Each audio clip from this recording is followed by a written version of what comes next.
I requested for the OIS team to respond to Hotel Encanto to assist us. What is OIS? OIS is an officer-involved shooting team that involves multi-agencies, and usually on an officer-involved shooting team, they respond to our location. They are part of the briefing. We are teamed, LCPD is teamed up with another member, meaning State Police, New Mexico State Police Department, or the Doña Ana Sheriff's Department. We are paired up, and from there we proceed with our investigation. Also, along with the OIS investigation team is the crime scene investigation unit that comes out from State Police. Now, after making that request, well, I'll strike that. Do you know if other detectives made that request as well, or whether it was one request? I believe Detective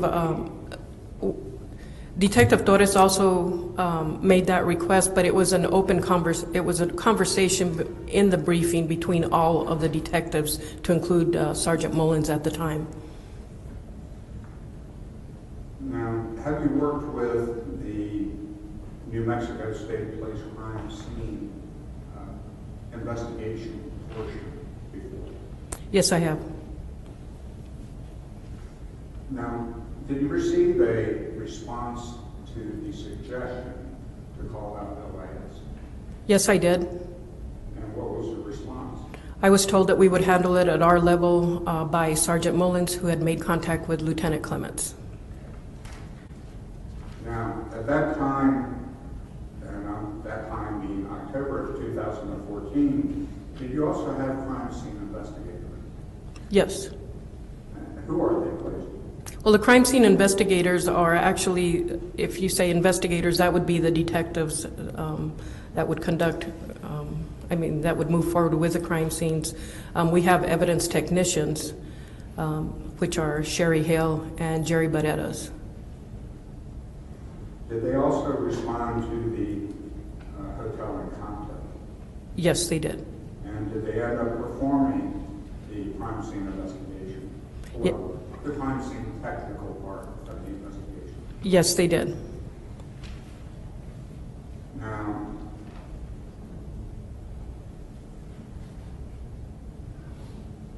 would you say that there was quite a bit going on within the Hotel Encanto at the point of your arrival? Yes, there was a lot going on. Would you please describe it? Well, as you walked in, there were officers inside the hotel. They were trying to secure the whole area had been secured, the outer perimeter and the inner perimeter, due to the location of where Mr. Martin was located. So we had officers on the second floor, which is considered the lobby. We had officers stationed at every elevator on every floor. And we had officers securing the stairwell and officers up on the 7th floor where the actual incident occurred. Now, even though you're designated as the case agent, do you receive information in what I would call real time, immediately as it happens, from other officers? That depends. On scene, I was receiving information as to making different contacts, to include the contact that was made with the Santa Fe Police Department. In real time, officers are responding or making comments, not comments, but they're coming with information to me to let me know that they have gone to this location. And then detectives are also either calling me or making contact with me in reference to how their interviewing process is going. Now, once named as case agent, would you please describe what your primary objectives were? My primary objectives that day were to make sure that the scene was secured, which it was, and from there moving forward to assigning detectives and moving forward with the investigation, and proceeding with our evidence text to the 7th floor.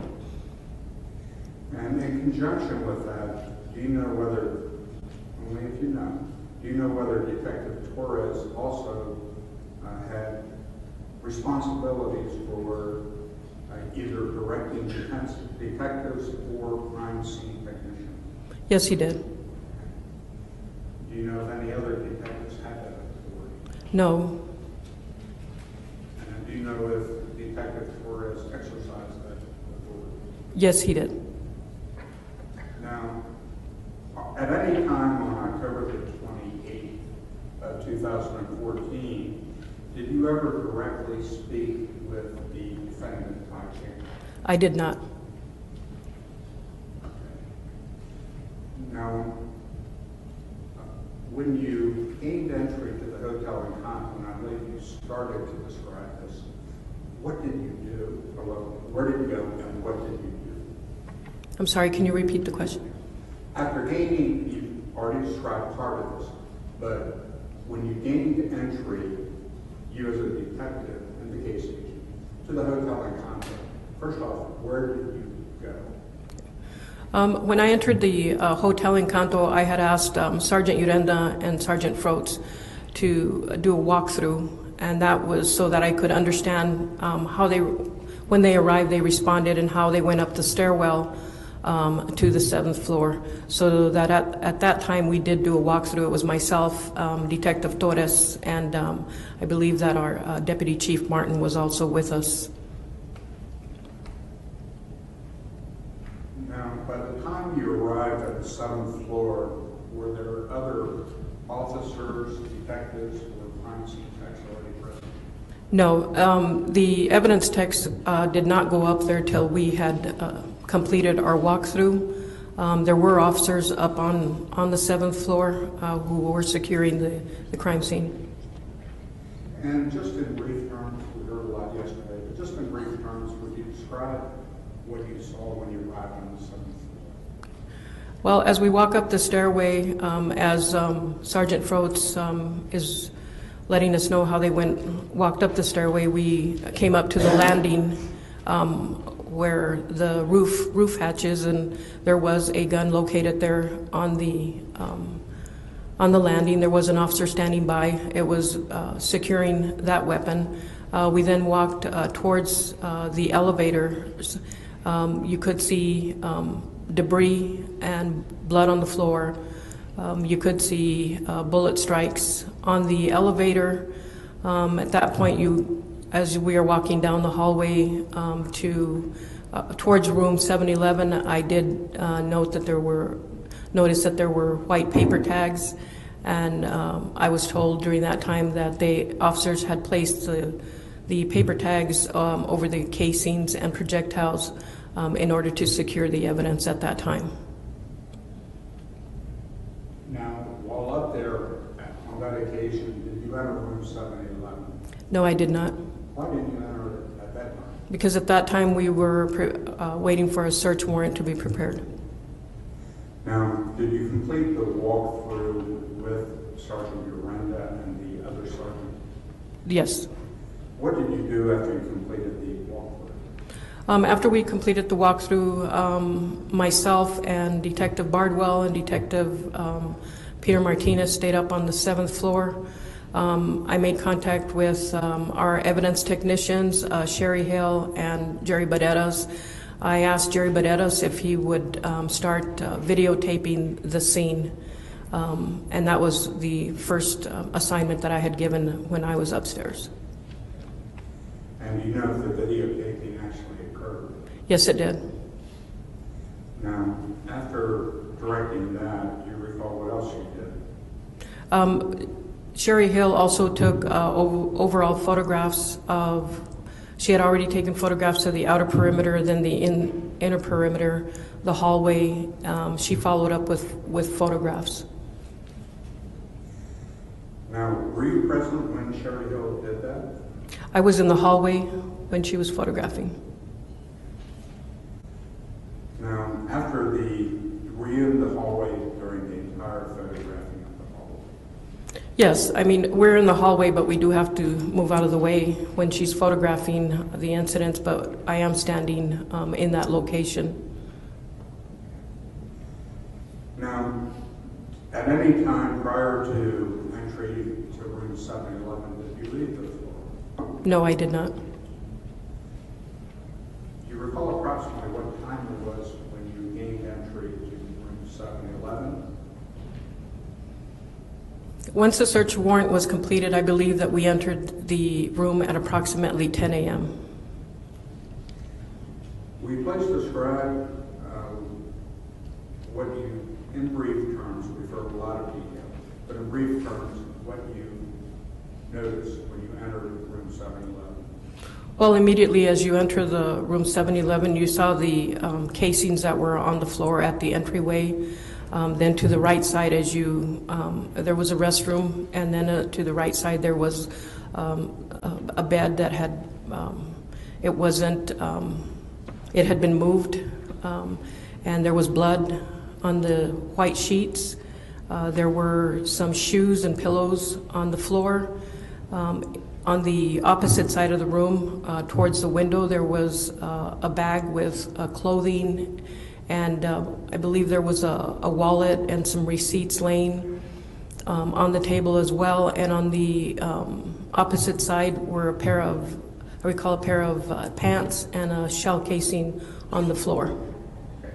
And would you describe, let's say, in reference to something within the room where that last shell casing was located? Yes. The last shell casing was located near the window that overlooks the parking lot of Hotel Encanto. So it was on the opposite side from the entrance of the hotel room. Now, after observing the room or during your observation of the room, did you arrive at a belief that a struggle or scuffle had occurred within the room? Yes, I did. And upon what did you make that observation or belief? Excuse me? Upon what facts did you come to that belief? It was because of the way that when I entered, it was because of the way the bed had been slightly moved. It wasn't in the position that the other bed was at, and there was a cell phone. I recall the cell phone on the floor, and then the blood, of course, that was on the sheets. Now, while in that room, did you also take a look at what's been referred to as an air duct or lowering of the ceiling in the vicinity of the door? Yes, there was, as you walk into the hotel room, there's a part of the ceiling that's dropped, and there is an air duct above it, and there was a bullet strike in that location as well. Now, was part of your responsibilities to ensure that the evidence was photographed? Correct. And the evidence was collected, is that correct? Yes.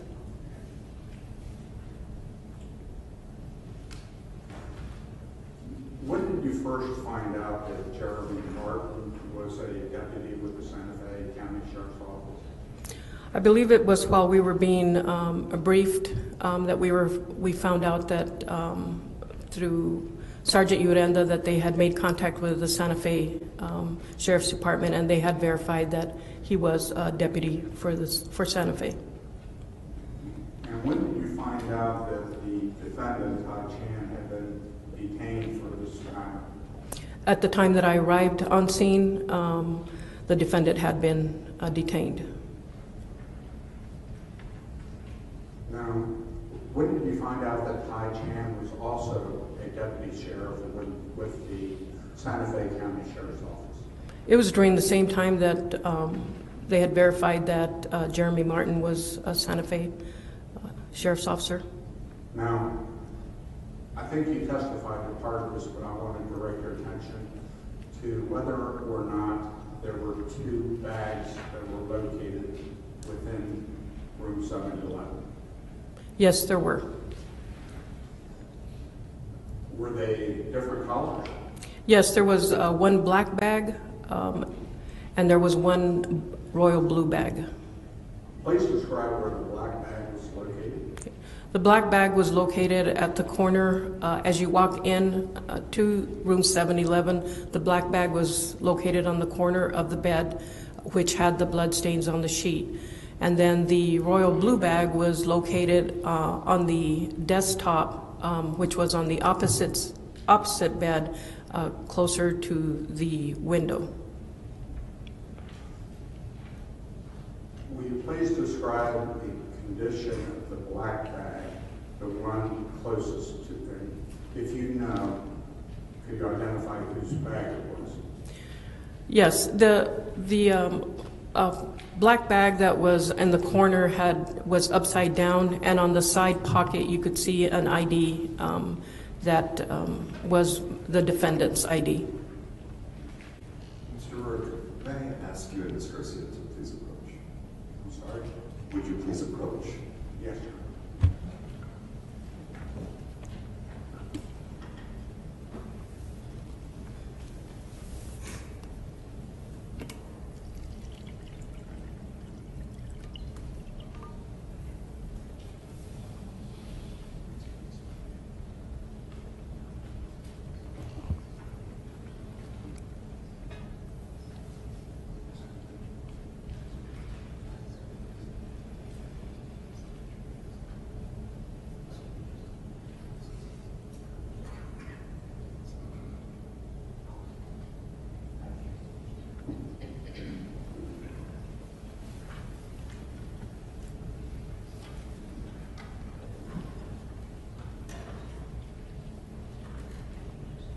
Now, after making these observations you've described to the jury, is it part of your responsibility as a case agent to make a determination of what gets sent to the Department of Public Safety laboratory?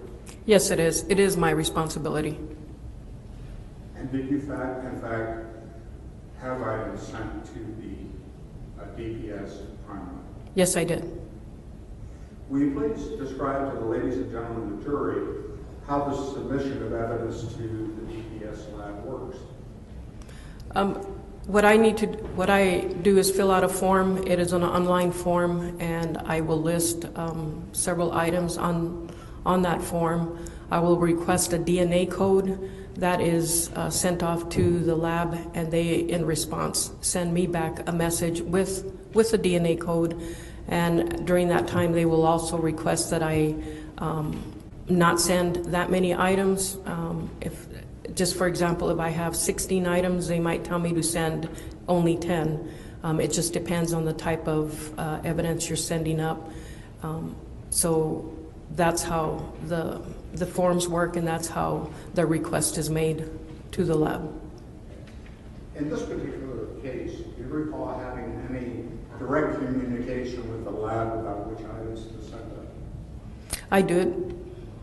And without calling the substance, who did you call? Or did they call you? I remember speaking to Miss, I hope I don't say her name incorrectly, Miss Rahman from the lab, New Mexico State Lab. And what is the normal number of items that is sent up at any given time? It depends. I believe that the majority of the items that I would send up would be 10 at a time. Sometimes it is more items. It just depends on, I believe, the type of testing that I am requesting. Now, based upon your recollection, do you recall how many different items were sent up to the Department of Public Safety during the laboratory? I believe the total items were between 48 to 50 items that were sent up.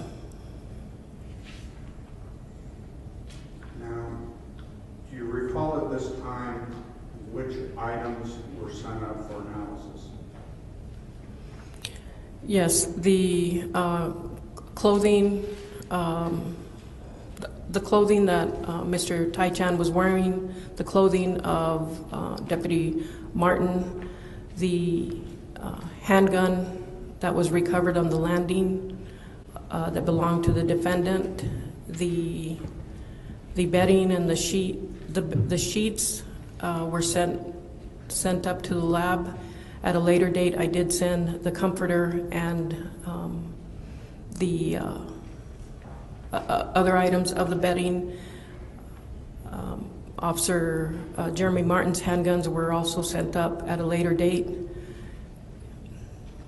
And the shoes that were inside the hotel room, there was a pair of black shoes and a pair of brown shoes inside the restroom. Those were also sent up.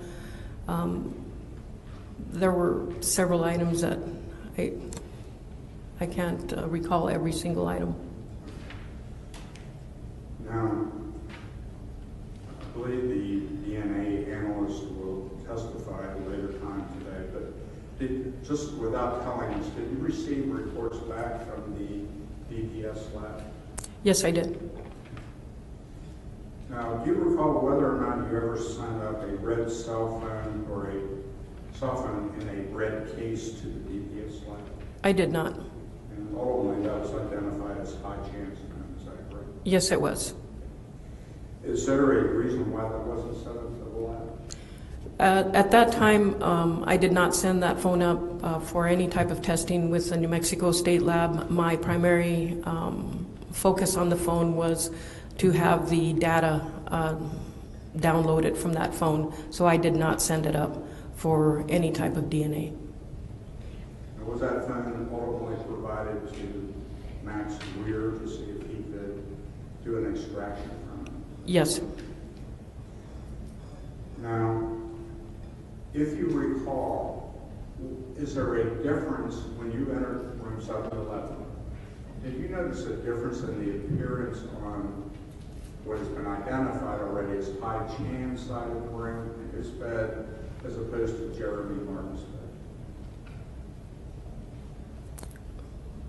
Well, the difference was that on the side of Tai Chan that there was blood and on the sheets, and the bed was moved. On Jeremy Martin's bed, the comforter had been pulled down, so as there were two pillows, I recall that there was two pillows, and the rest of the pillows were on the floor. Also on the side of Tai Chan, some of the pillows had ended up on the floor as well. So, Go ahead. I didn't mean. no, so that would be the difference. Now, correct me if I'm wrong, I just want to be clear for the jury. I mean, you kind of went back and forth. On Jeremy's side of the room, focusing on his bed, please describe the appearance of his bed. Sustained. Thank you, Your Honor. Now, do you know if Jeremy Martin's hands were bagged? Yes, they were. You know, if you know, by whom were they bagged? I did not make any contact with Mr. Martin at Mountain View Hospital. Now, are you familiar with trajectory rods? I am. Now, were trajectory rods available back on the early morning of October 28th of 2014? Yes, we did have them available. Would you please describe what trajectory rods are? Well, what I understand is the trajectory rods are used to diagram the angle of the shots that were fired. It'll show the distance and the angle. So in room 711, it would have shown the angle from the air duct location. It would have shown the angle that the round was fired. Were they used on the morning of the 28th? They were not. Do you know why not? If you recall. I'm sorry, I didn't. Do you know why they weren't used, if you recall? I did not remember you to even bring that up during my investigation. So it was an oversight on my part that the trajectory rods were not used. Now, later on the morning of October the 28th, did Lieutenant Clemens arrive? And if you know, did he bring what's called a laser scanner? Yes. Do you recall approximately what time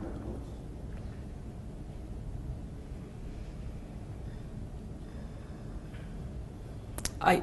It would have been after 9 a.m. around there, because the search warrant was conducted after that, and the scan would have had to be place before any items were touched or moved. Now, at that time, were you familiar with laser scanner at all? I knew of it, but I was not familiar with it. And who was operating the laser scanner? It was Jerry Barretos. Now, since that time, have you learned more about the laser scanner? I've learned more of what the functions are available and what actually the laser scanner can do, to include measurements. And ma'am, Jerry Barreras is the one who operated the scanner, is that correct? That's correct, under Lieutenant Clement's direction. No further questions at this time, All right. Thank you, Mr. Rubin. Yes, Next, sir. I see a cross-examination of Detective Palos.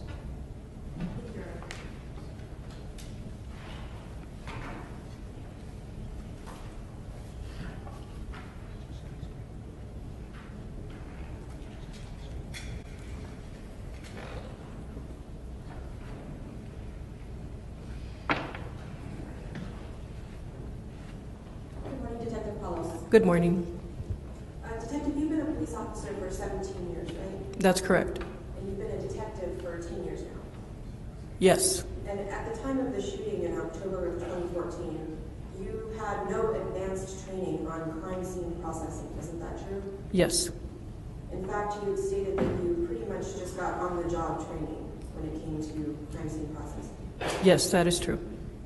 And this is the second homicide case that you've been the case agent on, right? Yes.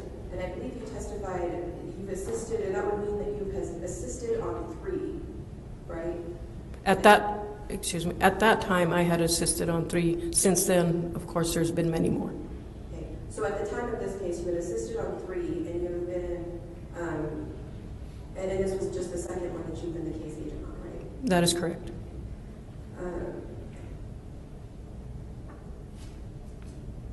And the first time you arrived at the scene, you said about 2 a.m., right? Pretty close to 2 a.m. And you got the case assignment from Sergeant Mullins, correct? Yes, I did. He's now a lieutenant. He is. But you were not the on-call detective. I was not the on-call detective. And Detective Torres was assigned to be your co-case agent? He took that position, yes. And the first thing you did, I think you said, was a walkthrough with Sergeant Froats? Yes, with Sergeant Froats and the detectives. After the briefing? Correct. And you did the walkthrough before the crime scene techs, Hill and Morenas were there, right? Correct. And you did the walkthrough, do you remember hearing Froats' testimony the other day? Yes, ma'am. You've been in the courtroom as the case agent, and you've been able to hear the testimonies of everybody, right? Yes. And do you recall how he had stated when you first walked into the room, his conclusion, he shot him right here. Do you remember that?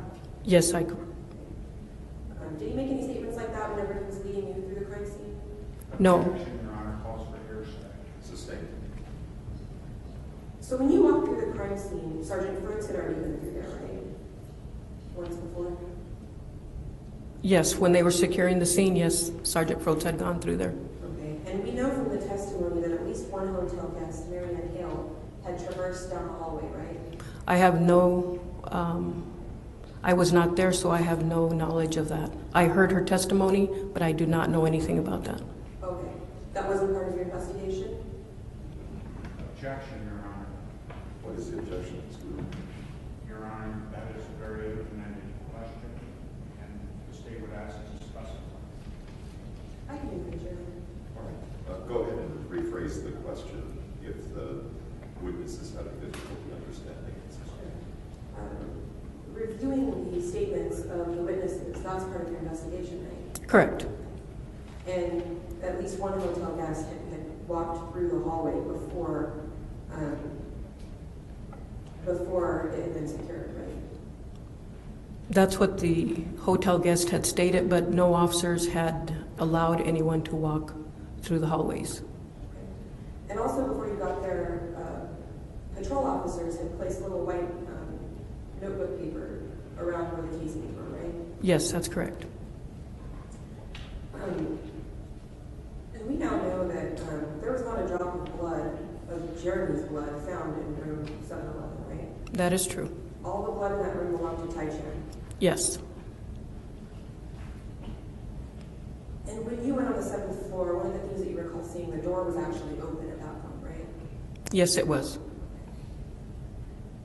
When you were first there processing the scene that night at the hotel in Kanto, isn't it true that you did not have any measurements taken of any of the casings? That is true. In fact, there were no measurements taken of any of the casings that night before the evidence was actually picked up, right? In the hallway, there were no measurements taken that I recall. Inside the room, the scan took measurements. You had said that you noticed that it appeared that the bed had been moved to an angle. Yes, And that there was blood spatter on the bedding near Mr. Chan's bag on the floor. correct. And there was blood on the pillowcases. Yes. And more blood in the center of the bed. I don't recall saying there was blood on the center of the bed, but the sheets did have blood. Okay. You've given several statements in this case, right? Correct. Do you recall giving a statement January 27th of 2016? Yes, ma'am.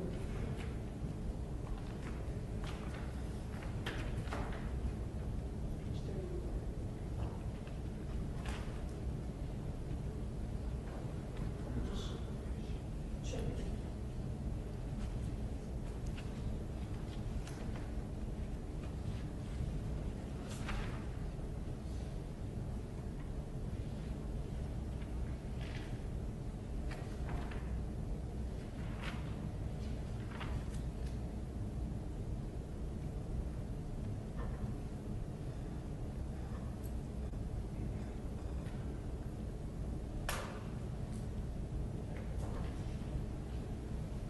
Detective Palos, in that statement in January 2016, do you recall stating there was some spatter on the pillowcases, on the pillowcases, you could see like the blood spatter like more in the center of the bed, but closer to the edge, like where you would sit? If that is on the transcript, then that is what I said in January of 2016. And the blood on the sheets, you stated in that interview that it appeared as if it had soaked into the sheets, right? Correct. You did not have any blood spatter analysis done in this case, isn't that true? That is correct. Not in the hotel room, and not in the hall either, right? No. We've been over the fact that there were 2 handguns found in Jeremy Martin's bag. You recall that? Yes. And there was a casing on the floor on the side of the room where Jeremy Martin's bag was as well, right?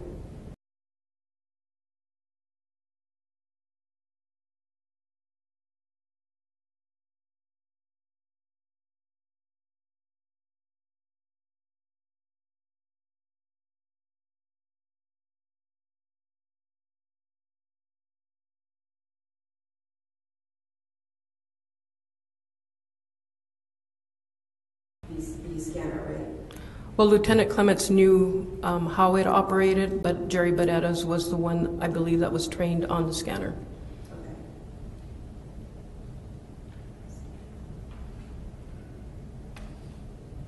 When you also found in the room, or your team found Tai Chan's watch with a broken band underneath the bed, right? Correct. And there was a bullet hole near the light switch inside the room. Do you remember that? Yes. You described on direct that this was a scuffle. Do you remember that? Yes. Isn't it true that witnesses actually described this as a fight, a rumble, a wrestle, body slamming against the wall? The wall shook. Do you remember those statements? Yes, that is true. Isn't it true that this is better described as a fight? My word that I'm using is a scuffle. Okay. But the witnesses' words, you would agree, are wrestling, rumble, fight. Objection, Your Honor. The question's been asked and answered. Defense counsel have already asked this. Sustained.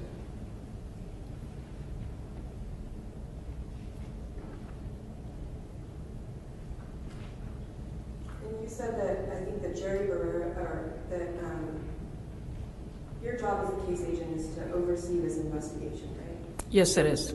And to make sure that things are sent to the lab and tested? Yes, it is. And also coordinating witnesses' statements? Correct. Making sure that paperwork is completed timely? Yes. Right. Yes. You're basically the boss of the case, right? I am the case agent. So if anybody has a question, they would come to you about the case? Yes. And you communicated with other law enforcement officers about the case, right? To fellow detectives, yes, I did. Okay. And you communicated back and forth with DPS, Department of Public Safety, right? Yes. You also communicated with state police when coordinating some of the witnesses, right? I'm sorry, you're going to have to ask that question again. Yes, I was referring to one of the witnesses. I'll move on. It's okay. Basically, as case agent, you're supposed to know everything about the case, right? That's correct. And you're supposed to know what statements people made. Yes. And you're supposed to know what statements the defendant makes, right? Correct. And also part of your job is giving testimony about the case, right? Yes, it is. And you gave sworn testimony before on this case at a grand jury, right? I did. And just so we're clear, a grand jury, would you agree, is when you're offering testimony to a group of people to decide whether there's going to be charges against somebody, right? Yes. And when you testify before the grand jury, it's important that they know all of the facts, right? Correct. So they can come to a proper charging decision. Yes. And you're actually sworn in to tell the truth and testify under oath at grand jury, are you not? Yes, ma'am. And you remember testifying at the grand jury in this case? Yes. Do you remember being asked at the grand jury if Mr. Chan had made any statements regarding self-defense? Yes, I did. And it was actually a grand jury member who asked that question, was it not? That is correct. It's not a member of law enforcement or a member of the DA's office, right? That had asked that question? I'm sorry, can you repeat that? She's confirmed it was a grand jury. Okay. A grand juror that asked the question. And they also asked if there were any statements made by Tai Chan, right? That's correct. And your answer was no other statements. Isn't that right? Yes, that is what I stated. But you had learned that Mr. Chan had said he shot me first. I did this in self-defense, right? Didn't you know that? I had not reviewed that tape that he makes those statements, so I did not learn. At that time during the grand jury, I was not aware of that statement. Yeah, well, you just said your job as a case agent is to know everything about the case and what people say, right? Sustained. In fact, you specifically actually in your grand jury, you told the grand jury that the only statement Tai Chan made was, quote, I shot the guy, that he was his friend, where his cell phone was, and that he wanted to check on his pregnant girlfriend. Do you remember that? If that's on my grand jury, then that's what I stated. Would you like to review it to see if that's what you said? Or are you agreeing with me?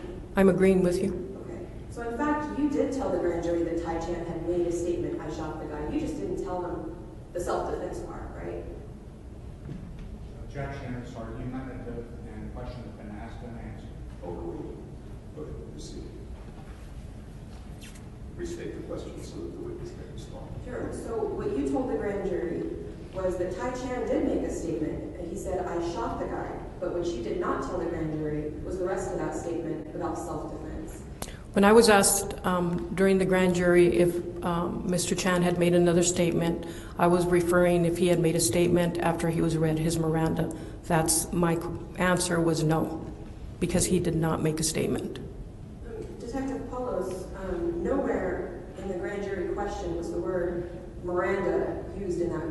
When the grand jury was asking that question about if there were any other statements, they asked generally, were there any other statements? They didn't specify it to Miranda, right?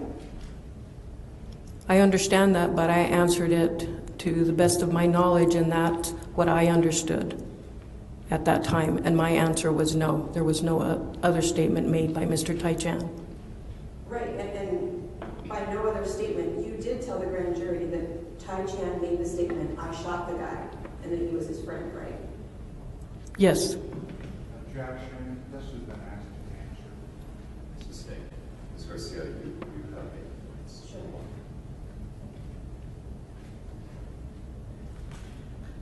I did want to clarify one other thing, if I could. You didn't tell the grand jury that he had said I was scared for my life, right?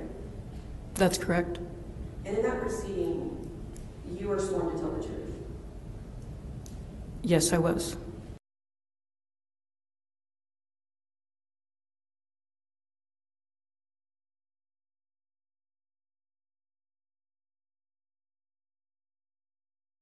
The jury received the information that I had at that time.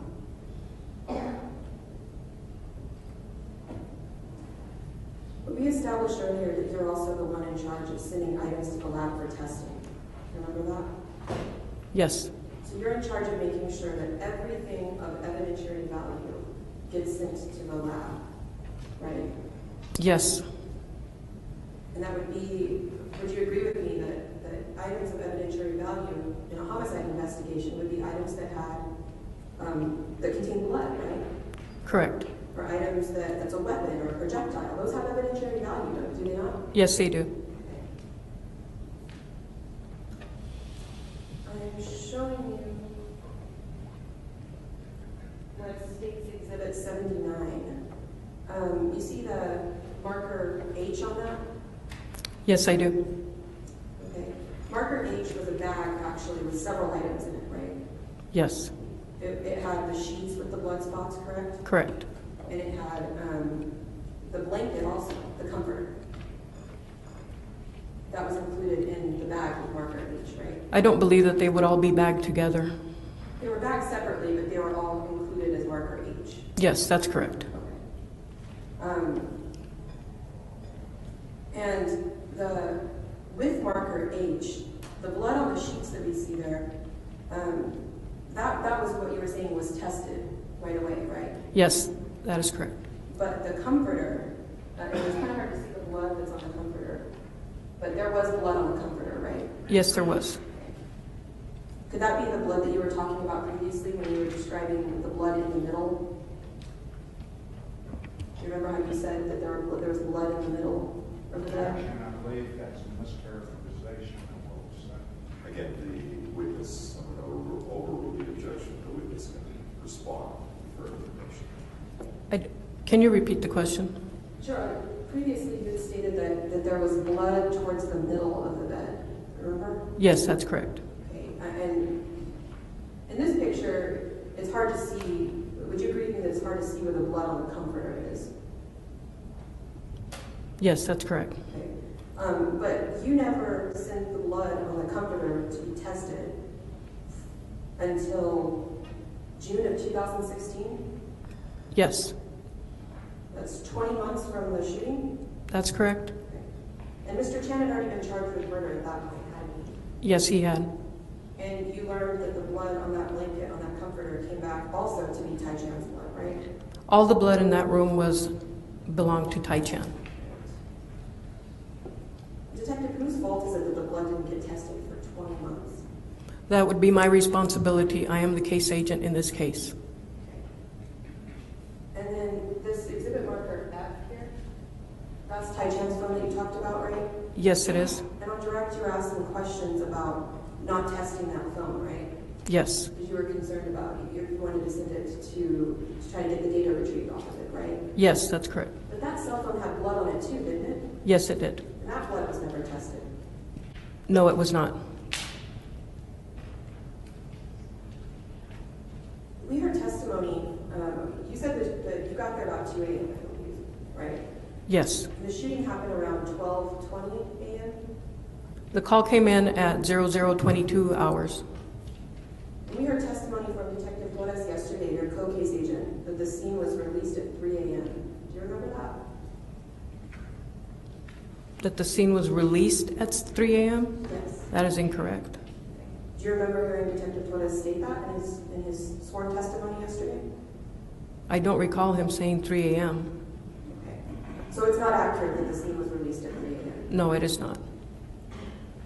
Isn't it true that looking back, you believe that the scene was actually released sooner than you would have liked it to have been?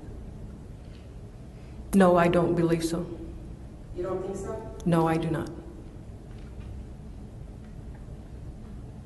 In fact, it was Detective Torres who was the one who had let you know that he had already released the scene while you were upstairs, right? Right. We had a conversation as a group, and Detective Torres went downstairs, made contact with the manager, and released the scene. So he came back up and let me know that he had released it. Okay.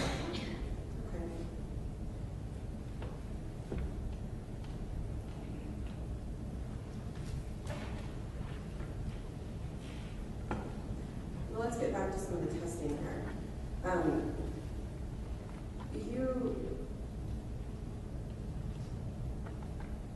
One other evidentiary issue in this case was the DNA on the firearm. Isn't it true that the DNA that was recovered from the firearm in question, Tai Chan's firearm, appeared to have multiple contributors? Objection, Your Honor. The state will call the DNA analyst to testify. Again, overruled. If the witness has that information, she certainly can testify to it. Thank you, Your Honor. The DNA results on that was a mixture. DNA, the major DNA, was belonging to the defendant, and Jeremy Martin could not be eliminated from that weapon. Okay. And that was the only gun that was tested, Tai Chan's gun, right? The other two were also, Jeremy Martin's weapons were tested. Detective, when was Jeremy Martin's firearm tested? I don't recall the exact date, but it would be on the evidence sheets. But it was afterwards. You don't recall how soon afterwards? No, I do not. I do not. You do not?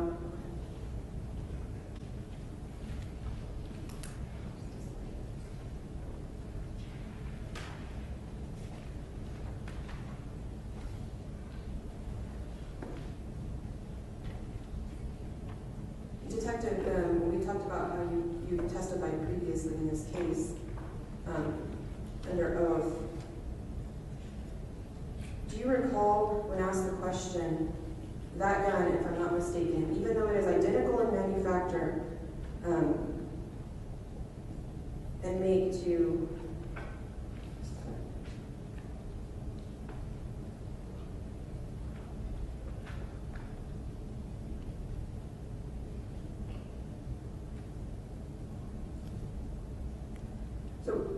I'm a little confused. So is your testimony that all three guns were tested?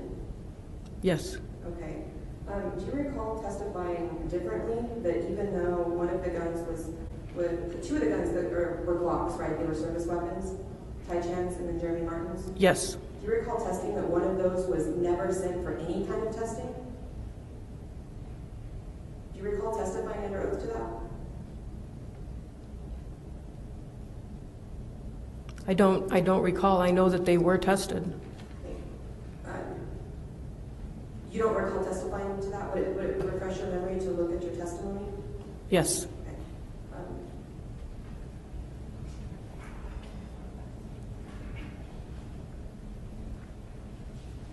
I'm going to read you 2 pages so you can read. Do a better book. Can I push the witness down? Yes, go ahead. Do you want to go here? Yeah.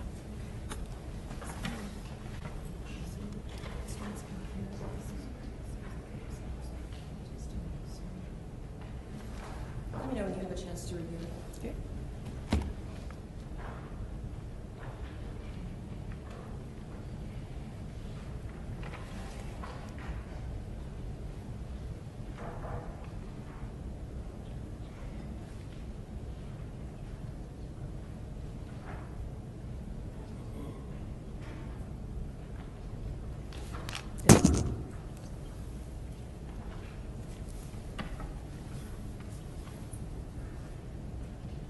Detective Palos, did that refresh your memory? Yes. Are you able to answer the question as to whether you previously testified that there was never any kind of testing on one of the firearms? That's what I had stated before. Yes. And you were asked, not only was it not sent for comparisons to the projectiles, it wasn't sent for any purposes to see if it had been fired to determine whether any of the shell casings matched. Nothing, right? And your answer was correct. Yes, that is what I stated. Okay. And you're telling the jury today that all the firearms were tested, though? Yes. But you don't know when? I would have to say that it was after that statement because the firearms, Jeremy Martin's firearms were tested.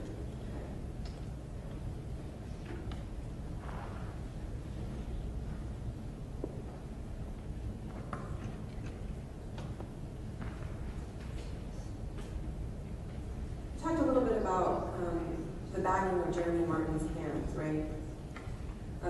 The purpose of doing that is to preserve the evidence, correct? Correct. Because oftentimes, as a police detective for so long, you know that evidence can be recovered from the hands, right? That's correct. And oftentimes also fingernails, they're a rich source of DNA as well, are they not? Yes. And Tai Chan was actually, let's see, the night in question, Tai Chan, you saw, was actually photographed with several scratch marks on his body, right? Do you remember that? Yes. I'm showing you State's Exhibit 4D and 4C. Yes. And 4B.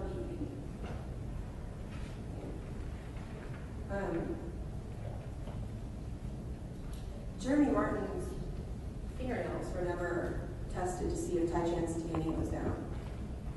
Were they? Yes, they were. His fingernails were tested? Yes, they were. When did that happen? I would have to look back on my laboratory reports, but yes, they were tested.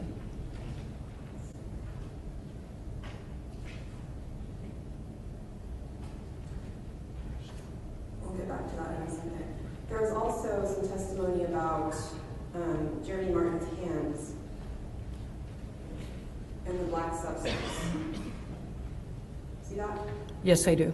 You didn't actually see that in person, right? You said you never even went to view the body? No.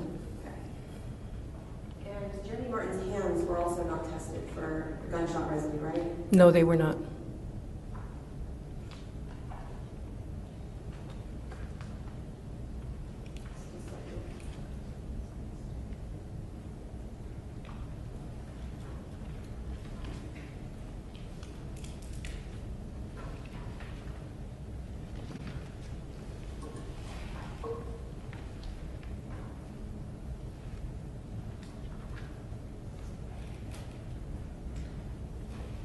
And Detective, you heard the testimony from Steve Dieta. Do you remember that? Yes. And about how he sends about 2 cases a year out to be tested for gunshot residue? I believe he said that he sends out information. Yes. Right, the information, like there are labs available at your disposal that you can send for the gunshot residue test to be performed? Yes, ma'am. And he actually still uses that to this day? He said about a couple a year? Correct. Okay. Now, after at least a couple of days after the shooting, you did learn that Tai Chan was claiming that Jeremy Martin shot at him first, right? Yes. And that he was claiming that he was acting in self-defense, right? Correct. But Jeremy Martin's, going back to this, Jeremy Martin's hands, you said, were never tested for gunshot residue. They were not. And so unlike it, now, would you agree with me that unlike the science on the bed, where you're able to go back 20 months later and determine that the blood on the bed was Tai Chan's, you're unable to go back with the gunshot residue test and tell this jury whether or not Jeremy Martin fired that gun first, right? That is correct. I'm unable to do that. So they're left to guess on who fired the gun first. The jury's left to guess, Detective. I don't know how to answer that.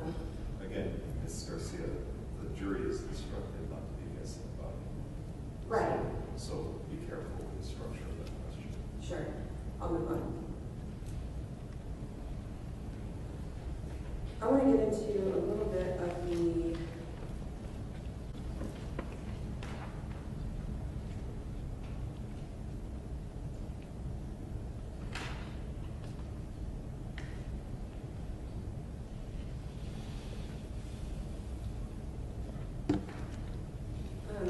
as part of your investigation, Detective, your team was able to pull surveillance video from the hotel. Do you remember that?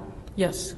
And they were able to pull receipts from the various establishments that Tai Chan and Jeremy Martin went to that night, right? Yes. Do you recall?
Go ahead and proceed, Ms. Christie.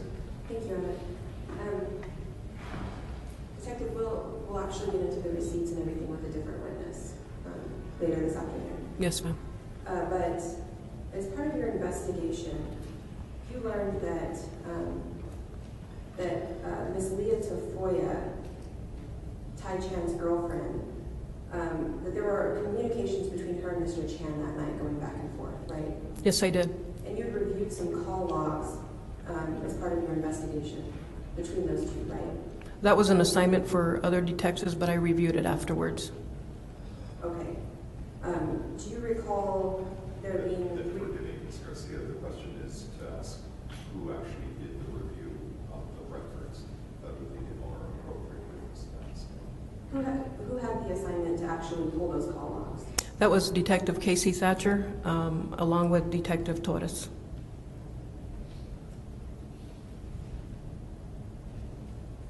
Did you review those logs at any time? Yes, I did. And the first phone call, do you recall, was that occurred about 11:56? Do you remember that? Yes. And the duration of that call lasted about 12 minutes, correct? Yes, it was a short call. And then the second phone call between Tai Chan and his girlfriend Leah Tafoya that night occurred about 12:10 p.m. or a.m. rather, correct? If that's what it states in the log, I can't recall every single time, but if it states that on the login, yes. You've testified about the timeline of these phone calls previously, right? Correct. Would it refresh your memory to take a look at your testimony? Sure. Okay, question? Yes, go ahead. With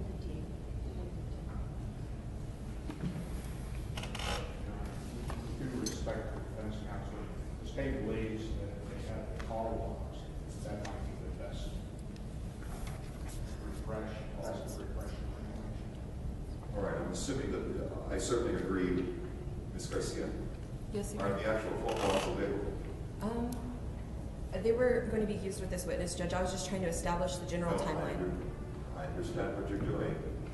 I'm asking you whether the phone logs are available because you're having her refresh her memory when actually the best document for her to be reviewing are the actual logs themselves. I don't think I have those. I'd have to take a break to pull them. But So. go ahead and review. Please review whatever she's asking you to review.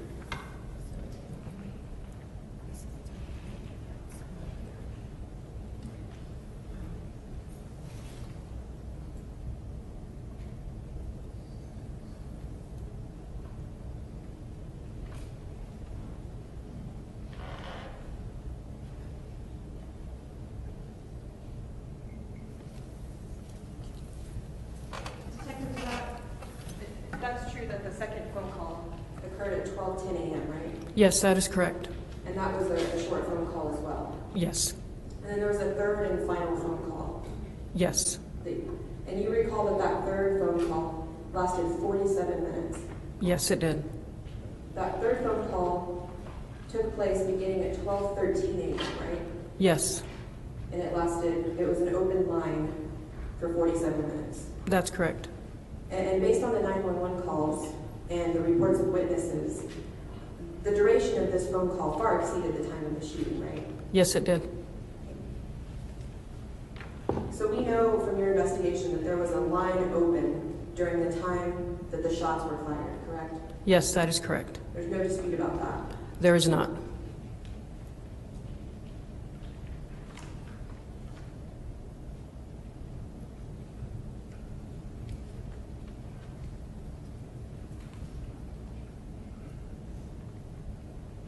Detective,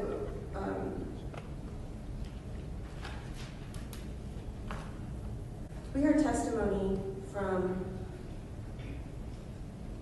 Detective Torres about how beneficial it would have been to have an officer-involved shooting team from state police aid in this investigation. Remember that? Yes, I do. And this situation was dealing with 2 deputies on an overnight transport of an inmate involved in shooting a service weapon, correct? That's correct. But the officer-involved shooting team was denied to you by your supervisors, right? Yes. And one of the things that came along with officer-involved shooting was the use of a forensic investigator, correct? Yes, that's correct. And it would have included a crime scene reconstruction on that day, right? Yes. And it would have included the use of a trajectory analysis on that day. Calls for speculation, Your Honor. Overrule and slow your pace down a little bit. Sure. Detective, the use of the officer-involved shooting team would have included the use of a trajectory analysis on that day. I'm not familiar with that, so I can't answer that for that team. It would have included blood spatter analysis. I do not know. You would have actually worked with the crime scene specialist that you knew in your department and had worked with before, right? Usually when the crime scene, my answer to that is no. I would work with them, but not alongside them. Usually when the officer-involved shooting team comes out, the our evidence technicians team up with the state police crime scene, and they move on with the scene. They take over the scenes. So I wouldn't directly be involved with their crime scene. Okay. And all of those resources it came down from the chain of command to not use those resources in this specific case, right? That's correct. Can I have a second? Yes, go ahead.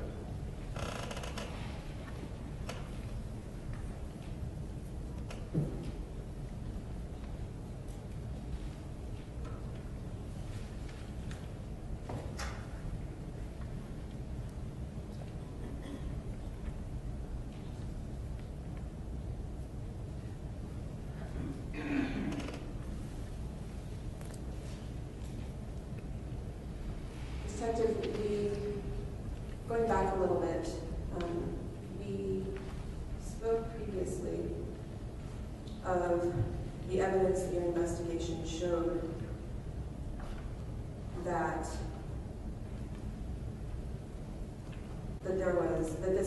this encounter involved a fight, a wrestling match. Remember that line of questioning? Objection, asked and answered. It may be, but I haven't heard the question. But don't go into the same area that you already did. Right, I'm not sure. Do you remember that line of questioning? Yes, I do. Okay. And part of the evidence in this case also included State's Exhibit 10A. The knuckles of Jeremy Martin were bruised, right? Yes. And swollen.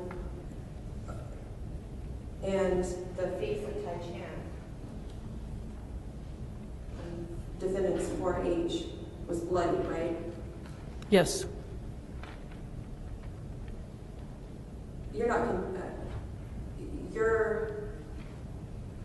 You would agree with me that the evidence shows that Jeremy Martin assaulted Tai Chan. Objection, calls for speculation. Sustained. You'd agree with me that this evidence here, State's Exhibit, or Defense Exhibit 10A and Defense Exhibit 4H, shows evidence that there was a fight in that room, a wrestling match? Objection again. It's been asked and answered. They've already responded.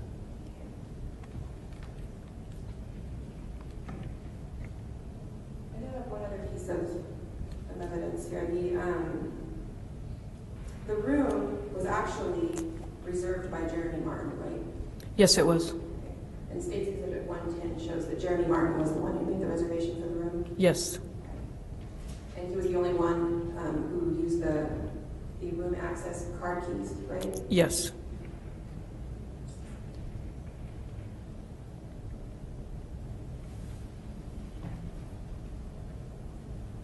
Detective, whenever you walked through the crime scene, did you remember seeing these shoes?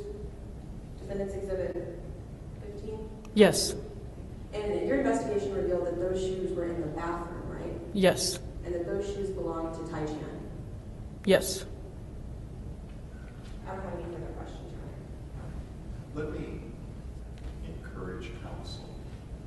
The jury has received a tremendous amount of evidence through testimony and the exhibits, trying not to repeat what our prior presentation, the majority of what I've heard this morning, other witnesses have already testified to. So be very careful. We have a certain time frame. I don't have a problem with a little bit of repetition, but please, at this point, try not to be asking witness after witness the same questions that have already been presented. All right. Do you have any redirect examination? Very. Go ahead. Defense counsel asked you about the call log of Leah Tafoya. Do you recall that? Yes, I do. And you had occasion to review those call logs, is that correct? That is correct. Did you see any phone calls to 911 or to LCPD or to any other law enforcement agency? No, there was not. And the one last question I have, you indicated that Jeremy Martin's guns had been submitted to the Department of Public Safety Crime Lab. Is that correct? Yes. If you saw a copy of the report, would it refresh your recollection as far as the date? Yes, it would. May I refresh your witness? Certainly.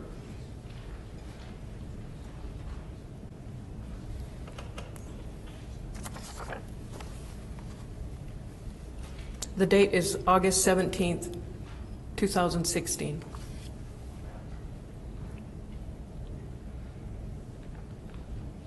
I have nothing further.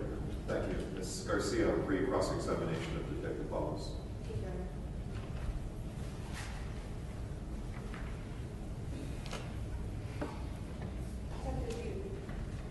You just testified that Martin's guns were tested August 17th of 2016, right? That's correct. That is, again, over nearly 2 years after this incident took place in October of 2014, right? Yes, that is correct. Okay. And that was actually after you had given several statements and sworn testimony in this case, right? Yes. The first time you actually ever testified as to Jeremy Martin's gun being tested is today in this courtroom, right? Yes. No further questions. Thank you. Does the jury have any questions of Detective Palos? Please proceed.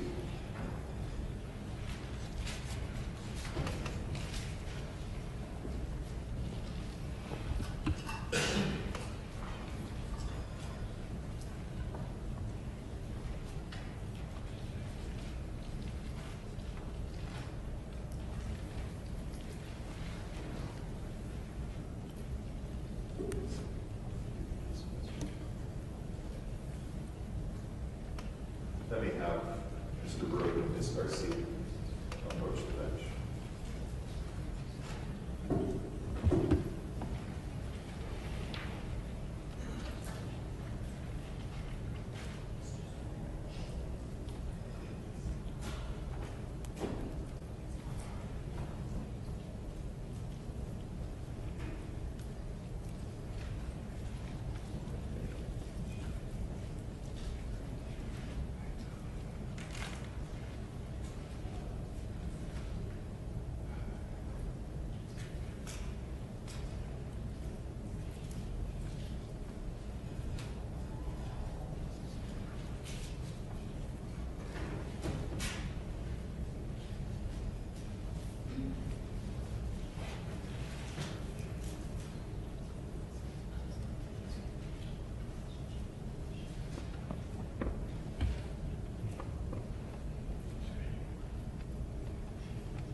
Detective Palos, the jury has questions of you, and again, all of this is based on whether you have personal information and are able to respond.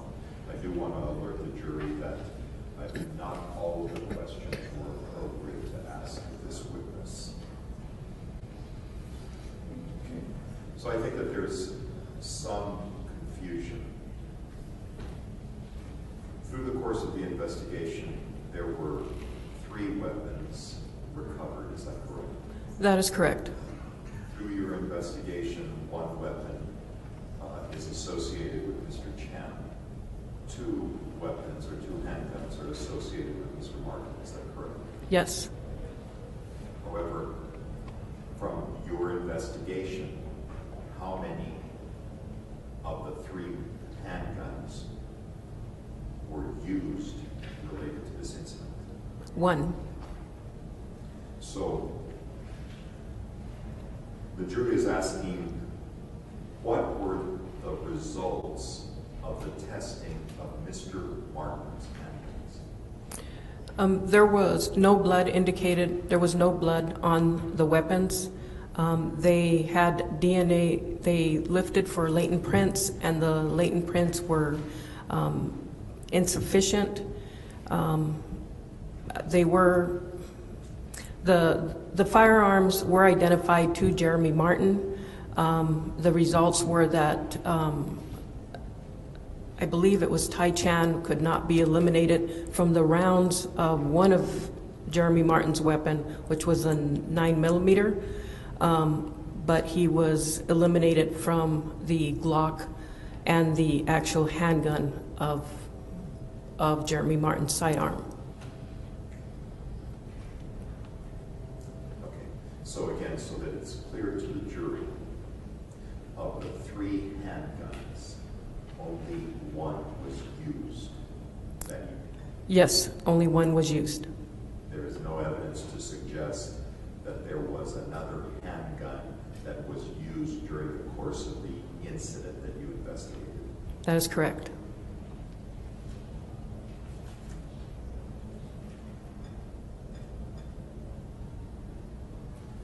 Again, the testimony that you provided earlier related to phone calls that occurred.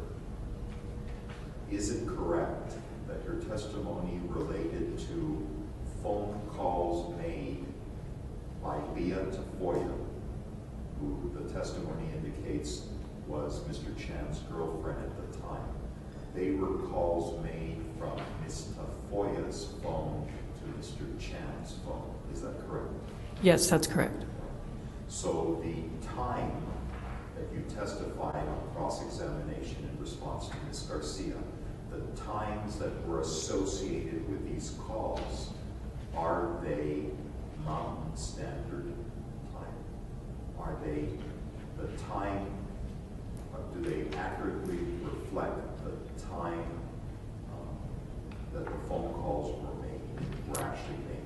Yes, they do. Okay, so is there there was a lot of testimony earlier, and you heard it about how the measurement of the time, we had to add some additional time, an hour, and I think it was 23 minutes. Was that an issue that affected the time that you identified the calls that were made? No, there was not an issue with the time that calls were made.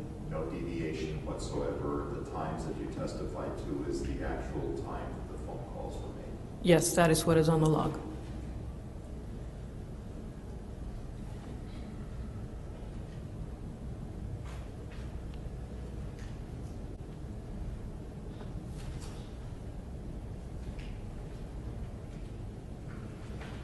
If your testimony to the grand jury did not include any statement related to self-defense that was made by Mr. Chan, when did you actually review his statements during the course of your investigation where you did become informed of this assertion?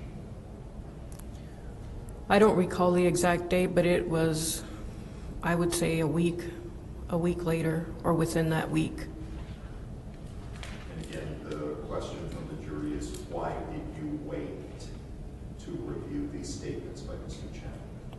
There was an abundance of information coming in. Detective Torres was also reviewing that statement that was made, and because it was a phone call that was, a recording that was 7 hours long, Detective Torres took it upon himself and to review it, and as he was reviewing it, he was relaying that information to me. So he reviewed it prior to me reviewing the actual phone call. Okay, but I'm sorry, the actual audio. that review did not occur prior to your testimony at the grand jury. Right, that is correct.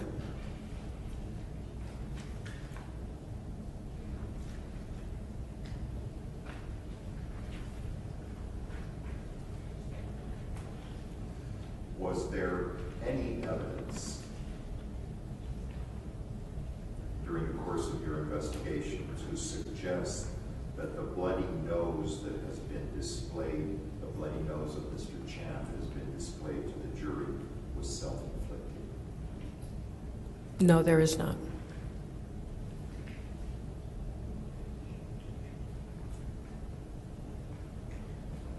Again, this question refers to the bedding and to the weapons. You've already answered some questions now, but during the course of your testimony, you addressed these issues. Why did you not have all of the items, the bedding, the guns, sent to the lab to be tested in a timely manner? That was an oversight on my part. That's the only explanation that I can give to you.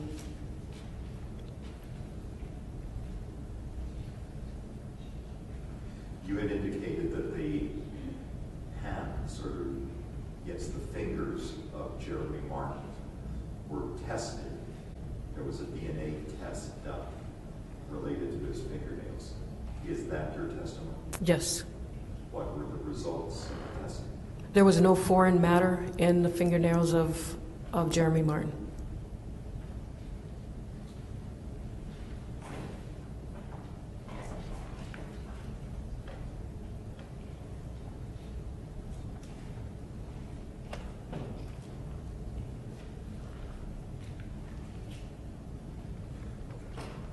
You also indicated that you did not submit the phone for the blood analysis on the phone. That was your testimony, is that correct? Yes, that's correct. All right. So the question is, could you have taken off the phone case from the phone, sent that to have the blood on it tested, and still be able to have sent the phone, the actual phone, to have its records reviewed? Could Yes. you not have done that? Yes, that could have happened. Yes. Why didn't you do that? I did, at that time, my purpose was to secure that phone. iPhones and the newer phones are, I know that if we don't wrap them up and seal them quickly, that at times the information on those phones can be wiped. I'm not very familiar with all the backgrounds of the iPhones, but our purpose is just to seal them as quickly possible. So I did not take that step in removing the cover and sending it off to the lab. Now, you may have already answered this question, but again, if you can perhaps add in any additional clarity. During the course of your investigation, again, at what point did you understand that Mr. Chan had asserted a claim that that Jeremy Martin had shot at him first? I'm sorry, can you repeat the question? At what point during the course of your investigation did you become aware, because your testimony has been that you never had a direct conversation with Mr. Chan, is that correct? That is correct. So during the course of your investigation, when did you become aware that Mr. Chan had asserted that Jeremy Martin had shot at him first?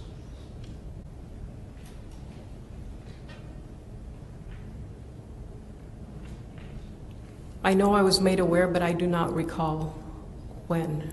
I can't give you a date on that. Okay, so would you have become aware of it before or after your testimony to the grand jury? Oh, it would have been after, because had I been made aware of it before, it would have been stated in grand jury. All right.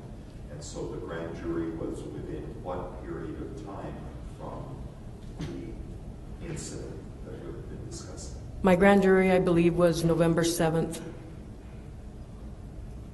Because it's usually within 10 days of the arrest. All right. So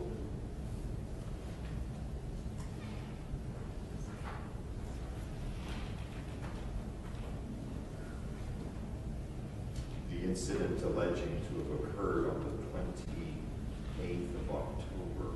Correct. You're indicating that almost a month later you were in front of the grand jury, at least 3 to 3.5 weeks.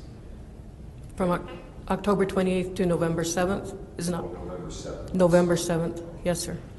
So 10 days later then you were in front of the grand jury, and then how long after that period were you informed of the assertion?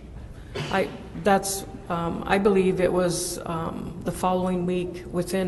After the grand jury, I was gathering more and more information.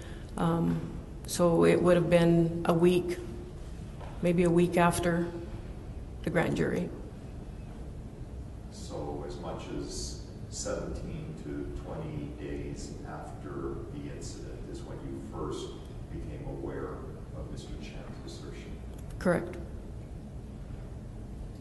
Does the jury have any further questions of this witness? Mr.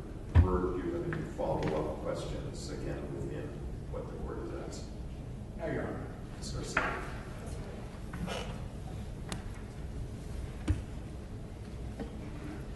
Detective Torres, you have no idea whether Jeremy Martin took any of the guns out of the bag at any time, right? I'm sorry. Objection. What was the question? You have no idea whether Jeremy Martin took any guns out of the bag at any time? That's outside of the questions that were asked by the jury. I thought there were questions about the guns in the bag. No, not the guns in the bag, the testing of the guns. You certainly can ask any questions there. Okay. This isn't an opportunity to do any continued cross-examination. It's just a follow-up to the questions that the court has asked. Right, Judge, I'll move on. Detective, I think you stated that it was a week later that you received the statement from regarding Tai Chan using self-defense, right? Correct. Okay. And the date of the incident was October 28th, Yes. and you testified at grand jury November 6th. November 7th, I believe. November 7th? And on page, at the grand jury, you actually stated that as Tai Chan is being transported to the Las Cruces Police Department by the officers, you said Tai Chan does make a statement to, or makes a comment to the officer that, quote, I shot the guy. And he also states that the person that he shot was his friend. He also asked for the officer where that he lost his cell phone with a red casing and that he wants his girlfriend to be checked on. Do you remember testifying to that at grand jury? Yes, I do. So at the time of grand jury, you knew that Tai Chan had given a statement. I knew that he had made those statements, yes. And you relied on Detective Torres to give you information about the case, right? That's correct. And clearly Detective Torres did not give you information that Tai Chan said, he shot at me first, he tried to kill me. Not at the time, correct. No further questions. Thank you. Since you're the case agent, obviously the court's not going to excuse you. Yes, sir. But thank you very much for your testimony. You can return to your place. Thank you. So let's go ahead and take a short recess. We'll come back. All right.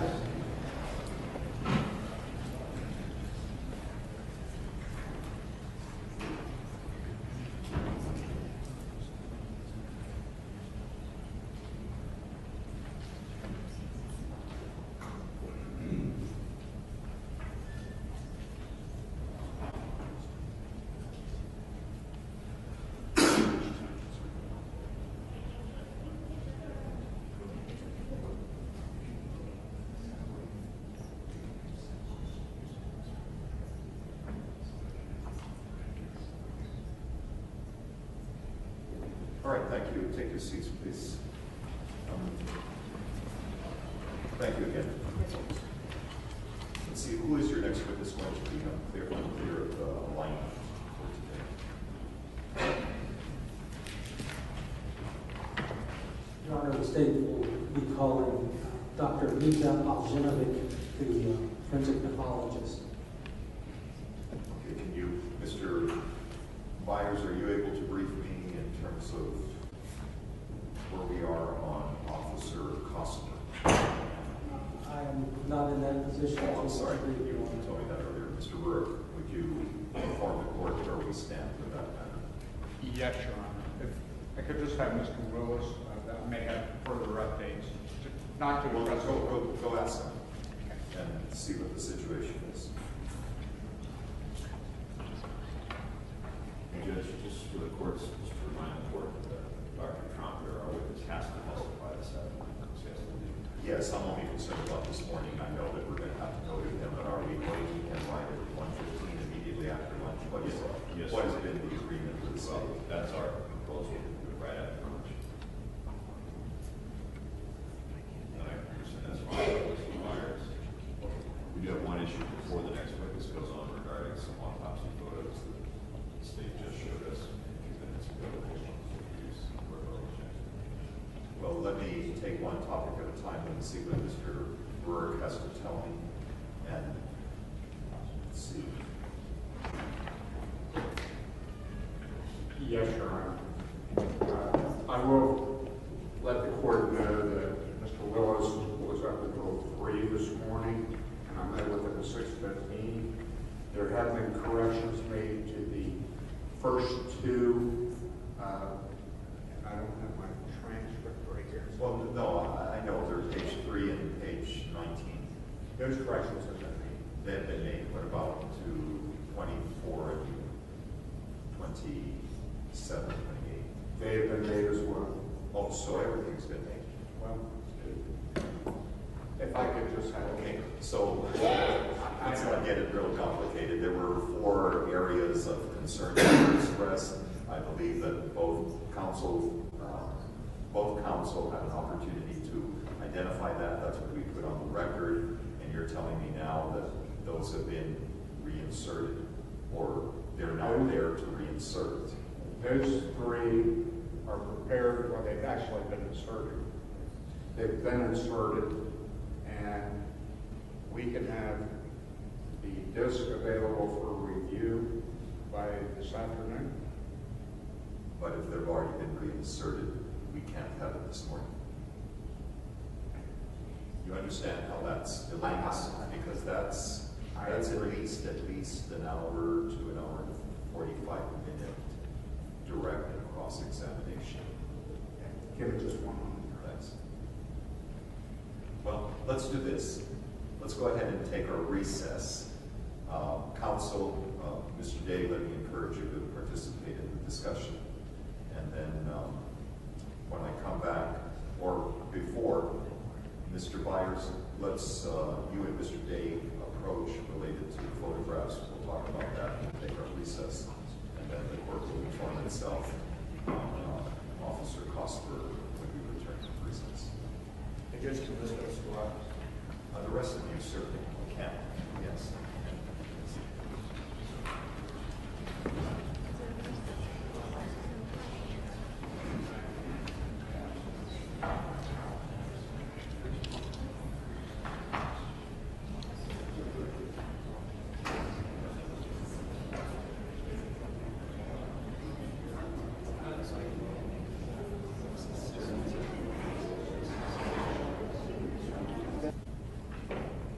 Thank you. Take your seats.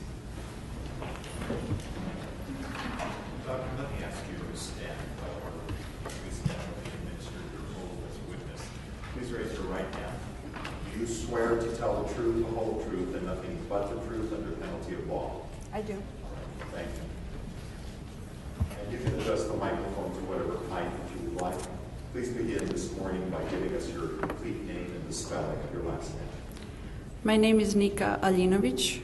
Last name is spelled Aljinovic. Thank you. Mr. Byers, you can commence with your direct examination of the witness. Thank you, Your Honor. Good morning, Your Honor. Good morning. What is your current title? I am a medical examiner at the Onondaga County Medical Examiner Office. Did you have occasion to work at the Office of the Medical Investigator in Albuquerque, New Mexico? I did. Did you perform an autopsy on a gentleman named Jeremy Martin? I did. When you were at the Office of the Medical Investigator, what were your duties? I was a fellow in forensic pathology while I was at the Office of the Medical Investigator in New Mexico, and my duties were to perform autopsies to determine the cause and manner of death. And in order to be a forensic pathologist, can you describe for the jury some of your educational background? I finished medical school at the University of New Mexico. Then I did 4 years of pathology residence in Boston. After that, I did 1 year forensic pathology fellowship at the Office of the Medical Investigator. And then I did a 1 year fellowship in neuropathology and cardiac pathology as it pertains to forensic pathology in New York City. Have you published any papers, treatises, or any works, professional works? I have. And are you also a member of any professional organizations? I am. I'm a member of the National Association of Medical Examiners and American Academy of Forensic Sciences. Are you board certified? I am. I'm board certified in clinical, anatomic, and forensic pathology. And have you been previously qualified as an expert witness in the area of forensic pathology in the district courts of the state of New Mexico? I have. Your Honor, at this time, the state tenders off Dr. Nika Aljinovich as an expert in the field of forensic pathology. Mr. Day, is there any objection? There's no objection. Then she shall be designated as an expert in the area of forensic pathology by the court. Thank you, Your Honor. Doctor, can you give the jury an introduction to the purpose of an autopsy? The purpose of an autopsy is to examine the body after death to determine the cause of death. And in this situation involving Mr. Jeremy Martin, were you able to determine the cause of death? I was. And what was that? Gunshot wounds. And were you able to determine the manner of death? I was. And what was that? Homicide. In order to arrive at those conclusions, you had to examine the body. Can you describe for the jury what the method of preparation of the body for that examination is? So the body is first received at our office, and we say that as it was last in the field or sometimes in the hospital. When it is brought in, the medical examiner examines externally the body without washing it, just to make sure that no evidence that could potentially be relevant is lost. After the external examination of the body the body is then washed to more closely examine the wounds and to find possible wounds or other injuries that were maybe obscured by substances or blood, depending on what the case is. After that, there's an internal examination, which consists of opening the body and examining all the organs of the body. And in this case, or cases such as this, to examine all of the injuries and the pathways in which the projectiles would take in the body. Now, you mentioned that the body was washed. Can you describe for the jury the method of washing the body? So the body is washed with water, sometimes soap. There is a rag or a sponge, depending on what the substance is that is coating the body. The blood, when it dries, it can be pretty sticky, so that one usually we do tend to use some sort of a detergent to try to wash it off, so any injuries that may be obscured by the blood can be seen. Is it common sometimes for a body to be scrubbed? It can be scrubbed depending on how heavily coated it is with a substance. Showing you what's been marked for identification of States Exhibit 186. jury that we are going to be having exhibits that may be graphic in nature to prepare you for that. And again, anyone in the audience who feels that they may not be able to view these images without a strong emotional reaction, again, I'm going to ask that you either sit in the back of the court or you may want to exit the courtroom at this time. Go ahead and proceed. Thank you.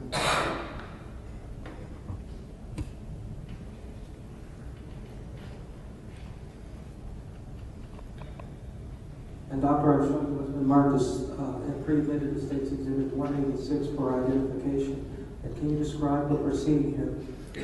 We are seeing the decedent laying on the front, so this is his back, and he has multiple injuries, as well as his body seems to have a lot of blood on it. Directing your attention to the hands, can you describe what we're seeing? The hands are bagged.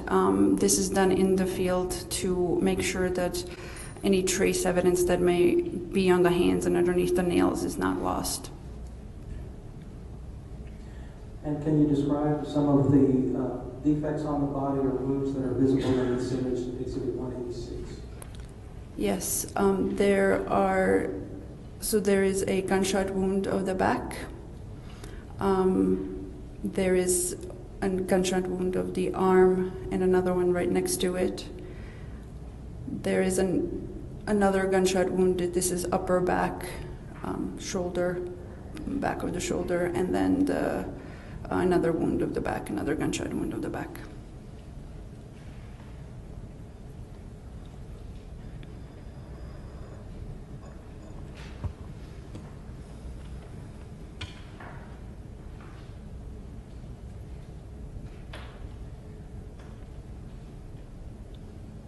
After the body is washed, are the hands unbagged before the body is washed?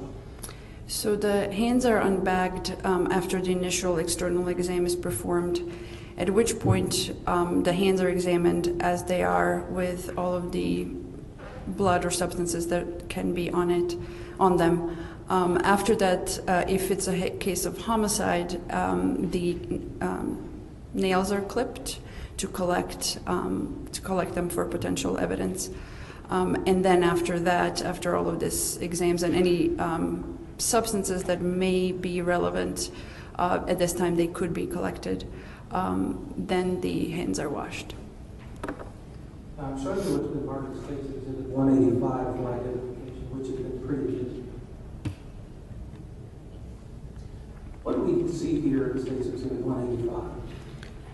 I see the decedent's hand, which has blood on it, as well as black powdery substance.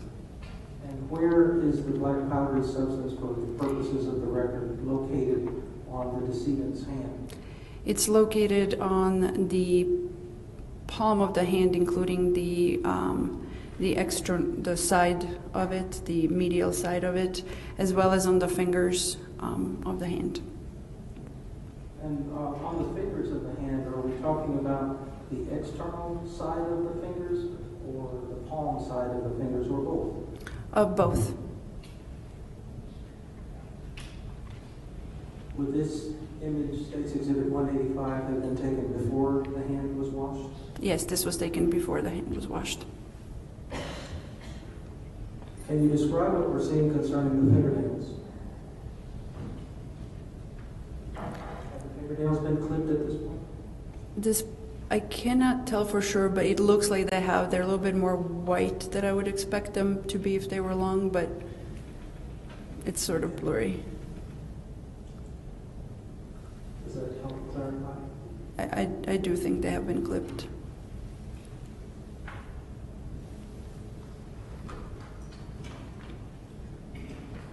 I'm showing you what's been marked as State's Exhibit 187 for identification.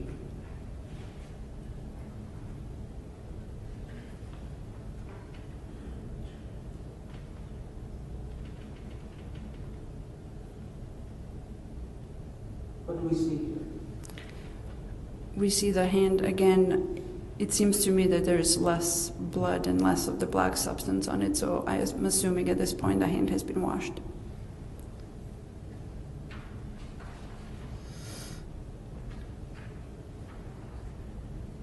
and State's Exhibit 188. What is in the upper left-hand corner on the palm aspect of the heel of the hand? This looks like the black substance that I saw in the other photos. And would this be after the body and including the hand has been washed? I believe so, yes. And directing your attention to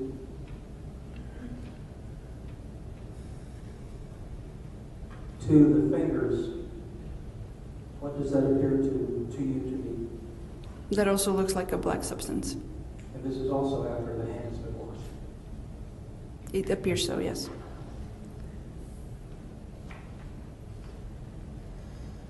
Now, as far as black powdery substance is concerned, as a forensic pathologist, are you able to declare, as an expert in the field, that what you saw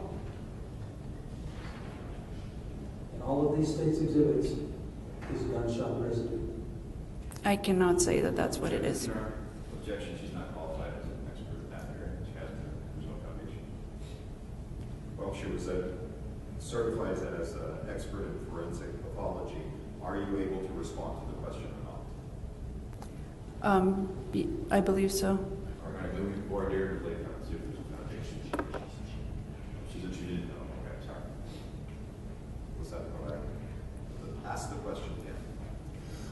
Doctor, as a forensic pathologist, are you able to declare to the jury that the substance that we see in State's Exhibit 188 on the palm and fingers of the decedent's left hand is gunshot residue? It's a leading question. Well, it's an expert witness. There's some flexibility there. Are you able to respond to the question? I am able to respond, yes. Yes, go ahead. I cannot say if this is gunshot residue. Withdraw the objection. Now, as far as collecting samples and testing anything for gunshot residue, is that something that your lab does? We do not usually do that testing. Do you recall Detective Palos asking you about that? Detective Palos asked me about it several months after I performed the autopsy, if the testing was performed. What was your response? My response was that it was not performed.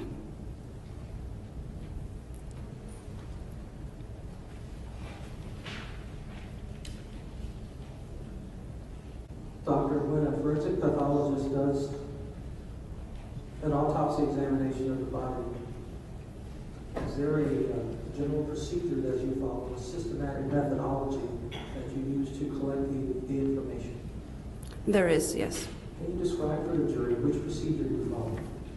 So the procedure is the first thing is the external examination prior and after washing. And then the next step would be documenting all of the injuries that are on the outside of the body. And we usually use diagrams to document the injuries. We sometimes label them depending on how many there are. After that, we do an internal exam of the body, and that is to see if there's any injury to the internal organs as well as any natural disease. And if there is injury to the internal organs, to see, such as in this case, the pathways of the bullets. And also we collect any samples that may be relevant for any future testing. We also collect to document the amount of any fluids that may be on the inside of the body.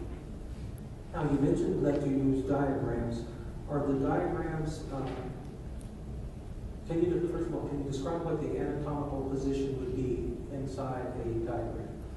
Anatomical position is inside of a diagram is usually a person standing or standing face front. There's one diagram that is the face front with arms to the sides, and then the palms up, and then there is the back part of that as well. How many diagrams did you complete in this autopsy? I believe I completed 4 diagrams in this autopsy. And Your Honor, at this time, please record if we could, I'm going to be using State's Exhibits 147, 148, 149 and 150. We are going to distribute an exhibit to you to aid you in the testimony that the doctor is going to be presenting. It's a 4-page document. Again, don't get ahead of yourselves with reviewing it. Wait till the doctor is specifically addressing that part. These are diagrams. They're going to be similar to what we see over here on the chart on my right-hand side. Go ahead and do the distribution to others.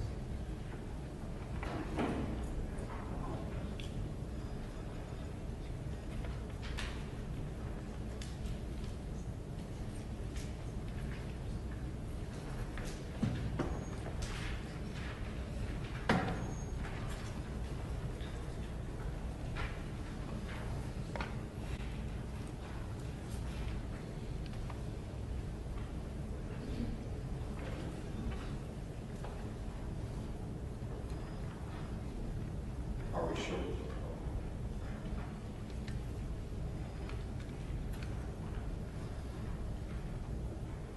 And Mr. Alvarez, if you will provide that extra copy to the court. Go ahead and proceed. Yes, Your Honor. Dr. Algenovich, I'm showing you what's been marked and previously admitted as State's Exhibit 147 for identification.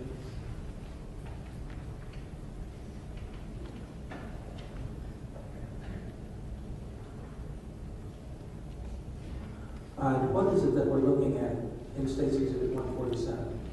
This is a body diagram that documents the firearm injuries.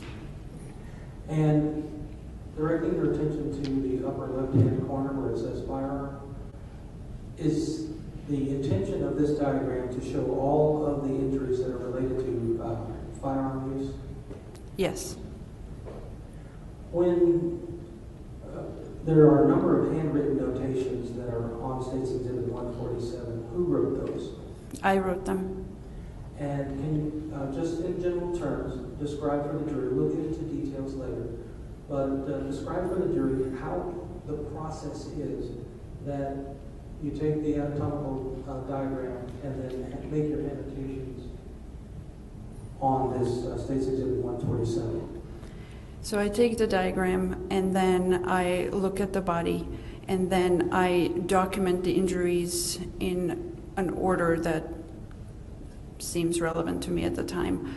They're not in any specific order. It doesn't mean that one leads to another. That's something that is determined after the complete exam and all of the pathways are done. So at first, this particular case had multiple gunshot wounds, and so I used labeling to distinguish the wounds, so later on I can potentially pair them up.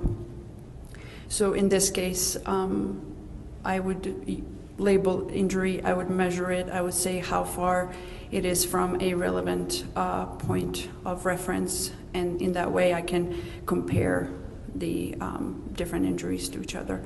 Then I document their size and their appearance. In this particular diagram, there is at the bottom the trajectory connections that I made at the end of my exam once I examined the full body. There are some associated injuries that are on this diagram that are not strictly gunshot wounds, but I felt that they were part of the gunshot wound category because they pertained to the gunshot wounds. And once we go into detail of that, I think they'll become more clear. Now directing your attention to State's Exhibit 148. Again, this is the second page, is that correct? Yes, Your Honor, it is the second page. Looking at State's Exhibit 148, what was the purpose of creating this diagram? The purpose was to document any blunt injuries that I could not group with the gunshot wounds that seemed to be potentially separate from the gunshot wounds.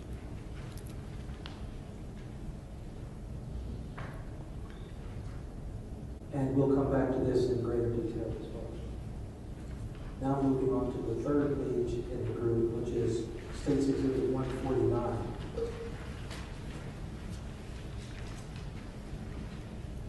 And what was the purpose of making this record?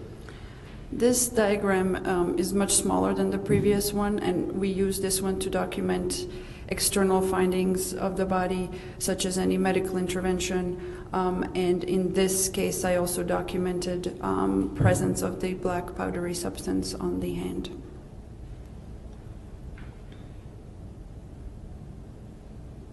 And we have discussed the black powdery substance.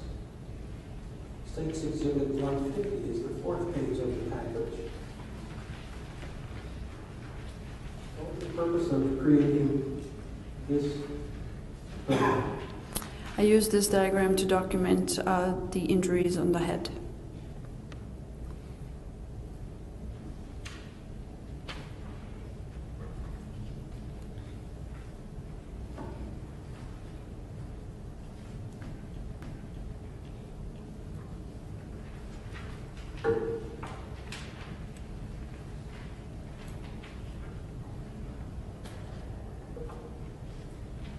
Directing your attention, Doctor, back to the first page of the four-page package, State's Exhibit 147.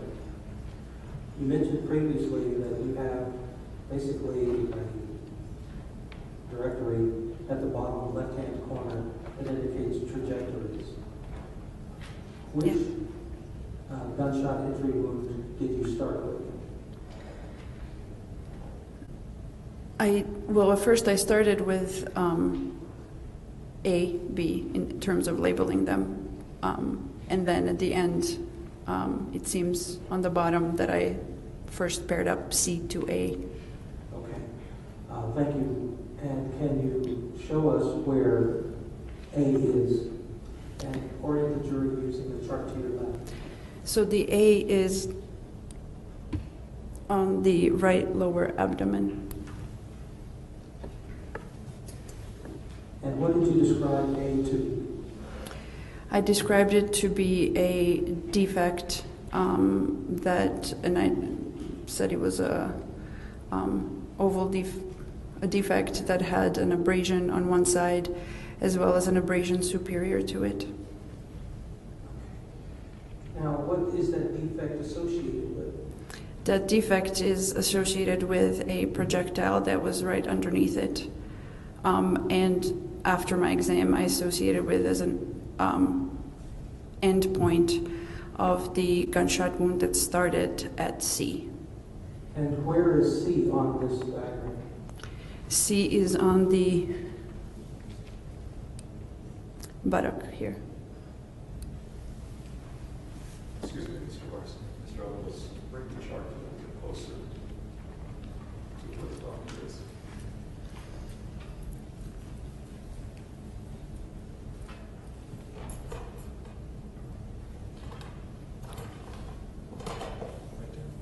Can all the jurors see, or is it?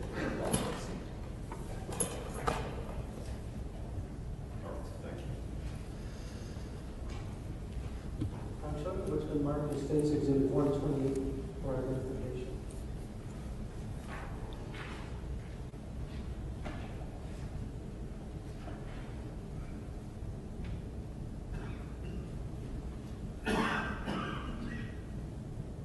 And can you describe what we're seeing? That is the entrance gunshot wound that is labeled C.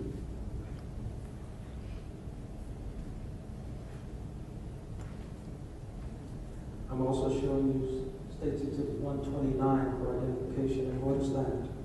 That is a close-up image of the entrance gunshot wound C.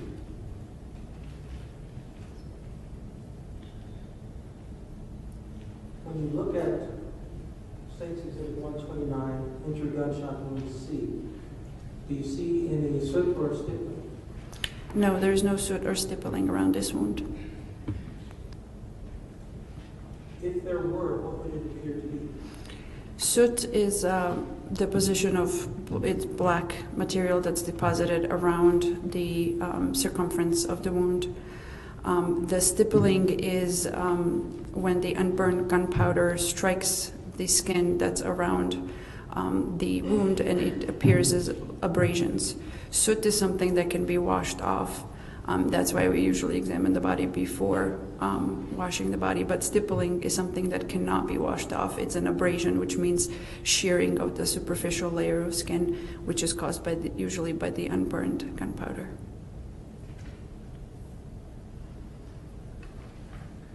I'm showing you what's been marked as State's Exhibit 130 for identification. What is that? That is a projectile that was found underneath the wound labeled as A in the lower abdominal wall.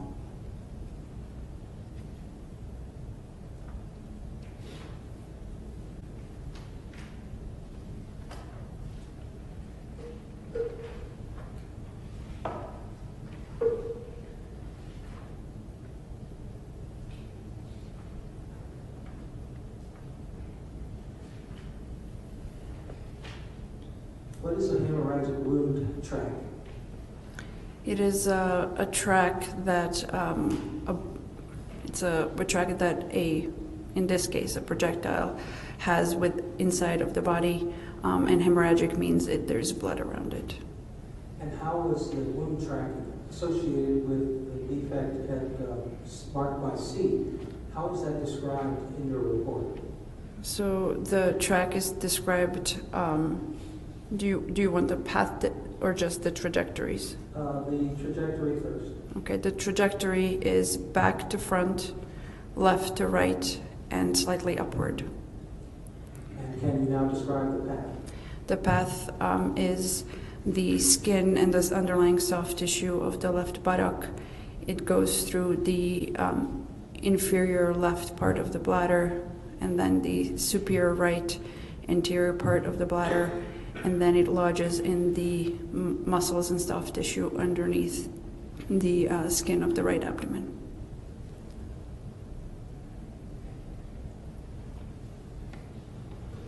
Did you examine the decedent's body and find a defect that was labeled D? I did. And can you point to where that is on the anatomical chart to orient the jury? So defect labeled D is on the lower right back. And I'm showing you what's been marked as State's Exhibit 131 for identification. What are we seeing here? This is the entrance wound labeled D. And this discoloration in this area, what is that? That is bruising. And is there any soot or stippling associated with the gunshot entry wound labeled D? There is not. And what was the wound, what was the trajectory? The trajectory was back to front, and I believe this one goes to the underneath the sternum, so it goes back to front, right to left, and upward. Excuse me, doctor, do you have a copy of the smaller diagram? Do you have it there? I do. You have an extra copy?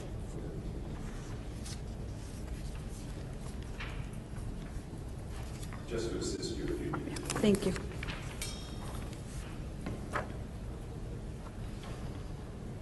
Go ahead, Mr. Barnes. Thank you.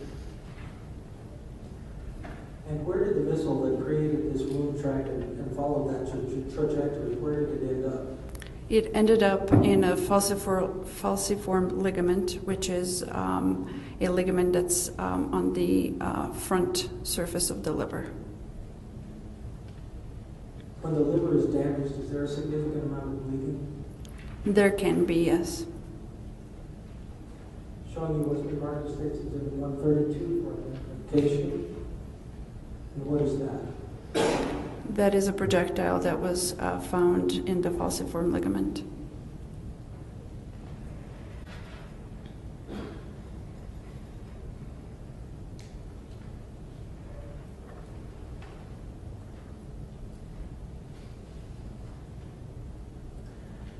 Did you identify a defect on Mr. Martin's body that you labeled as E? I did. And can you describe for the jury where that is? That one is on the mid-back right here, on the right.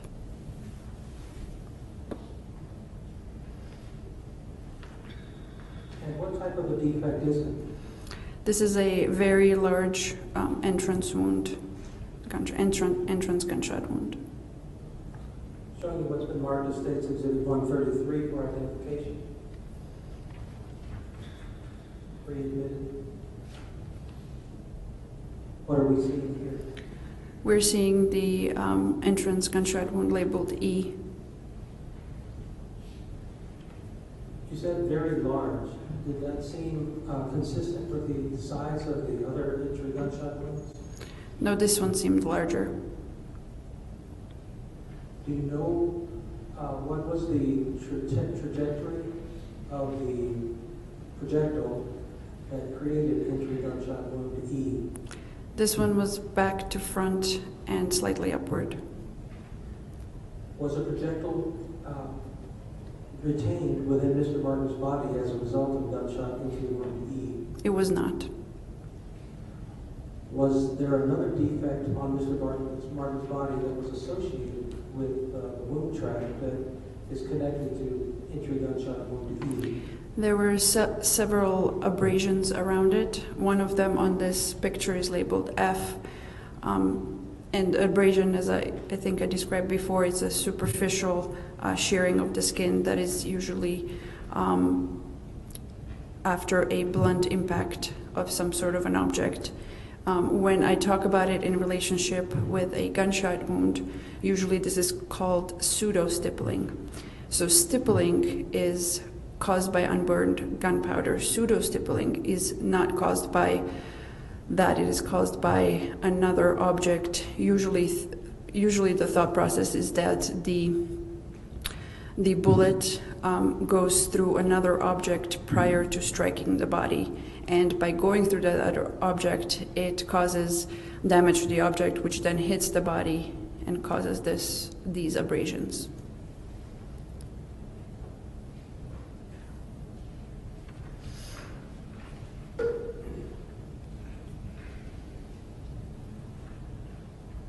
State's Exhibit 134 for identification. What is the nominal size of this entry gunshot wound E based upon the scale that we're seeing here? It is measured 2.7 by 2 centimeters. That's fairly large. Objection asked to answer. Sustained.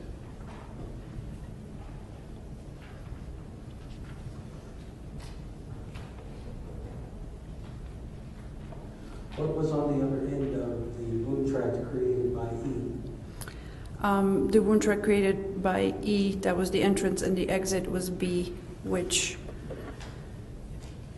is on the front right chest.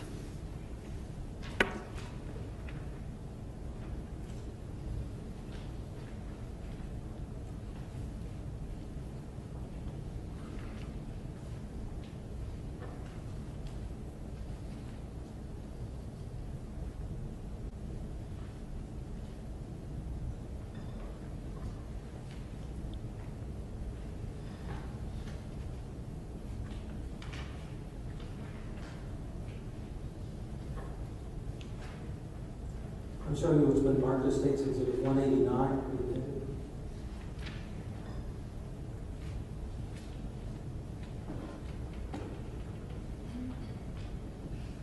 And what are we seeing here, Doctor? This is the exit wound labeled B. Is there anything odd about it? The shape? It is an oval shaped. It has a little bit of an abrasion around it.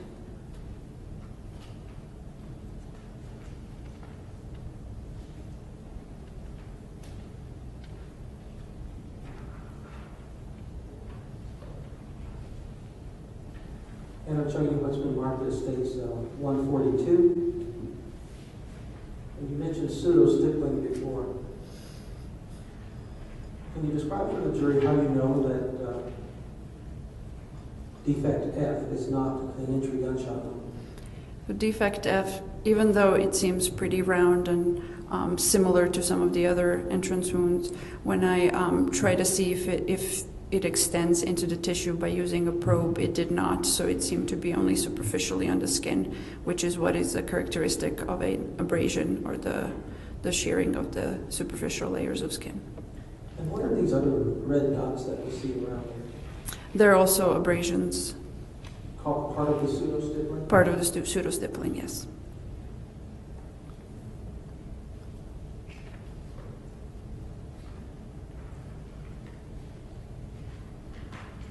Can you describe for the jury and show them on the chart where entry gunshot wound G is located? So entry gunshot wound G was on the upper back, almost to the back of the shoulder.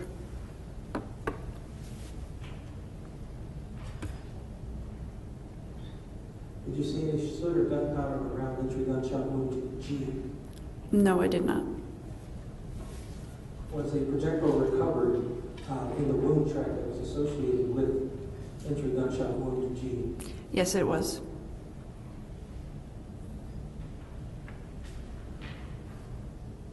And I'm showing you State's Exhibit 136. And can you describe what we're seeing here? This is the entry gunshot wound G with a abrasion around it. And what was the wound tract that was associated with entry gunshot wound G? So the wound tract ended in the right neck, so it's back to front, right to left, and upward.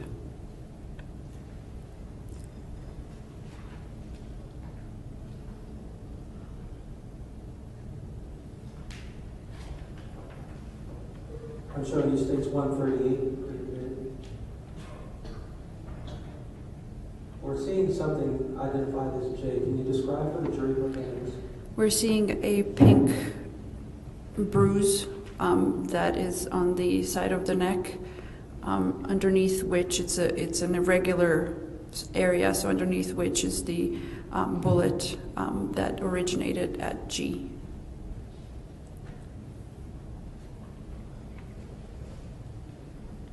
Showing you States 137. What are we seeing in this exhibit, Doctor? This is the projectile that was recovered from the muscle that's in the right neck. Now, in all of the projectiles that we have seen in the exhibits published to the jury, there is this annotation in the exhibit. Can you describe what that is and why it's done that way? This is purpose of documentation. It's standard, something that is done at the Office of the Medical Investigator. They call all the bullets missiles, and they usually weigh them, and they say where the location was, and this is kept as evidence.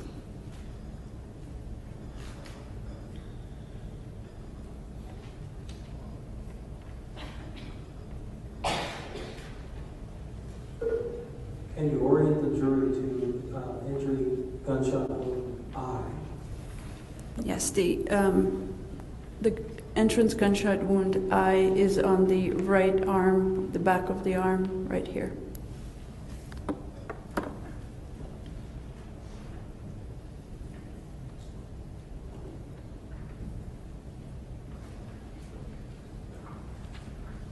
I'm showing you States Exhibit 139 pre-admitted, and can you describe for the jury what we're seeing here?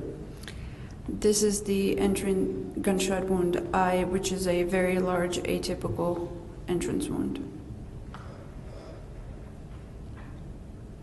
Was there any soot or stippling seen around this wound? There was no soot or stippling. Can you describe for the jury what the trajectory was? The trajectory is back to front, right to left.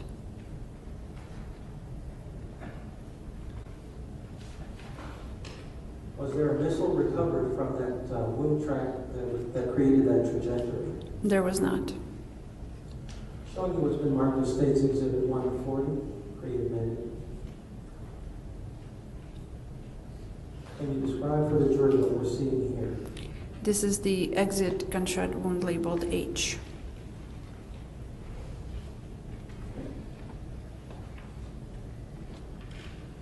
And how does it compare in size to entry gunshot wound in the eye. It is smaller.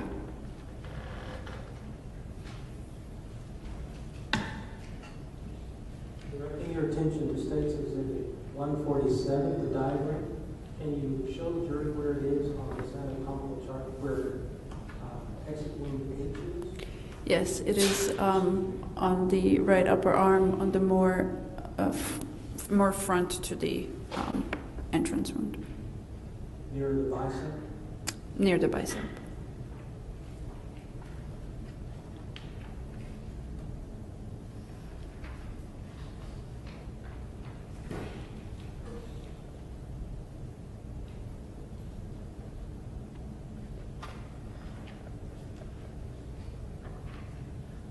Did that complete your examination of Mr. Barton's body for gunshot wound injuries?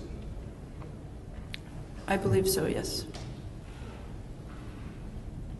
Were any of the gunshot wound injuries, what was the trajectory for all of the injuries? Was it from back to front? Yes, all of them were back to front.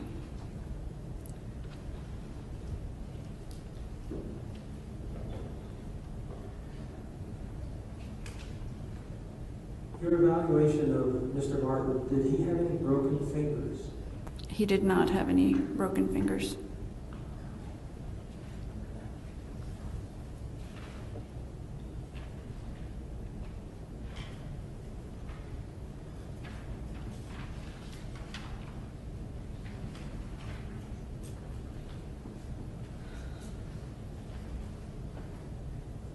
Did you notice any lacerations to Mr. Martin? He had lacerations on his head. And I'm showing you what's been marked as State's Exhibit 150. This is on page 4 of the package. And can you identify for the jury where the lacerations were? The lacerations were on the left eyebrow. Was there anything peculiar about them? Were they, did the lines cross? Were they parallel? They were parallel. I'm showing you what's been marked as State's Exhibit 141.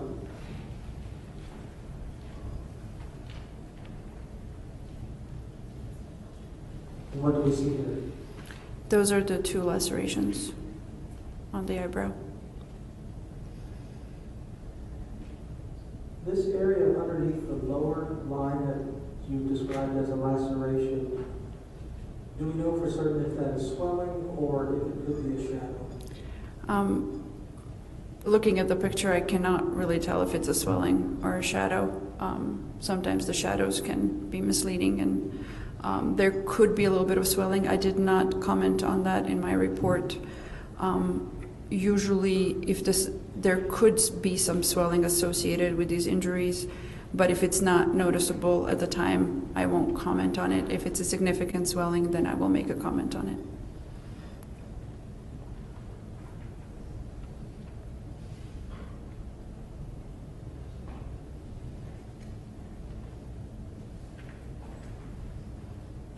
Directing your attention to State's Exhibit 148, which is page 2 of the 4-page package. Did you see any indicators of blunt force trauma on Mr. Martin's body? Besides the lacerations on the head, there was an abrasion, which is the shearing of the superficial layer on the torso, on the right torso. There was also an abrasion on the left knee, and there were contusions on the knuckles of the right hand. What is a contusion? A contusion is a bruise. And I'm showing you what's been marked as State's Exhibit 143. Can you describe this for the jury, please? This is the red and black abrasion on the torso.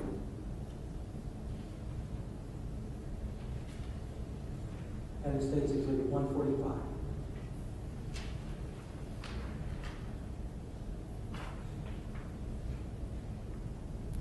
That is the abrasion on the left knee.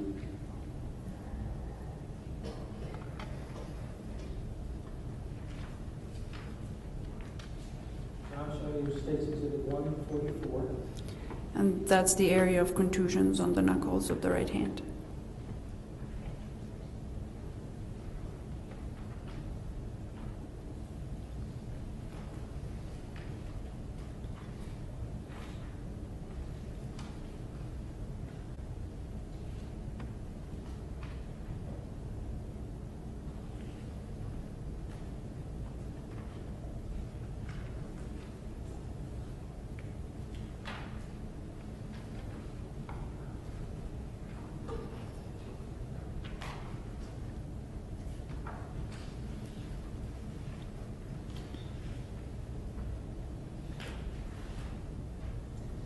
And for the sake of completeness, Dr. Algenevic, I'd like to show you State's Exhibit 135. Can you describe what this is, please? It is blurry. Excuse me, sorry. Go ahead. Can you describe what this is? That is the wound labeled B. It's not labeled in this photo, but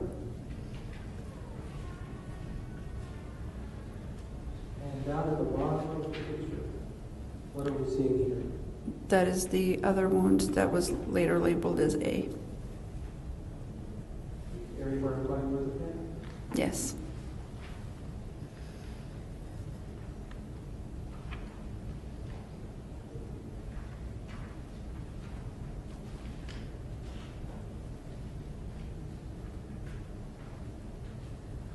And doctor, are there fluids that are recovered from the decedent as part of the autopsy process? There are several fluids that are usually recovered and retained. We take a blood sample, usually from a large vein, mostly from the legs. Sometimes we take samples of blood from the heart. We take sample of urine if it's present. We take sample of the fluid that's in the eye. And then we also, we at least measure any other blood or any other fluid that may be in the body cavities that should not be there unless there is an injury. And were blood samples taken of Mr. Martin? There were. And where were they taken from? There was a femoral blood sample and a heart blood sample.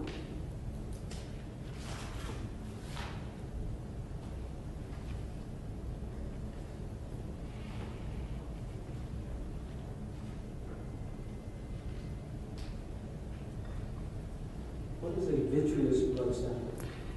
So vitreous, vitreous fluid is the fluid in the eye. And can that fluid be used to determine whether or not someone had consumed alcohol? It can be used, yes. I can have your own job. Yes, go ahead, Mr. Byers.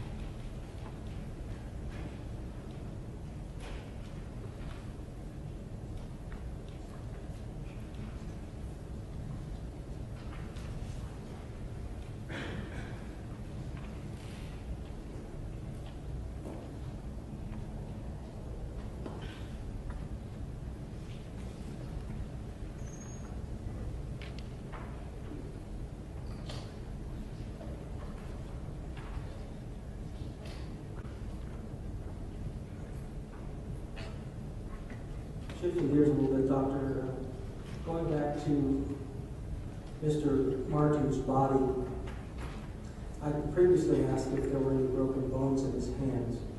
Can you describe for the jury if there were any physical injuries to the index finger of either of Mr. Martin's hands?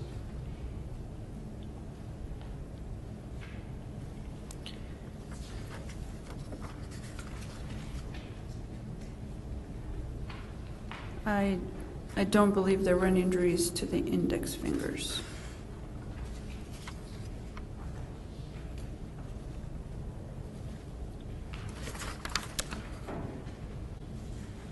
Getting back to, what is a toxicology report? Toxicology report is a report that is issued by a toxicology laboratory who performs testing on samples that we send them after an autopsy. And that is something that is not done by your office, is that correct? That is correct. Do you have occasion to, but is it something that is included in your autopsy report? It is, because sometimes, depending on a case, we depend on the results of the toxicology report to determine the cause of death. Was a toxicology report done in this case? Yes, it was. And did it have any bearing whatsoever on your determination of cause or manner of death? It did not. And do you know what the toxicology, well, did the toxicology report come back positive for any type of controlled substance for Mr. Jeremy Martin? Could you define controlled substance, please? Controlled substance being something that is a narcotic drug, usually drugs of common use, or something that would be a prescription narcotic. No, it was not positive for any of those. Did it come back positive for ethanol? It did. And ethanol is a fancy name for alcohol? Alcohol, yes. Showing you State's Exhibit 146.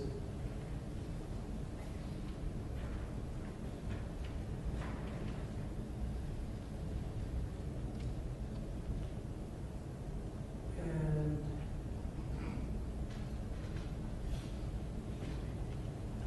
what is it that we're looking at in State's Exhibit 146, Doctor?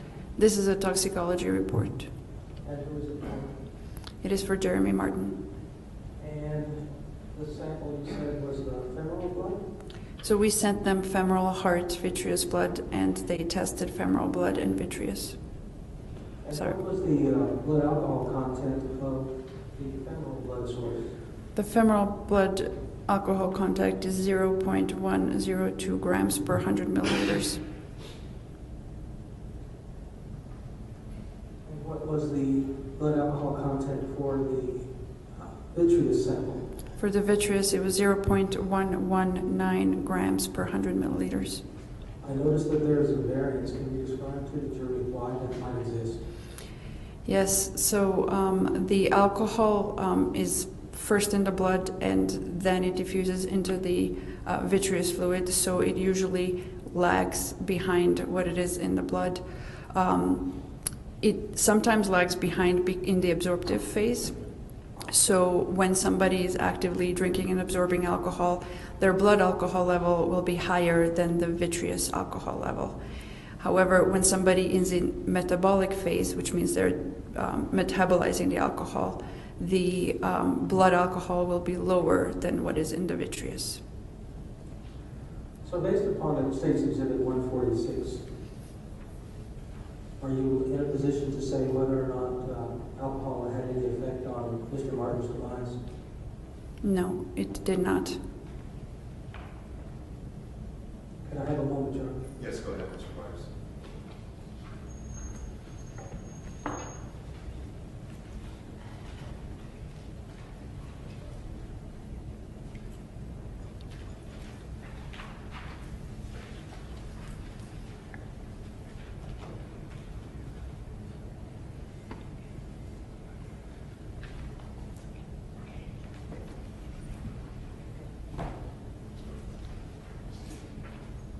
Doctor, in your opinion as an expert, do you have an opinion as an expert on the method, manner, and cause of death of Jeremy Martin? Right, absolutely. She testified, as I said, overruled, like she's given her opinion on You can answer. Okay, sorry. His cause of death was gunshot wounds, and manner of death was homicide. Thank you, Your Honor. Pass the witness. Thank you. It's about 12:06. We're going to go ahead and, before we proceed with the cross-examination, we're going to go ahead and recess. Take our recess and ask you to be back. Come to this afternoon for the completion of the examination. All right, thank you. We're in recess. All rise.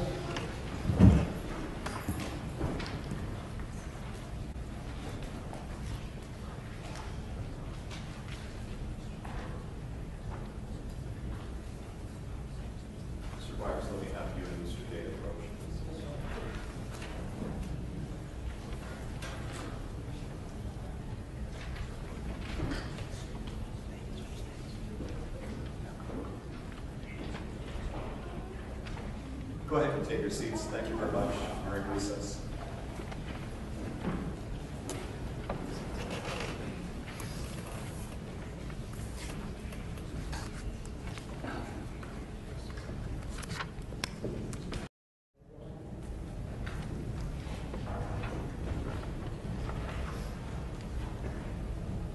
Doctor, please join us. Rejoin us at the witness chair.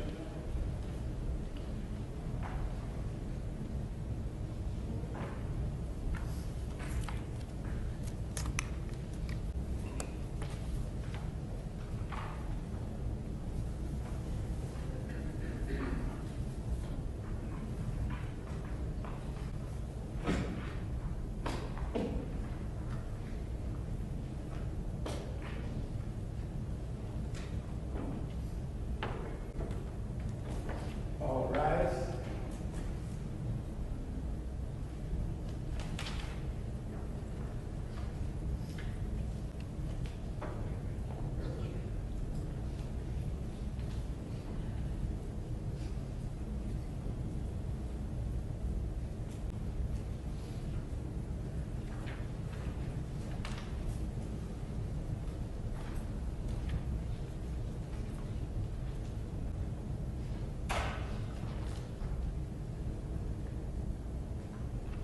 All right, thank you. Good afternoon. Take your seats, please.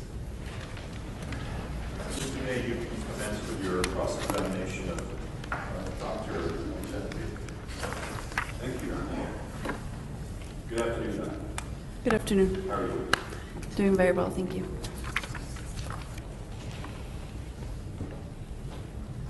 Doctor, you testified before lunch that according to the toxicology report results on Jeremy Martin, he had alcohol in his system. Is that right?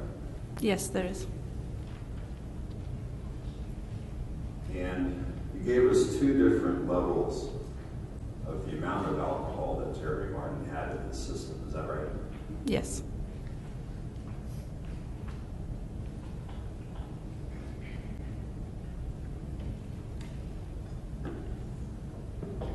And Doctor, one of the levels that you gave us for the alcohol in Jeremy Martin's system was 0.102. Is that right? I believe so, yes.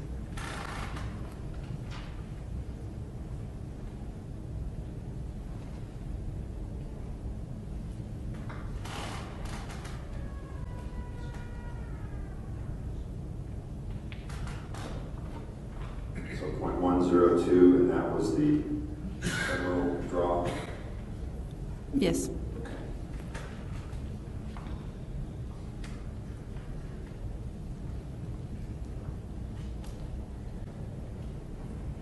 The other draw was a 0.119, Yes. and that was the vitreous draw? Yes. Mr. Day, would you give me just a moment? Mr. Rourke, is there a technical difficulty? Yes, Your Honor. Our screen is not working.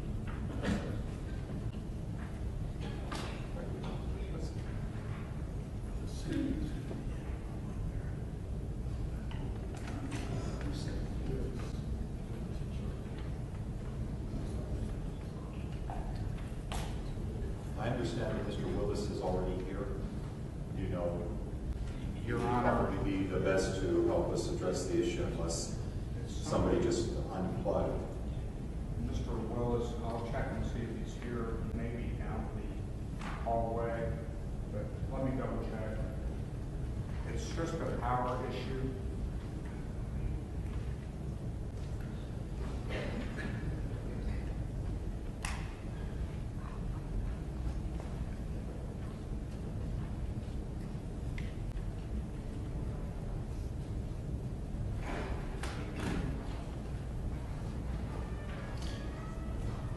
I believe that there's a screen right behind you as well, and although it was set up for it's working. Yeah, it's working. Thank you. Go ahead, Mr. Day. Thank you, Your Honor. So, doctors, you were saying that the two tests for blood alcohol in Jeremy Martin's system, one was .102 and one was .119, and you gave us some testimony about why those numbers might be different as it relates to which part of the body the sample was taken from and why one sample might be different because of how fast the alcohol is being processed. Is that accurate? No. So you have here blood alcohol with 2 levels. That is not what I said. The 0.102 is blood alcohol. The 0.119 is vitreous, which is not blood. It's the fluid from the eyeball. Yes, and it's not blood. And that was another way of, you're right, it's not blood, it's just a measure of the alcohol in his system. In a vitreous fluid, yes. Thank you for clarifying that. And you know, Doctor, what, in New Mexico, what the legal limit is to drive on our roads with blood alcohol level, right? I do, yes. I'm going to give you some latitude. So your answer is yes, you do know, and it's .08, right? Yes. So .08, and that means in New Mexico, if you have a blood alcohol level of .08 or above, you're considered intoxicated. Is that right? I believe so. To drive. Objection calls for legal conclusion. Sustained on that point. So your understanding, Doctor, is that .08 is the, Judge, she's been qualified as an expert. She does know this. She's testified. Well, Not legal expert. I'm not calling for legal conclusion. It's the law of the state. she's already confirmed, but you're asking her to go to a legal conclusion. She may be unable to do that without you establishing. Sure, Doctor. You testified that you knew what this blood alcohol level was, right? The limit in New Mexico. Yes. And it's the same in New York where you are now, right? Yes. Relevance. Overruled. And so what is your understanding, if anyone, based on your training and experience and your role as a forensic pathologist, and you have an MD degree and you're a citizen of New York, but you used to live here, you can tell us that if you are driving on the roads of New Mexico or New York with a blood alcohol level of 0.08 or above, you're driving drunk.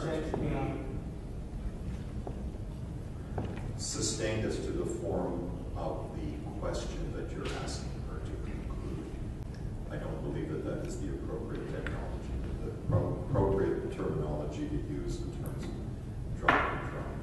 Well, Doctor, if a person with a blood alcohol level of, say, 0.102 were driving on the roads of New Mexico or New York, would they be driving? May I finish the question? Yes, Mr. Byers, let him finish the I question. understand they don't want the answer, but may I finish the question?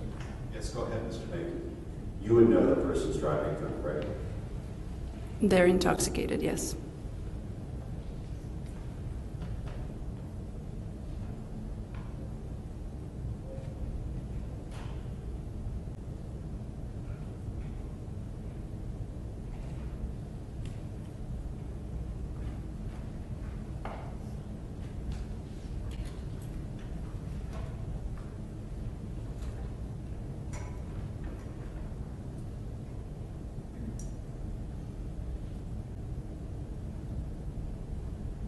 Doctor, I want to show you what the District Attorney's Office showed you and entered as State's Exhibit 140, and this is the wound identified by letter H, correct? Correct. And you identified the larger wound as an entry wound and the smaller one as an exit wound, right? Correct. But in fact, Doctor, as recently as January of 2015, you believed it was the other way around. Correct. In fact, Doctor, on January 27th, 2015, you were visited at your office by Mr. Byers. Do you see him sitting here? I do. And may the record reflect that the witness has identified Mr. Byers. It'll so reflect. Thank you. And Irma Palos, who is the case agent, have you seen her here today? I have previously. Can I ask Ms. Palos? Mr. Day, you're trying to establish that there was a prior indication of different information that was provided to you by the doctor. I believe that she's already confirmed that. That's fine. I just want to make sure she knows who she's testified that these people were at the meeting, I want to make sure everyone knows who they were. That's fine, I can move on. Yes, that's not necessary for purposes of the question. So Mr. Byers was at this meeting, he came to your office with Detective Palos, right? Correct. And Mr. D'Antonio, who's the district attorney who's not here today? Correct. And they came to your office in Albuquerque, right? Correct. And that's at the it's a brand new building, it's the new lab division right off of the interstate, right? Yes. And they met with you that morning on the 27th of January 2015, right? I don't remember the exact date. If I showed you your report, would that refresh your recollection? It would. May I approach it? Go ahead.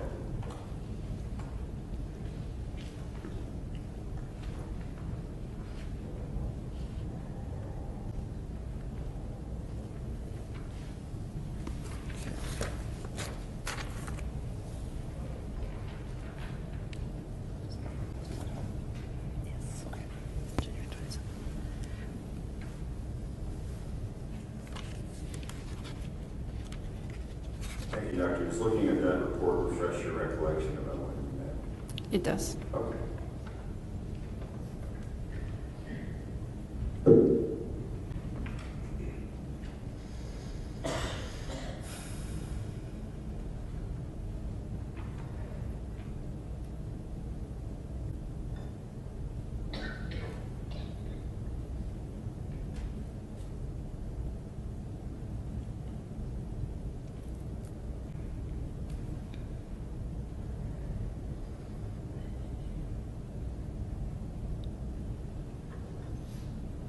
And you met with them in your office to discuss the autopsy report, correct? Correct.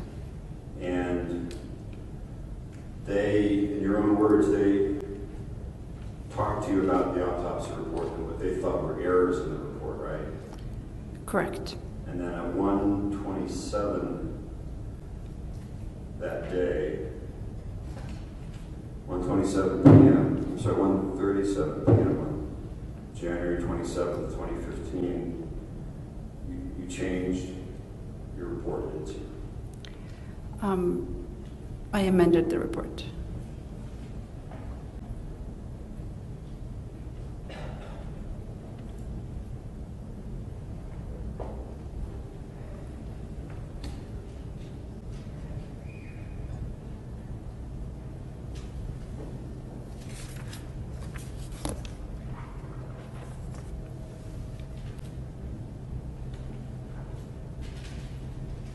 And you amended your report to change the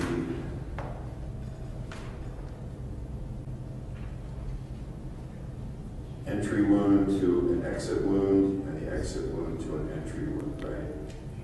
I think when I wrote the amendment, I actually said, let me just revisit the way it's written, because I'm not quite sure that that's what I did. Do you mind if I take a look?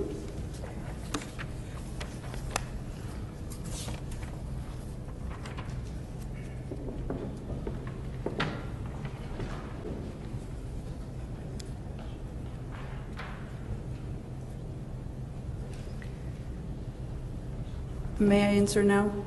Of course. So what I changed is that one of the wounds had been labeled as both entrance and an exit, while the other wound was only labeled as an exit, and therefore that was discrepant because there were two wounds, and the way it was described, it seemed that there were possibly three wounds. Okay, so sorry, I didn't interrupt you. Your report had previously been reviewed by your Deputy Chief Medical Investigator back in December of 2014, right? Correct.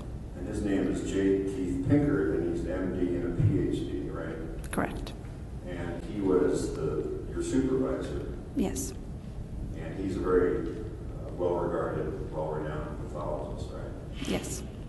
The way you work at your office is once you complete your work, it is peer reviewed or actually supervisory reviewed to make sure it's accurate, right? Correct. And he didn't ask you to make any changes when Dr. Pinkert reviewed it back in 2014, right? He did not. All right, so it was your meeting with these two prosecutors and a law enforcement agent. entry over a year later that caused you to change the report, correct? They pointed the discrepancy in the report. And you accepted their position on the discrepancy, right? I accepted that there's a discrepancy, and I said I will review it with my supervisor, revisit the injuries, and if there needed to be an amendment, it will be made.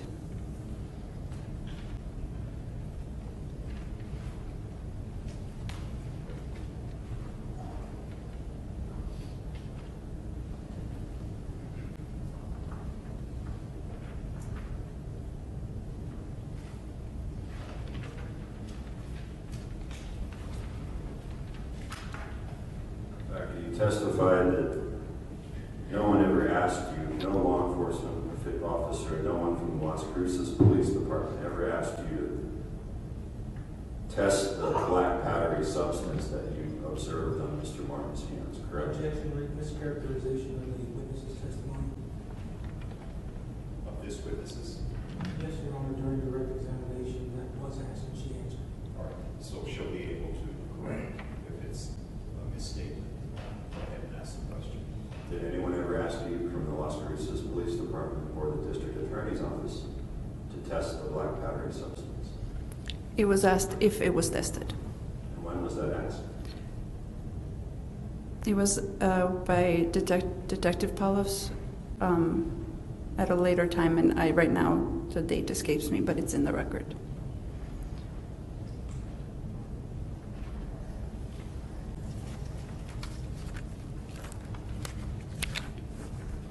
Would it refresh your recollection if I showed you your report? The date of that, yes. May I approach the witness? Yes, go ahead.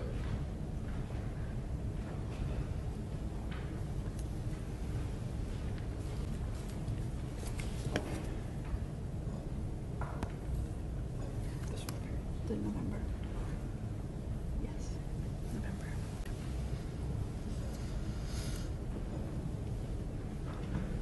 Excuse me, Your Honor, but the court instructed the opposing counsel to show the state what it is that he's refreshing. Of course, it's the autopsy report provided by the state, disclosure page 1332. So, Doctor, now having looked at your report, does that refresh your recollection about when Detective Palos asked you about the black powdery substance on Jeremy Martin's hand? Yes, When was that? in November 2014. And did you test it at that time? I did not. When? We did not collect the substance. Now, you would have collected it, of course, if anyone had asked you to. If, when I was performing the external examination, I was asked to collect it, I would have, yes. But by then it was too late to do any analysis. By November? Yes. Yes. And when you conducted the autopsy, you had law enforcement officers present at the lab, didn't you? Yes. And that was Detective Torres. I do not remember who was present. But you had a detective from Las Cruces Police. I did, yes. And that's a standard procedure to have a detective from the investigating law enforcement agency present at an autopsy, right? That's correct. And at that time, Detective Torres or whoever it was who was present could have instructed you to collect the black powdery substance for analysis, right? I assume so. But no one ever asked you to do that at the autopsy, did they? No.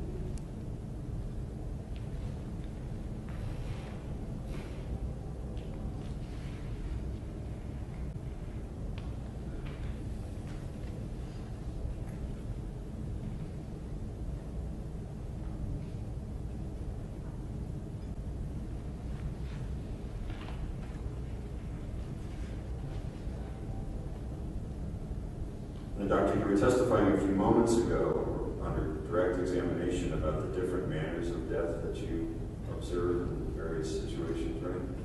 Not today. Well, there are actually 5 manners of death. That is correct, but I was... You're on to consider the question of the witness. Again, it's cross-examination. I'm going to overrule the objection. He can state what he believes, and the doctor, as an expert witness, can respond and make corrections. restate your question because I don't believe I heard it in its entirety. You agree with I do. And could you tell us what those are? There is natural, there is suicide, there's homicide, there's accident, and undetermined. And when you say homicide, you are not indicating necessarily any degree of homicide, first degree, second degree, voluntary, self-defense, anything like that, are you? No, those are legal terms.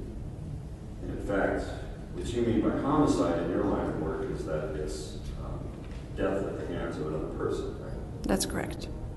And that's as far as that goes, right? That is correct.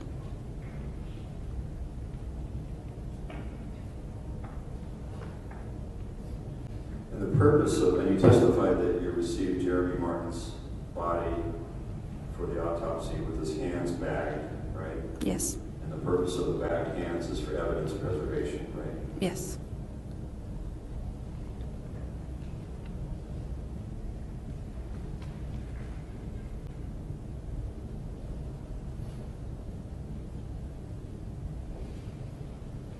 And Doctor, you showed us on the diagrams that you have next to you and that the prosecution used as exhibits that each of those wounds was labeled by a letter, right? Correct. But as you said, that doesn't indicate anything about the sequence of the wounds, right? That is correct. So the sequential order, A, B, C, D, and so on, that means nothing other than those are for identification purposes for you, right? That is correct.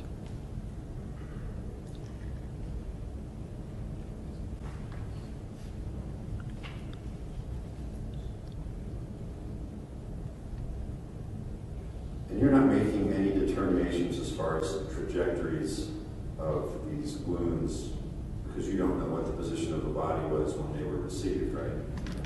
Great question.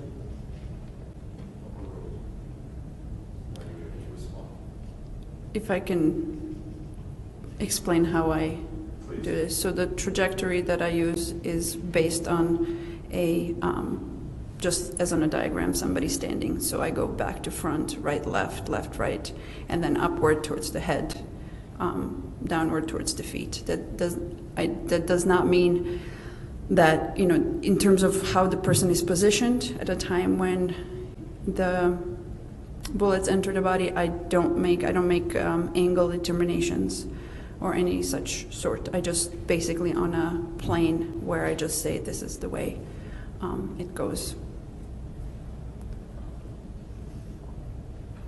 So you don't have any information about the position of the person who fired the shots in relation to a trajectory pattern on this person, on Mr. Martin's body, right? I have no information on the position of the body, no. And that's not something that you would be asked to do, right? Correct. And you are often asked, aren't you, Doctor, to make a determination as to the distance that the projectile, that the source of the projectile traveled before it entered the body, right? That is correct. Are you ever able to do that? We are sometimes. Can you tell the jury just in general what sort of different ranges that you see in your line of work? So there are three general ranges that in my line of work I would talk about. One is contact, and that is when the gun is in contact with the skin and it leaves a mark on the skin such as soot around the wound, as well as there could be some searing around the wound from the heat, from the gases that are getting out of the gun when the gun is fired. Then there is indeterminate range, which is the range which used to be called distant. Some people actually still call it distant range. But that means there's no marking on the body besides the entrance gunshot wound that gives us a clue how far the gun was away. And that also, it's called indeterminate because we can't always with certainty say that somebody was really far away. There could be an object in between of the gun and the body. And then the third is intermediate, which is in between. When we have some, such as stippling, we have evidence on the body that the gun wasn't in contact with the skin, but it was still close enough where it left the abrasions. And those are just the general 3 categories with which I work.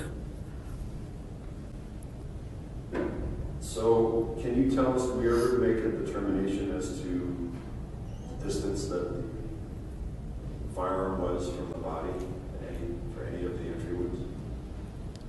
In terms of the 3 categories that I just said, yes. And what were they? So for this particular case, they were indeterminate. And that for you means that the gun was within a certain range from the, or distance from the skin, you just don't know what it was. Yes, And that means either the gun and the body are far apart, so there's no marking on the skin, or it means we cannot tell because there may have been something in between. that is correct, yes. And you were able to determine that Mr. Martin was wearing clothing at the time that projectiles entered his body, right? Yes. On what you identified as entry wound E, can you tell the jury, were you able to draw any conclusions about the distance in that particular entry wound? I was not, besides the indeterminate. So you're basically not able to give any idea about the distance of the weapon as it relates to the body, is that right? That is correct.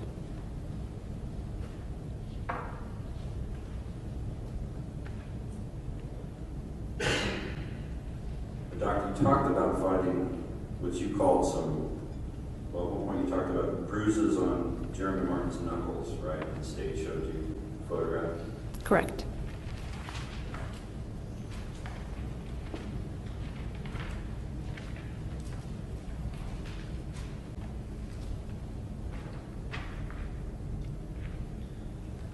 That was states 144.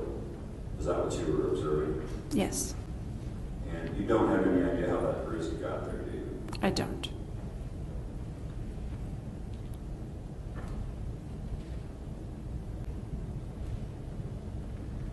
And in observing the bruises and what you call the lacerations on the body, you don't offer any opinion at all as to how they got there, right? I think in my summary, I offered a potential. I said that the bruises and scrapes on the hands suggested that he may have been involved in a physical altercation.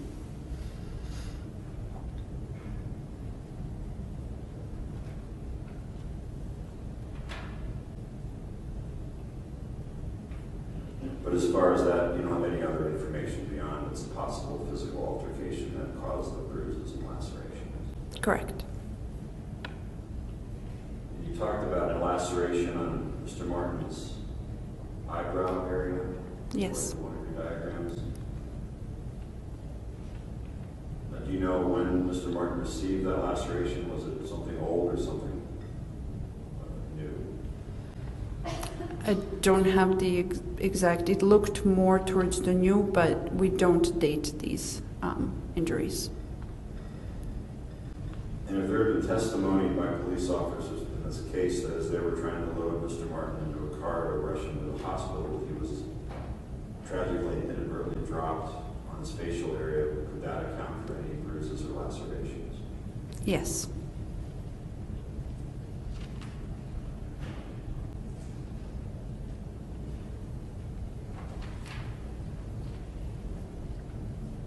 We have a moment here. Go ahead, Mr. Davis.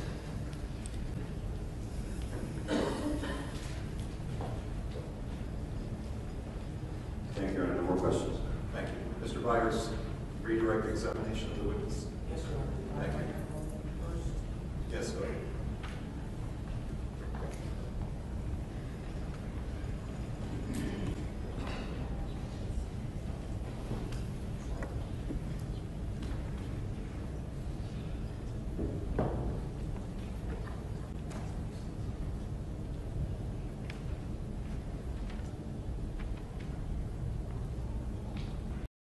So the wounds, the I and H, as well as the trajectory of the E. So then, now concerning trajectories,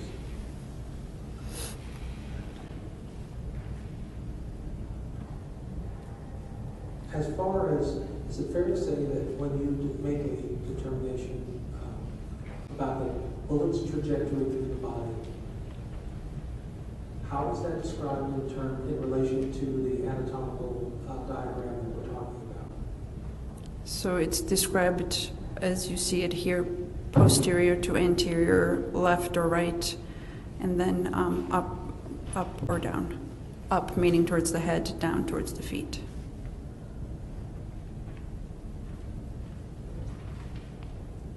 Now, as far as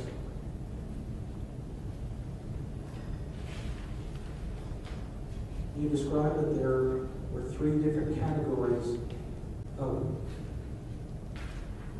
labels or descriptions explaining the distance from the body that a firearm was away from the body when a bullet was fired. Is that right? Yes, the ranges. The ranges. Now, to the best of your knowledge, do you know if that correlates to the same language that is used in another scientific field, that of forensic firearm and toolmark examination? I don't know what they use. Did you see any contact wounds on Jeremy Martin's body? I did not. And did you see any intermediate wounds on Jeremy Martin's body? I did not. So all of the wounds on Jeremy Martin's body that you saw were of indeterminate range? Yes, based on the definitions that I work with.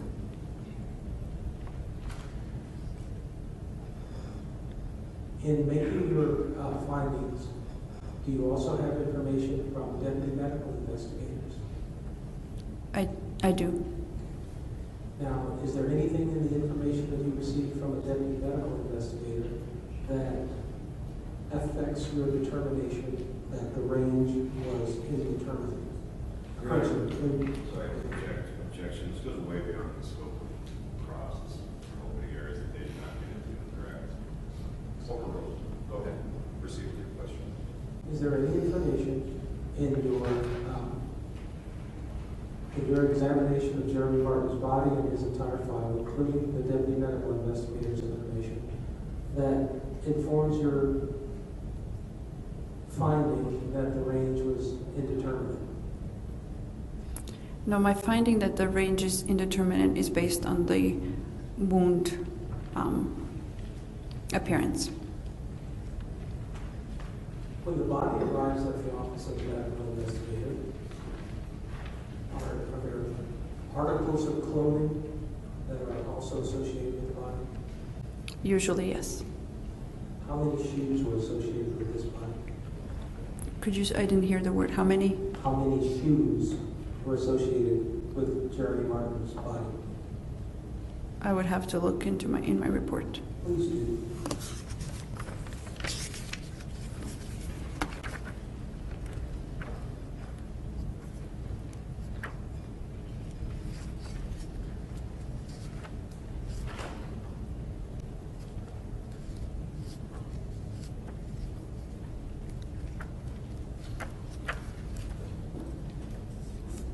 Inventory list last page.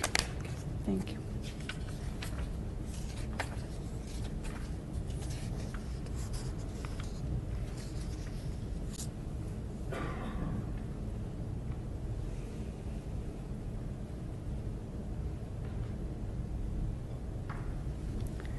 Just says shoes.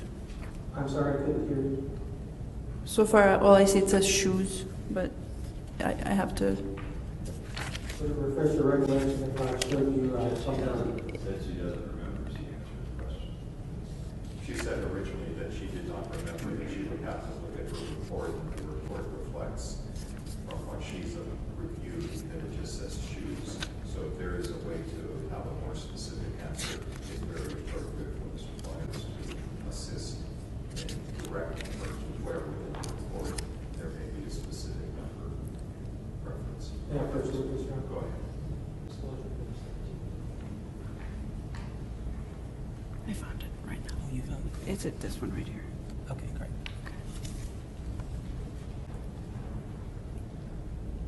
Do you have an answer, doctor? Yes, 2 shoes.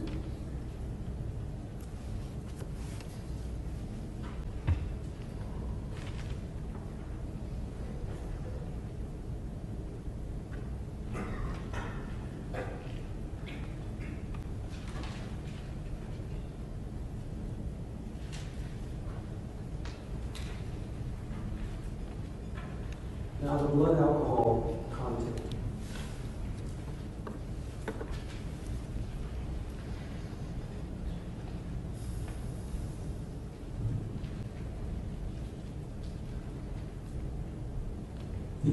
The amount of blood alcohol that was found in Jeremy Martin's body, what, if any, impact did that have on your findings concerning the cause and manner of death? Ask and answer. It did not have an effect on the cause of death. No effect. No effect. Ask and answer. Pass the witness. Thank you. Mr. Day, go ahead with your re-cross-examination of the witness. So, Doctor, from the time you did the autopsy in 2014 until the time you had the meeting with the district attorney and staff, you hadn't made any amendments to that autopsy report, had you? From the time it was finalized Yes. to, no, I did not. So the only amendments that you made came after the meeting, correct? Yes. And after that meeting, you changed the entry, and you explained what it was for, but you changed the entry wound and exit wound, you flipped them around, right? So the entry wound is now coming from the back, as opposed to before when you had it coming from the front or the side, right? That is not correct because the way it was written, it did not make sense. Because it was, you got it wrong initially, and then when you had it peer reviewed by the deputy medical investigator, he didn't catch that either, right? Correct. And it wasn't until the district attorney's staff met with you that you changed it? I reviewed it and made an amendment, yes. After that meeting? Yes. Thank you, Your Honor. Thank you, Mr. Day. Does the jury have any questions of the witness?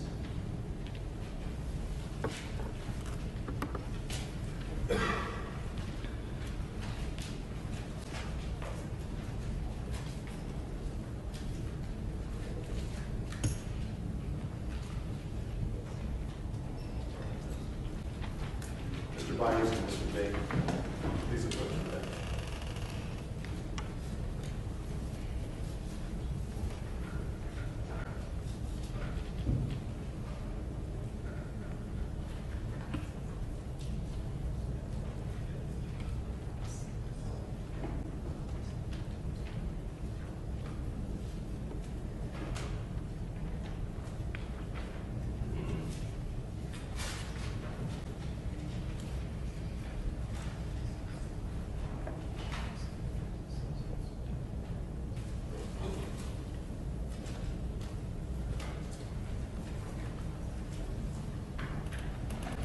Dr. Aldinovic, the jury has questions of you.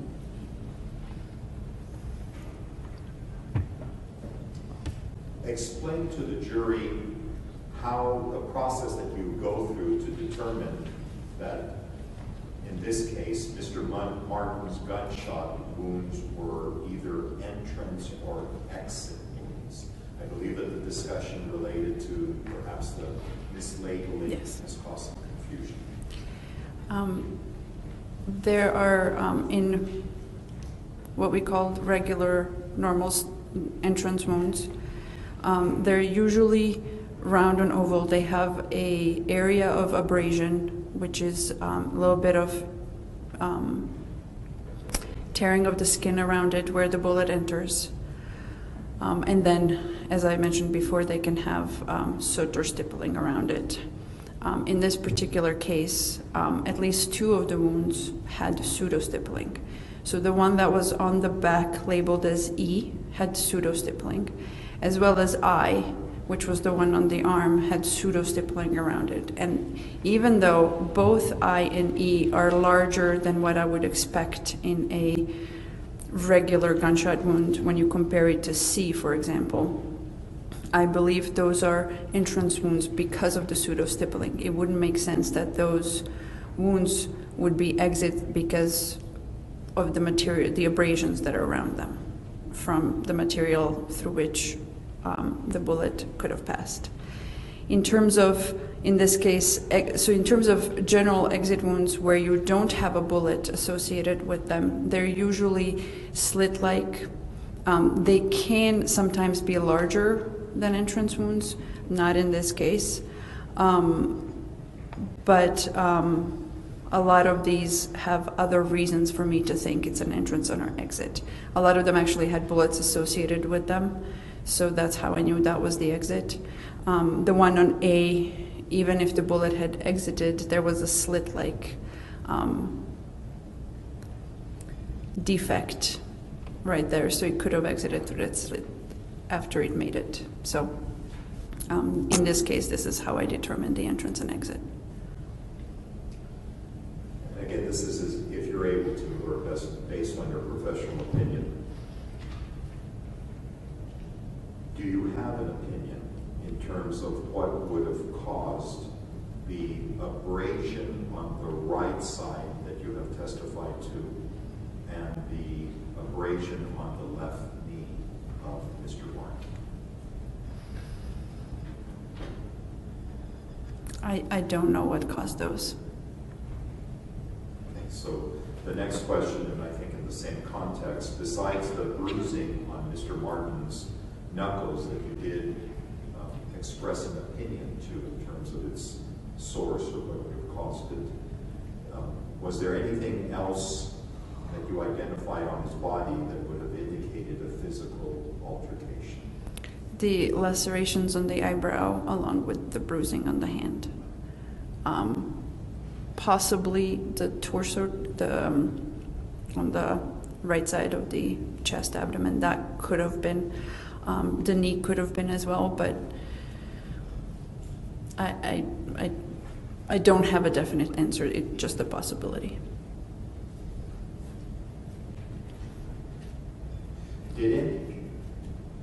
Is it your opinion, or can you express an opinion as to whether you believe that any of the medical interventions involving Mr. Martin before you conducted your autopsy could have affected the alcohol content that was identified in your earlier testimony?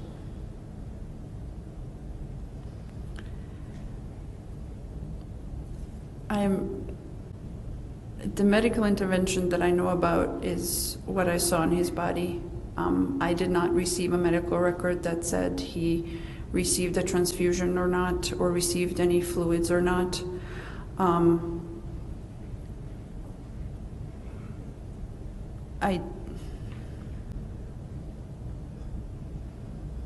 Because I don't know if he did receive any of this, I don't know that I can testify as to if any of it had affected. I only saw the actual intravascular catheters, the chest tubes, but I don't know what he was actually administered in the hospital, so I cannot make a judgment if that could have impacted his blood alcohol level.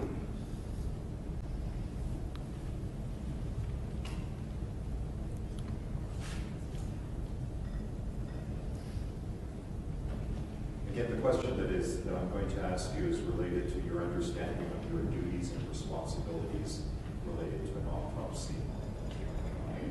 But is it not an examiner's job or responsibility during an autopsy to test all substances found on the body, and in this case, including the hand? It is not the job of the medical investigator, a medical examiner for that. So the reason that we, as medical examiners, don't test the black substances,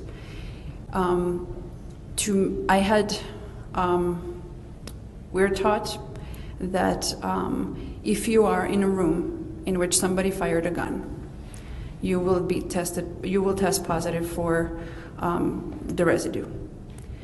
Now, this is why I didn't test that, because I assumed he was shot, he was around a gun. In terms of what that black substance is, I cannot say, and we don't have the ability to test for everything. I can't test for dirt, I can't test for I don't, at this point, it's such a wide range of things what this could be that I can't test for. So the only thing that I'm thinking that the question could relate is the gunpowder, but that is something that we don't test for.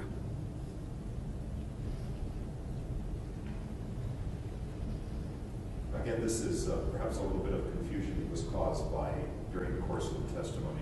Can you verify from the blood report the test results for the femoral test? I believe there was an indication that it was 0.0102 grams. And I believe that what might cause some confusion is that the jury believes that what was written down in one of the exhibits was 1.102. What it says in the report, which I will read to you, is for the blood, for the femoral blood, it was 0.102. Senator, that was correct. We do have the exhibit, the state's exhibit that has that exact number. That's where that. Okay, let her testify. She's saying that basically. That is what it says in the report. So, in order to resolve any confusion, will you explain to the jury what difference there would be between 0.0102 versus 0.102? It's a magnitude. So this is 0.1 versus 0.01, which is a magnitude of 10 difference. So that's pretty significant difference.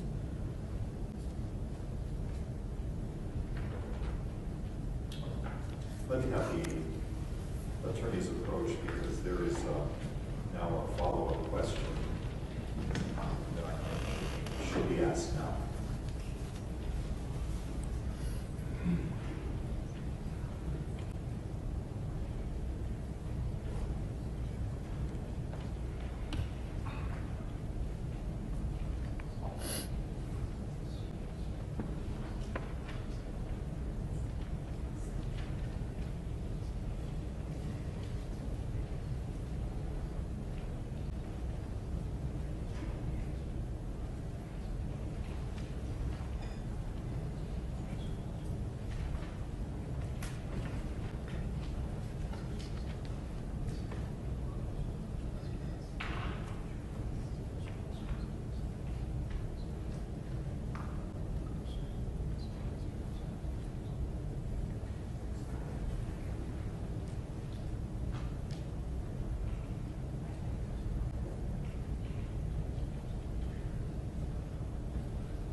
I believe that this is a follow-up to the discussion that we've just had.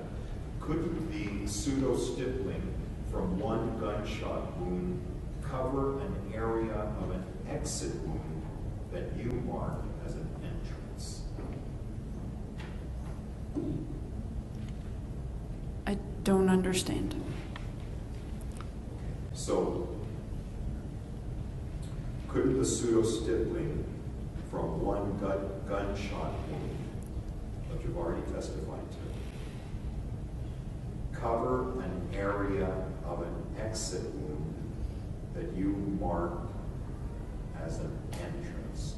I believe the question goes to whether or not there can be anything, any other scientific reason that there could lead to a confusion in terms of an exit and entrance wound.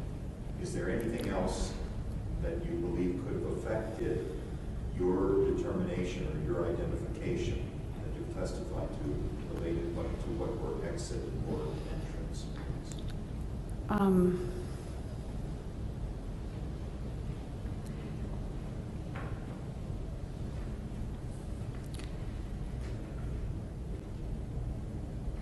So this is how I came with a determination, and maybe we can see if this helps, because I'm not quite sure that I 100% understand the question. So the pseudo-stippling, I expect to see that around an entrance wound.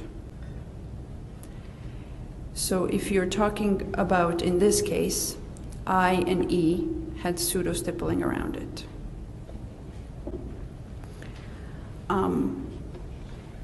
H and I were connected, and I didn't see pseudo-stippling around H.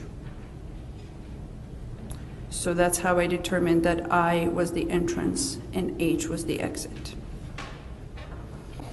E and B were connected, and E had pseudo-stippling around it and B did not. And that's how that helped me determining in terms of entrance and exit. I'm not 100% sure that answers your question, but I'm not sure how. So basically pseudo-stippling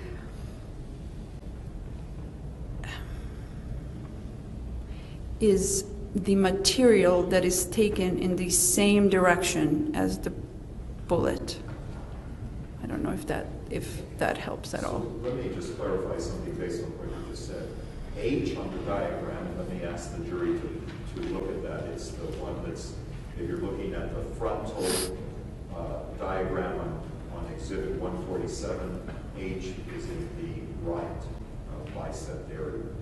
Are you describing that as an entrance or an exit? Exit. And then the entrance is I. I, yes. That has a bearing on one of the questions, one of the other questions that the jury has.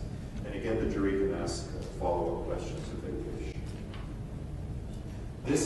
This next question really is based on your ability to answer the question. Which wound, if that is applicable, which wound was the worst wound, and from the jury's perspective, the one most likely to have caused the death of Mr. Martin? Are you able to respond? I'm not, I don't know which one is the worst.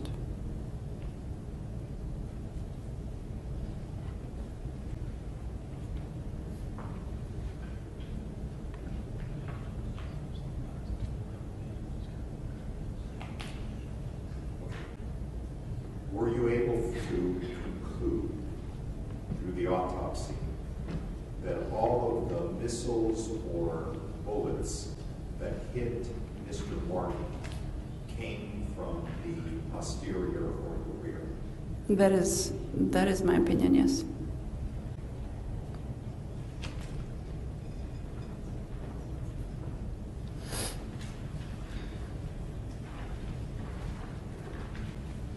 Now this question asks it, to what do you account?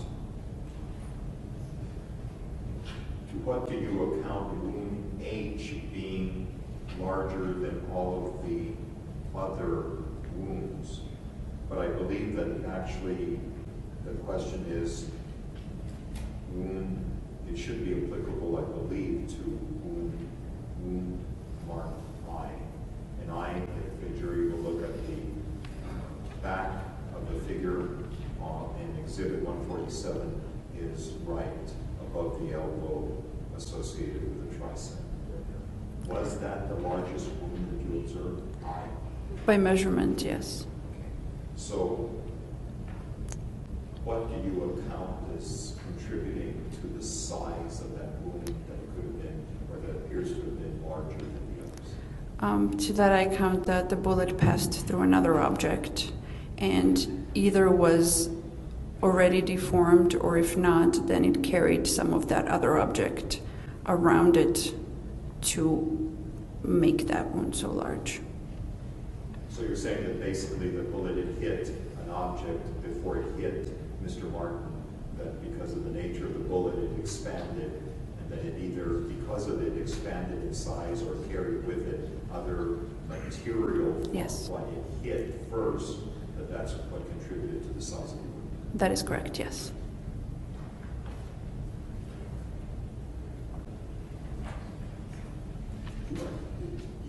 You indicated in your testimony and basically through the exhibits that you found the black substance on Mr. Martin's left hand. Did you find any on his right hand? I did not. Were you, and again, this is whether you're able to, were you able to determine through the autopsy as to whether Mr. Martin was either right or left-handed? I cannot tell that through the autopsy. Does the jury have any further questions of this witness? Mr. Byers, any follow-up to the questions asked by the jury? Yes, go ahead, please.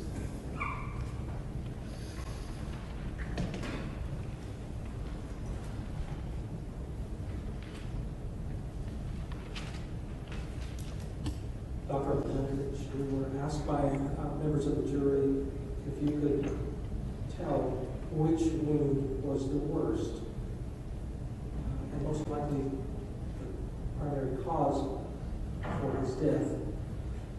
Could you please elaborate and explain why your answer to the jury was that you could not?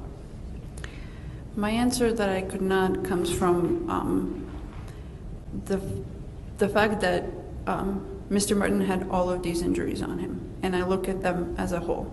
I cannot take one out and say, would he have survived if he, had only that one versus the other one. I don't know that, because the situation is that he had all of them.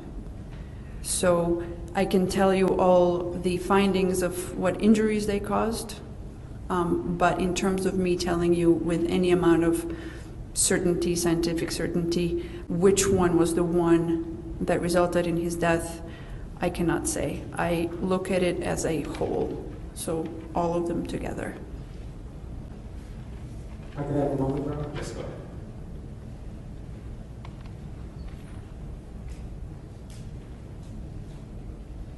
That's the witness, Your Honor. Thank you, Mr. Byers. Mr. Day, any follow-up questions? Yes, thank you, Your Honor. Doctor, just to make sure we're all clear, this .102, that was your toxicology report finding of Jeremy Martin's blood alcohol content, correct? Yes. .102. Okay, but don't leave it hanging there. What was confusing to the jury when they asked the question, and you confirmed earlier that in your report it's .01. No, Your Honor, that's not right. I'm sorry, excuse me, it's .102, correct? .102. Sorry, Judge, is this, Well, no, I'm not. What I have a recollection of the scene, the document that was displayed here. I believe that it reflected, it was one of their, it's Exhibit 135, states 149, sorry. No, I was right the first time. It states Exhibit 135. well, it may have been when I was reviewing the reports. So is there depicted anywhere a different number associated with it? No, they have, as the doctor testified, that there's .102, that was the femoral draw, and a higher number, .119, that was the... Oh, yes. The vitreous, yes. When I reviewed the juror's question, and I do have a recollection of the other number being depicted or displayed. It's not contained in that number, .0102 grams, is not depicted anywhere on your reports. Not that I'm aware of. All right, so the correct number, regardless of whether there was something else to pick, because I believe that I had seen it myself, but if not, it's right. Yes, go ahead. That's the, right, that's the exhibit. Judge, this is the actual toxicology report. It states 146, that was admitted, and that states, as the doctor testified, that it's .102 is the blood alcohol content. We all agree on that. No, I'm just looking to see if it was ever depicted in any other way than that. Any other way. Okay, fine. So it's clear that it's .102. .102. And doctor, that it is higher, .102 is a higher level of blood alcohol than the legal limit of .0, just to clarify, right? Yes. Your Honor, thank you. All right, thank you very much. Doctor, thank you for your testimony. Mr. Byers, may the doctor be excused. Yes, Doctor. Mr. Day, Yes, Your Honor. you have no further responsibilities to this trial. Thank you again. Thank you. Who's your next witness? Let's see. I'm not clear who we're going forward. Judge Dr. Trump. Oh, yes, of course. So, I'm assuming that that's going to take a little bit of time. We're going to take a short recess and we'll go on to the next witness. All right.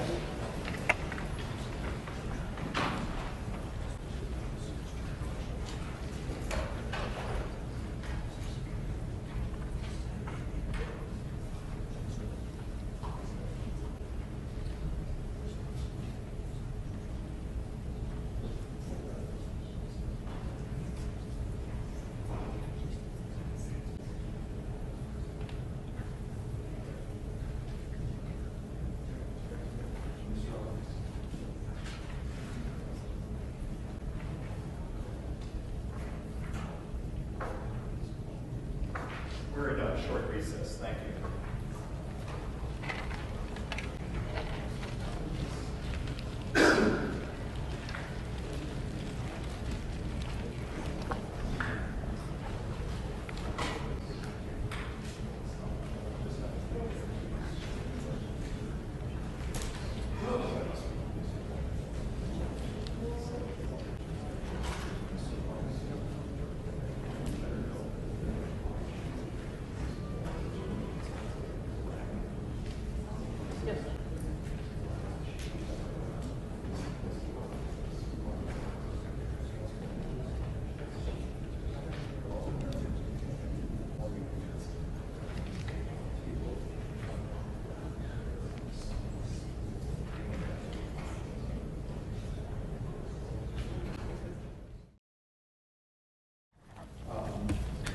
Because of the schedule of this next witness, we have had to take this witness out of order. Up to this point, all of the witnesses that you have heard from have been witnesses that have been presented by the state as part of their case. Now we are going to have to interrupt that flow. Again, there's no blame, it's just that because of the timing of where we are now, we're presenting a witness from the defense. So Mr. Day now will do direct examination of Dr. Trumpeter. Mr. Rourke will do the cross-examination. Once we have completed with this witness, we will then return to the sequence of the remaining witnesses from the state. Dr. Trumpeter, good afternoon. Let me ask you to please raise your right hand. Do you swear to tell the truth, the whole truth, and nothing but the truth under penalty of law? I do. Thank you very much. Come up, and when you can adjust that microphone, why don't you begin by giving us your complete name and the spelling of your last name for the record? It's Philip with one L, S is the middle initial, Trumpeter, Trompetter. Thank you, Mr. Day. You can commence with your direct examination of Dr. Trumpeter. Thank you, Your Honor. Good afternoon, Doctor. Good afternoon. Can you tell us where you live? I live in Modesto, California. And where is Modesto, California? It's pretty much smack dab in the middle of the state of California. It's about 100 miles east of San Francisco, 100 miles west of Yosemite National Park, 100 miles south of Sacramento, and 100 miles north of Fresno. And how many people live in Modesto? Just a hair over 200,000. Can you tell us what your occupation is? I'm a clinical psychologist that specializes in police and forensic psychology. So you have what's essentially a PhD degree, is that right? Yes. Can you tell us something about your education? I have a Bachelor of Science degree from Penn State University in psychology. I have a Master of Arts in Clinical Psychology from the University of Tennessee and a PhD in Clinical Psychology from the University of Tennessee. When the state will stipulate that Dr. Trumper is an expert in the field of police psychology. All right, although that doesn't, that just reduces the amount of time, but there is no issue in terms of if you wish to establish some of Dr. Trumper's background for the jury. Thank you. But again, because there is a stipulation to designating them as an expert witness, let me ask you not to be reasonable with that amount of time. Very good, that will save us some time. Thank you. Dr. Trumper, how long have you been practicing as a psychologist? I've been practicing since 1970, but not in those specialties. And do you practice in Modesto now? I do. Doctor, can you tell us something about your practice presently? My practice for the last 35 plus years has been evenly divided between being a police psychologist and being a forensic psychologist. My police psychology role has involved my being the department psychologist for a number of agencies in my area, where I would provide all of the confidential counseling to officers and deputies and their family members. I would do all of the pre-employment psychological evaluations. In California, it's mandated that any applicant for peace officer has to pass a pre-employment psychological evaluation. I did all of the, what are called the critical incident debriefings after officer-involved shootings for all of those departments for 30 plus years. I've done all of the training related to psychology and law enforcement, topics such as de-escalation of force, suicide by cop, how to deal more effectively with the mentally ill. And then lastly, all of our local SWAT and negotiation teams want a consulting mental health professional. So I would roll out with those teams when they would have usually a barricaded but sometimes hostage-taking individual to assist in the negotiation of that person to avoid a use of force. Doctor, have you ever, what is a reserve police officer? Can you tell me that? A reserve police officer in California, were three different levels. The top level was essentially someone working independently as a reserve officer. I was considered a special reserve with the Modesto Police Department and with the Stanislaus County Sheriff's Department. And it was more of an honorific position just to acknowledge that I was associated with their specialty teams, and it got me a badge and an ID so I could get through generally outer perimeters for these call-outs. And are there times that you actually responded to call-outs with various special teams? Yes. Doctor, do you ever work with prosecutors' offices, with district attorneys' offices? I do. Can you tell us about the nature of that work? I was recently retained by a prosecutor's office in an officer-involved shooting case where the defense already had an expert, where the prosecution believes that the expert's report is rebuttable, so they wanted some assistance. In my forensic work, I do a lot of evaluations of criminal defendants for whether they're competent to stand trial, or some who might enter a not guilty by reason of insanity plea. And my opinions may favor the prosecution, may favor the defense. And on occasion, perhaps 2 or 3 times a year, I'm retained by our local district attorney's office to assist them with what they think is usually a murder case where they believe there's going to be some type of mental state defense. So it's fair to say that you testify in court fairly frequently, is that right? I testify very frequently, mostly in what are called conservatorship cases, which are civil cases of individuals that essentially need a guardian because of a mental illness. And all told, I looked at it a few years ago. I testify either in hearings or trials an average of 67 times a year. 67 times a year, is that? Yes. Doctor, do you ever, or would you ever tailor your testimony to fit the side that's calling you? I would not. Would that be a good thing or a bad thing to do? Well, I think it's a bad thing for lots of reasons. I think my colleagues who start doing that end up losing some credibility, even when their opinion might favor one side. If you always get labeled as being a defense-oriented psychologist, that's not going to serve you well in the long term. But mostly, especially if you get in a position where you're involved in criminal trials, no matter what side retains you or whether you're court-appointed, it's all of our duties to make sure that our objective is to get to the truth, not to try and win a case for anyone. Dr. Tromper, have you ever contributed to various professional journals and publications and things like that? I have. What sorts of publications?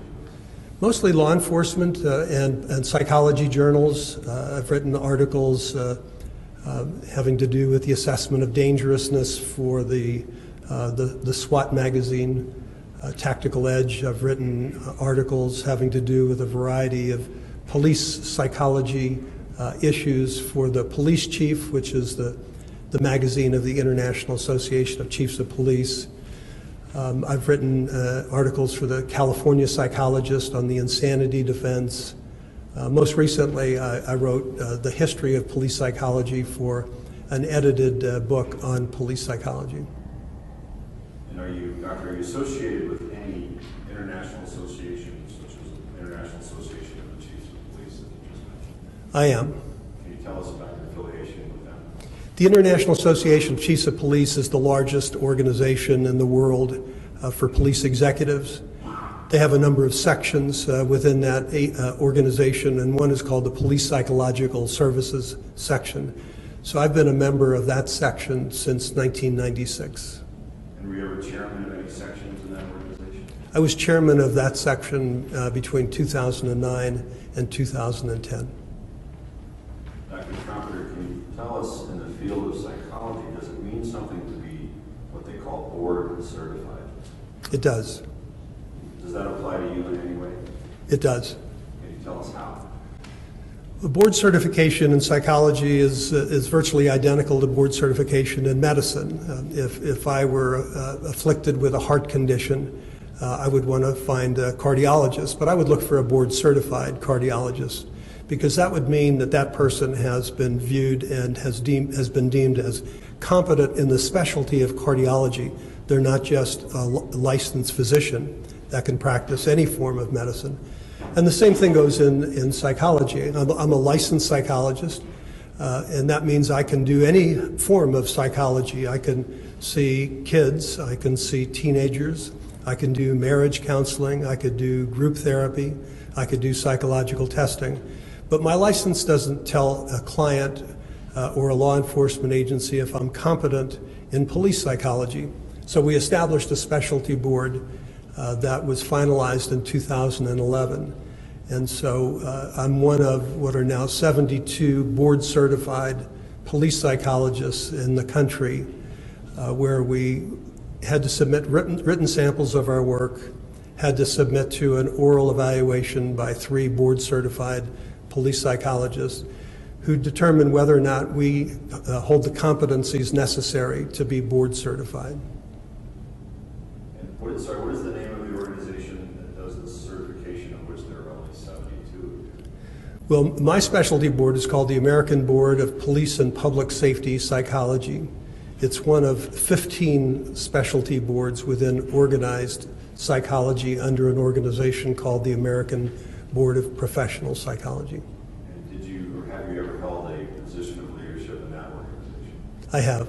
What was that? I'm currently the president of that specialty board. Again, you said there's only 72 of you in the United States. There's only 72 of us, yes.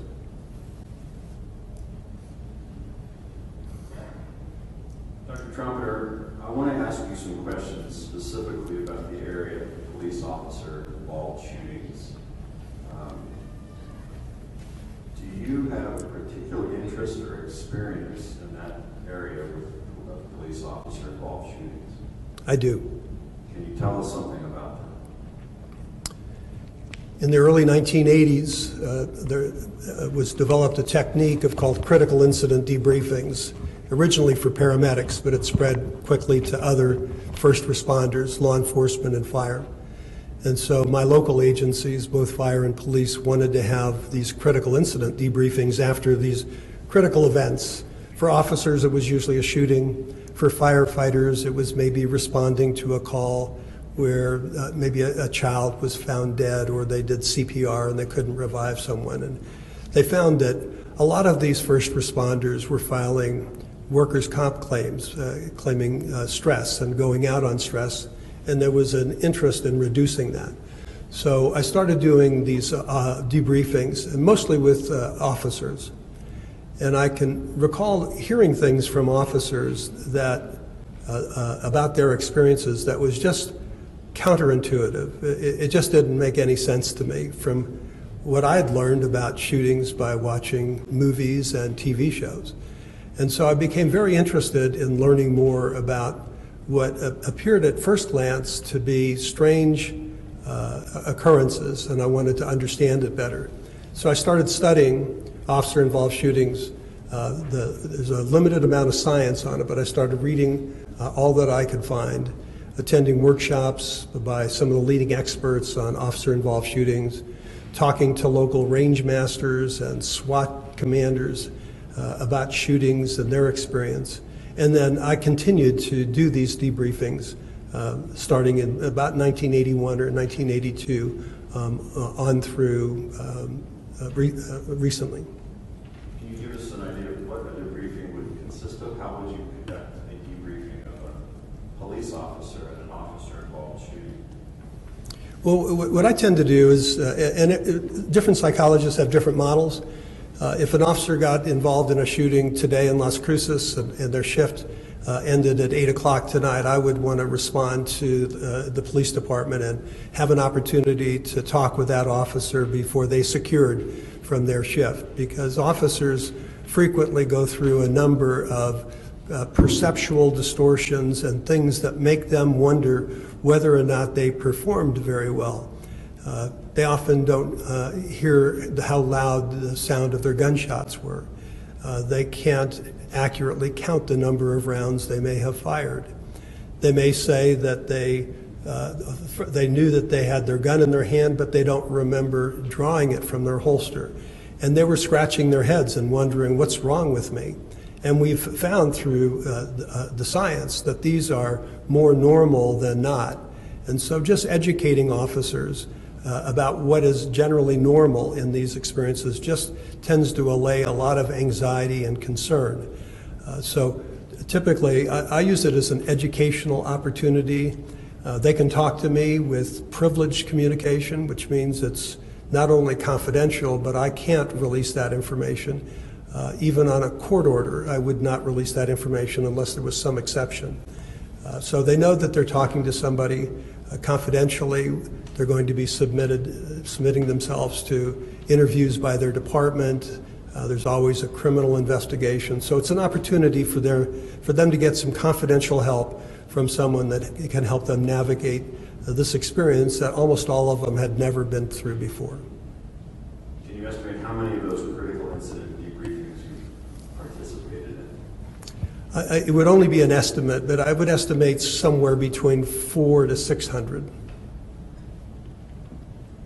Doctor, do you ever teach in higher education entities or colleges or schools or anything like that? I have. Where are you talking? There's a California State University system throughout the state of California, and there is a local CSU Stanislaus. And I taught there from 2000 until 2008, their forensic psychology course, which was a 13-week course, almost half of which was devoted to police psychology. As part of your work as a police psychologist, and as part of your work teaching and doing these other things you talked to us about, are you familiar with police training practices and principles in your experience with the departments you work with? I'm not familiar with police training throughout all of what cops are trained to have to do. I'm pretty familiar with how they deal with the mentally ill and officer-involved shootings.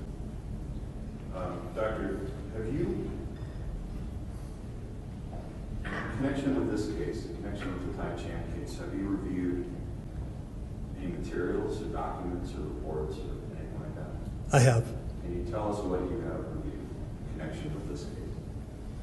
I can tell you exactly if you need that, but just generally, I've reviewed, I believe, about 36 police reports from the Las Cruces Police Department. I believe there was one report from the New Mexico State Police. There were just under 50 transcripts of investigative interviews of officers, witnesses, and others associated with this incident. I looked at Deputy Chan's personnel records, the background investigation that was done on him before he was hired. I looked at photographs of the crime scene, photographs of the autopsy. I looked at a couple of videos, video of what I think was the crime scene, video outside the El Canto Hotel, video of Deputy Martin being treated in the emergency room. Diagrams, I think, that were rendered of the crime scene, other personnel records of Deputy Chan, lab reports, and I may be missing something. But then I also interviewed Mr. Chan last month for 2 hours and 15 minutes.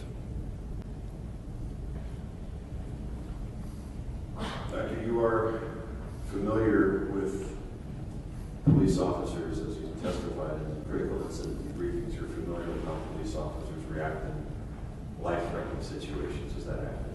Yes.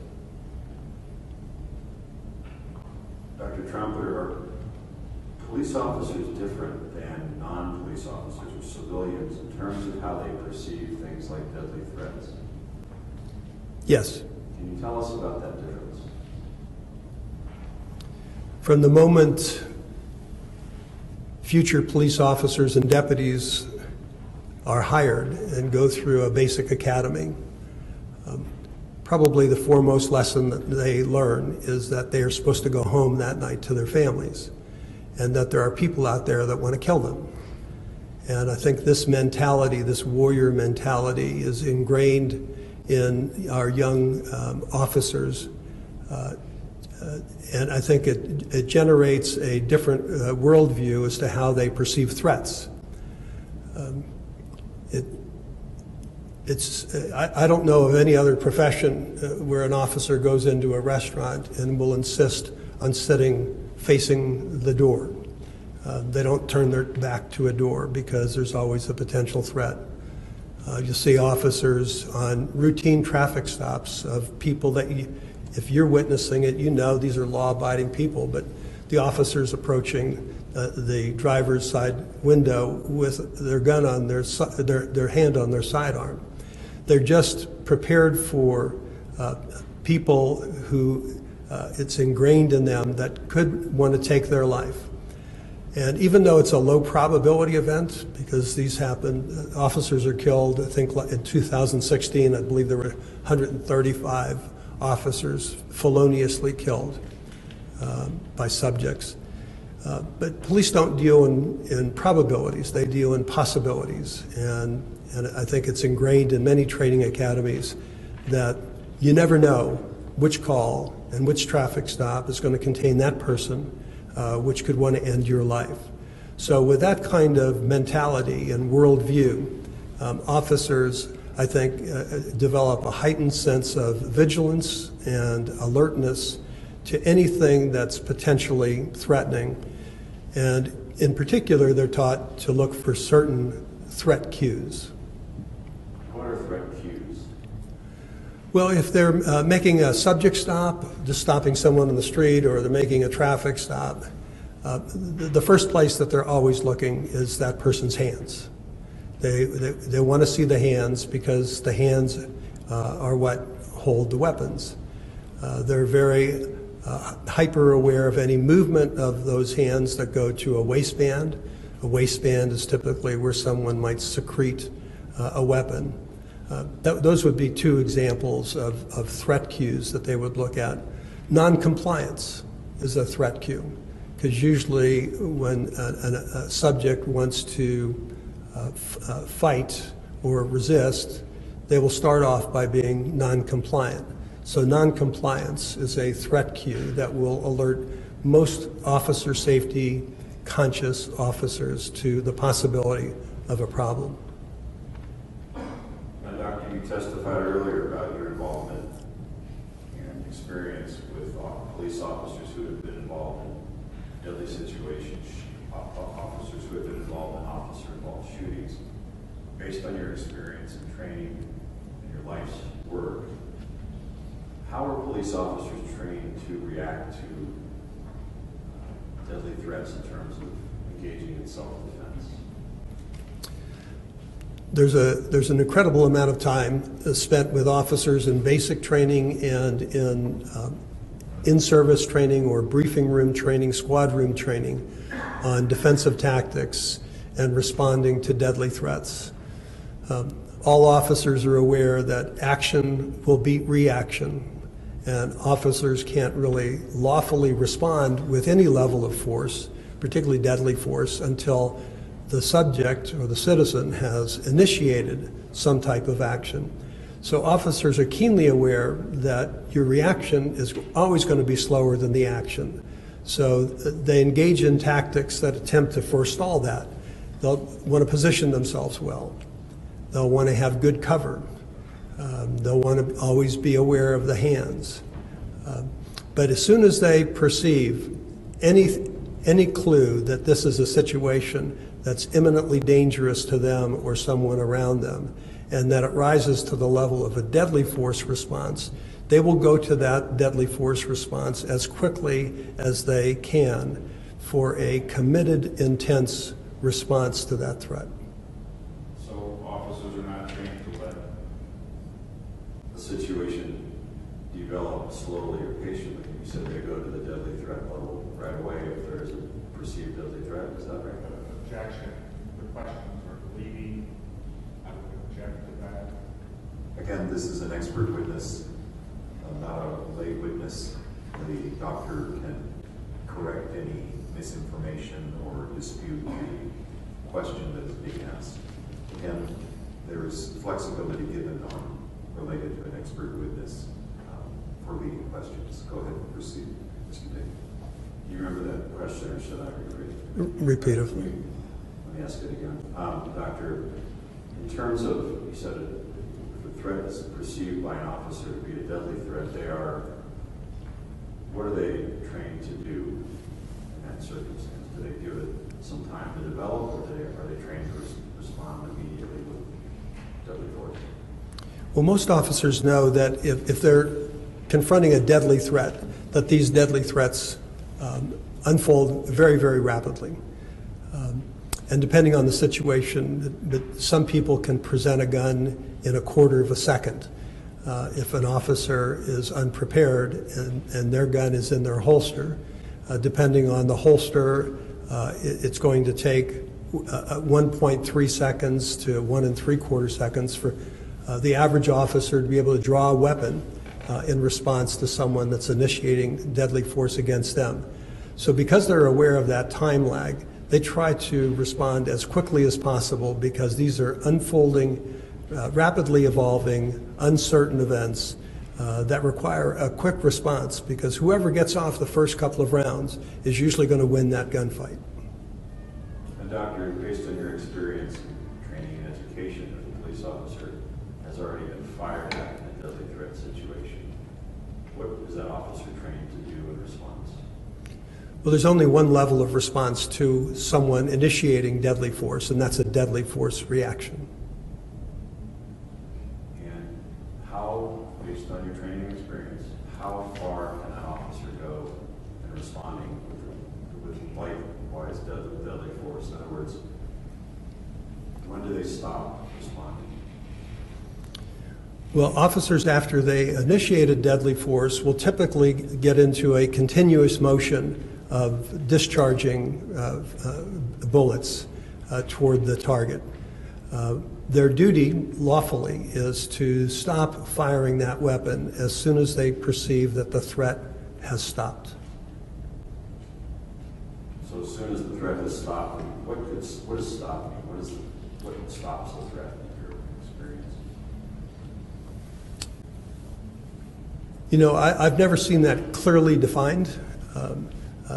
In the training manuals I've seen and in the academy leadership that I've consulted with, there is no clear-cut language that helps people determine when the threat has stopped.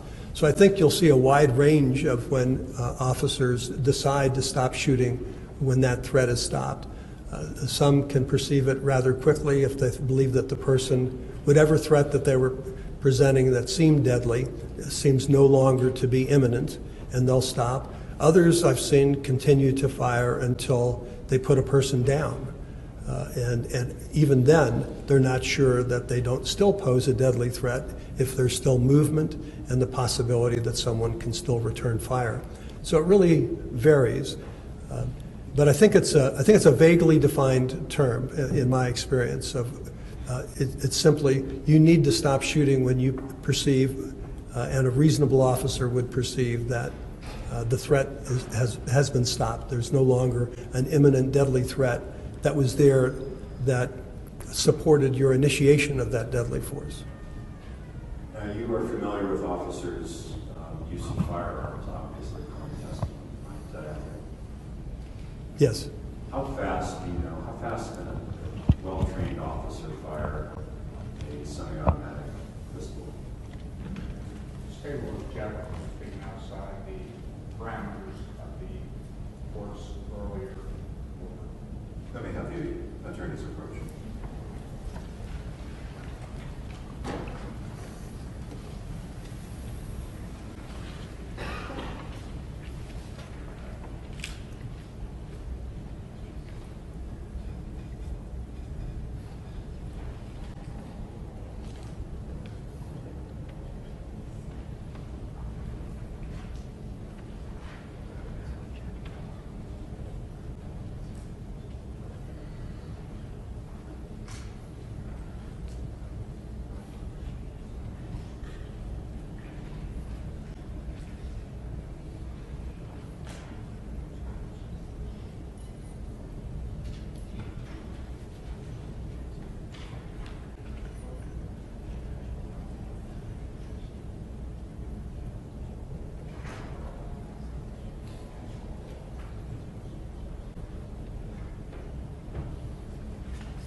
Restate the question.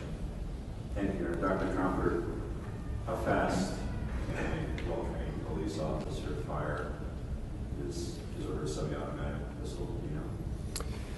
Well, there's two time frames generally. There's the amount of time it takes to fire the first round, and then once an officer commits to using deadly force, the average officer with a semi-automatic weapon will discharge around every quarter of a second, so approximately 4 rounds a second. Some are a little bit faster, some are a little bit slower, but a quarter of a second is the average. So at that rate, a well-trained officer could fire 4 rounds in 1 second? Yes. And 8 rounds in 2 seconds? Yes.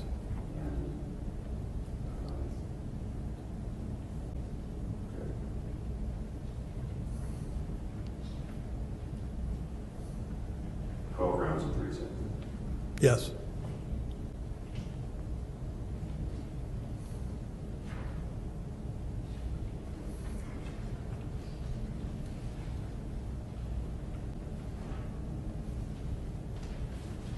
Doctor, have you come across situations where in your work where a police officer is involved in a deadly threat, a deadly force situation, and they commence shooting at a subject, but at some point they stop shooting and do not empty their firearm? Yes. Can you tell us about those situations? Actually, I think most of the situations that I've been involved in Officers have stopped firing at the point that they believed that the threat had stopped, and before they had discharged every bullet in their gun.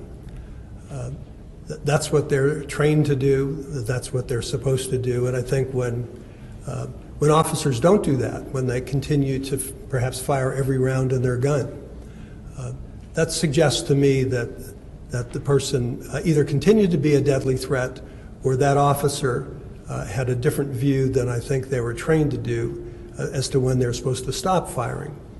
So I think when an officer has rounds still to spend from their gun and have stopped firing because they perceive the threat has been stopped, I usually interpret that as an indication of tactical discipline. Tactical discipline because they did not empty their magazine in that situation. They were able to withhold some.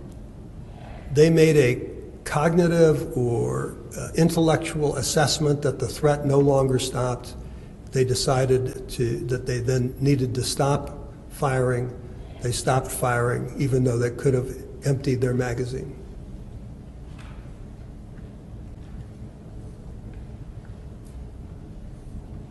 Doctor, you told us about your experiences with the debriefs and with your work as the departmental psychologist and so on, and your understanding of police officers' training and day-to-day experiences. Does a police officer's reaction change, in your opinion, whether or not the officer is on duty or off duty if they're faced with a deadly threat? No, I mean, officers respond the same off duty as they do on duty. That training, I think, just permeates who they are when it comes to perceiving and responding to threats. And plus, many officers, at least in my jurisdictions, are considered to be on duty 24/7. Let me ask you about this. What about the issue of intoxication by a police officer? Say one who's off duty, for example, and intoxicated. In your experience as a psychologist and a police psychologist, would that have an ability to affect that officer's ability to react to a perceived deadly threat being intoxicated and off duty? Let me qualify my answer first by saying I've never dealt with an intoxicated officer that was in a gunfight. I've never, there's no science that I've ever seen, and I doubt that there is any science where they looked at intoxicated officers and gunfights or gunfight simulations. So that said, I don't have a scientific basis to offer an opinion. I think that being under the influence of any intoxicant is going to distort people's judgments. I think people misperceive things. Sometimes they underreact, sometimes they overreact. But I think that if they still have their wits about them in spite of their level of intoxication, I think that their training is still going to affect their behavior. In your estimation, does a police officer's training, is it like what athletes call muscle memory, something that stays with them regardless of the situation? I think that's a very apt analogy, yes. So you believe it would be not unreasonable if a police officer were off duty and intoxicated that they could still react to a deadly threat in accordance with their police training? I would think that if an officer, even though intoxicated, perceived a deadly threat, they would respond as if they were not intoxicated. Maybe not as well, but they would respond and perceive the threat and respond with a deadly force response themselves. And Doctor, you talked about officers being able to fire a lot of rounds quickly in a short amount of time. Have you, in your work as a police psychologist, come across situations where officers have fired a large number of rounds at a subject in connection with a deadly threat situation? I have. What can you tell us about your observations of those situations? Well, it's been an important area of inquiry, and it's been an important area of my interest because On first glance, it would at first appear that when lots of rounds are fired, my first reaction, I remember when I was a young police psychologist, is this seems more like an execution. This just seems like picking fish in a barrel. And I quickly learned that there are just so many other factors that are involved in why police shoot so many rounds. And there, if you'd like, I can give a number of those factors. Please. One factor is that often police can't tell whether their rounds have hit somebody.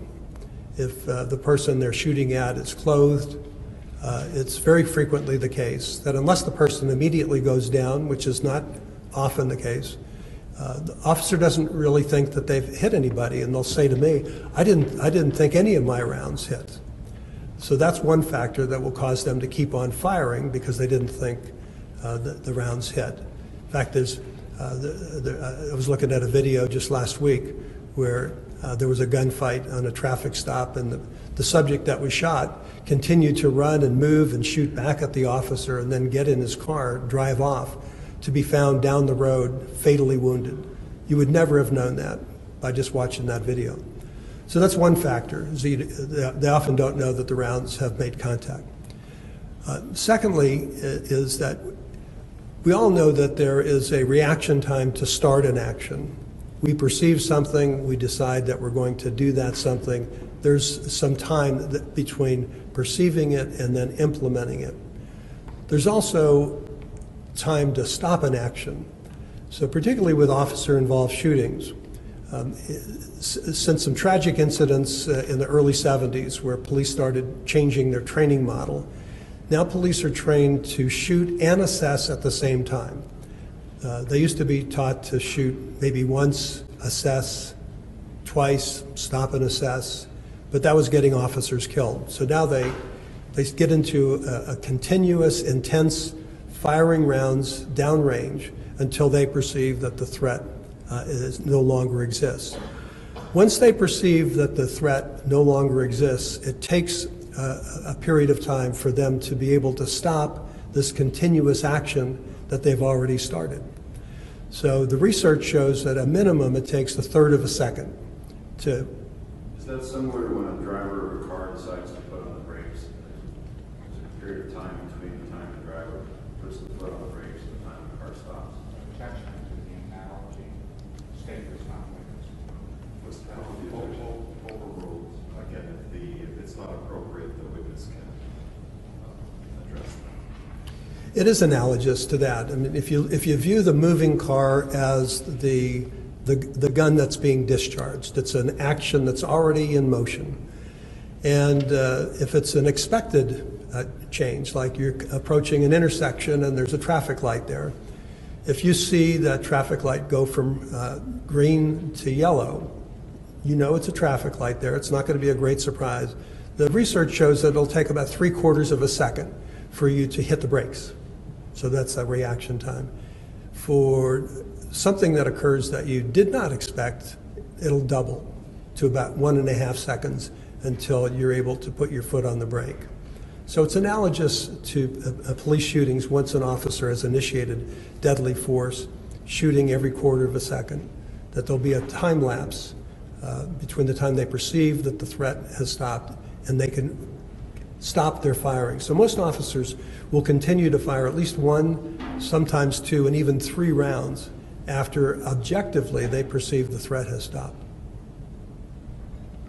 Doctor, in your work as a police psychologist, have you ever come across situations with officer-involved shootings where a police officer has shot a subject in the back or the side? I have. Can you tell us about those situations and what your observations are of why that would occur? I've never run into a situation where a subject's been shot in the back intentionally by an officer.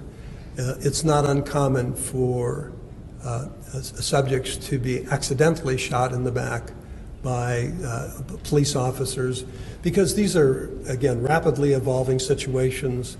The officers are often moving, the subjects often moving. Some subjects will turn away from the sound of a gunshot, and while the officer was responding to someone facing them, By the time they react and fire around, and if the person's turned, that bullet will enter their back. So it's not uncommon for bullet wounds to enter a subject's back. Oftentimes, too, when subjects fall, they fall in ways sometimes that their back ends up being exposed. But when you talk to the officer afterwards about, their shot placements, they always remember it as being frontal. The only other example I can think of, and it may be more akin to this circumstance, is there are subjects who are sometimes walking away from or running away from an officer who have engaged in enough behavior indicating that they pose a deadly threat either to that officer or to someone else, that even though it looks awful and it doesn't play well, an officer will shoot that person intentionally in the back because it's still a deadly threat. You testified earlier about your involvement in the officer-involved shooting and critical debriefing situations in your work with the other departments you work with. Is it your experience that there are times that police officers are involved in shootings where they wind up shooting a subject they believed was armed, or they had reason to believe was armed, and that the officer perceived that as a deadly threat? I'm not sure I understand your question. Those situations involve cases where the officer perceives the other person may be armed, correct? Yes. And they have reason to believe that. Is that right? Yes. Are they always correct about that? No. What are the things that lead them to mistakenly believe that the person they're engaging might be armed, in your experience? Well, there's a good bit of research in what are called mistake of fact shootings. And these mistake of fact shootings are ultimately considered to be justified shootings, but what the officer thought they saw or heard turned out not to be accurate. That happens at times when some subjects will pretend that they have a weapon. That's what would often occur in a suicide by cop situation. So it might be someone who goes to their waistband or goes to their back pocket and comes up as if they're bringing a weapon on the officer. So the officer, perceiving a deadly threat, will use deadly force against that person. And then when the dust settles, you'll find out that that person did not have a weapon. The person acted as if they had a weapon. Or times where, especially in low light situations, cell phones could get misperceived as a small semi-automatic handgun. It's in an exigent, quickly evolving circumstance where an officer doesn't have much information and things are moving very quickly, and you have a subject who's acting in a hinky, suspicious way and being non-compliant, and the hands are not clearly in view. Officers will frequently believe, and sometimes incorrectly, that there's a deadly threat to them, and they will deploy deadly force.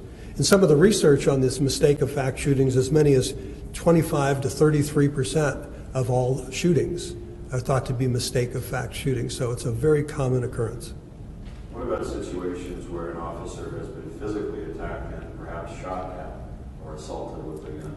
Would that be reasonable for that officer then to believe that the other subject was ready to employ deadly force against him? I think any time an officer sees a gun displayed or brandished in a situation of conflict, officers are going to believe that that's a deadly threat. And that's in accordance with their training, right? Yes.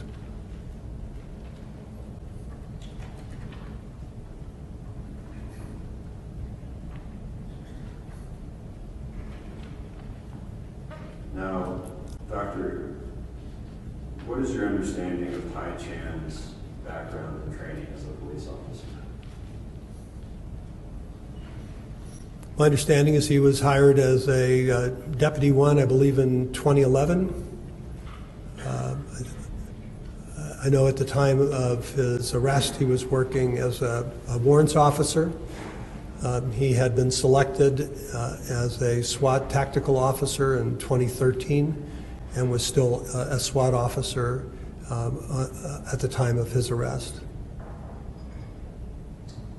Doctor, were you aware, based on the materials you reviewed leading up to your testimony here today, that when Mr. Chan's handgun was recovered from the hotel in October 2014, investigators found 5 unfired cartridges in that handgun, 4 in the magazine and 1 in the chamber?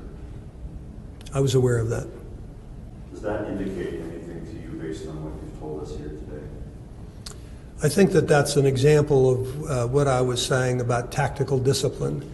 He had 5 more rounds he could have fired. He decided to stop firing, and presumably he did that because he believed the threat no longer presented itself. Doctor, based on your preparation, your reviews, interviews, things you reviewed for this testimony, do you have a sense of what Hai Chan believed was taking place in that hotel room that night? Objection without further basis, Your Honor. Let me have the veteran's approach.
Please restate the question for the record, Mr. Day. Yes, Your Honor, thank you.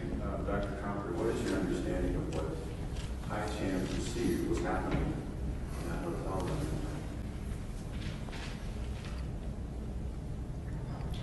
May I rely on what I learned from my interview? Yes, Your Honor. Yes, Dr. Comfort. Well, even before I interviewed Mr. Chan, I recall looking at the transcript, I think it's called the Cosper audio, which I believe I pictured Mr. Chan in the back of a patrol car right after he was taken into custody. And there was a part in there that he talked about shooting his friend, but his friend shot first and tried to kill him. So I thought that certainly gave me some information as to what he perceived at the time of this incident. I was able to get a little bit more information about his perception when I interviewed him last month. And I can give you exact quotes if you want me to refer to my notes, but I can tell you generally first if you would prefer. Why don't you start generally and then we'll work down from that. He helped me make sense out of something I had read in one of the reports, that there were 3 weapons in that room. There were Deputy Chan's sidearm, Deputy Martin's sidearm, and then there was a Springfield compact 9mm. So I found out that Springfield 9mm compact was Deputy Martin's presumably off-duty weapon. So Deputy Chan saw, when they first, I think, checked into the El Canto, and they both secured their weapons, he saw that Deputy Martin had 2 weapons. Both of them then went out drinking, of course, and neither one of them had any weapons. But But there had been this ongoing dispute and argument, which at moments seemed like it was just poking fun like cops will do with each other, and others seemed like it just took a sort of a dark turn about this double homicide that had occurred in Santa Fe or Santa Fe County the weekend before the transport of this prisoner from Santa Fe back to Safford, Arizona. And there was this tension about this particular call, where I think Deputy Chan was accusing Deputy Martin of being responsible for making it happen. Deputy Chan, I believe, mistakenly believed that Deputy Martin was the first responding deputy to that scene, when he found out later that wasn't the case. So there was just this tension growing and this increased drinking of alcohol and energy drinks that I think during the course of this drinking and when they were at Dublin's, the company that Deputy Chan and Deputy Martin had with them, Deputy Chan's friends, decided to leave. It was just then Deputy Chan's, I think, niece or cousin who was there to give them a ride back to the hotel. So they get back to the hotel, and Deputy Chan is assisted into the elevator by Deputy Martin, presumably because he was intoxicated. And when they get back up into the room, Deputy Chan said that Deputy Martin, again, challenged him about this double homicide. Was upset about it, and then pushed Deputy Chan, and then kicked him in the balls, is what Deputy Chan said. That upset Deputy Chan, so he left the room and went back out into the, I guess, the parking lot or maybe the shopping center across the street, I'm not sure, and ended up talking to his then fiancée and now wife, Leah. And he sounded really agitated and was frightened of what was going on, and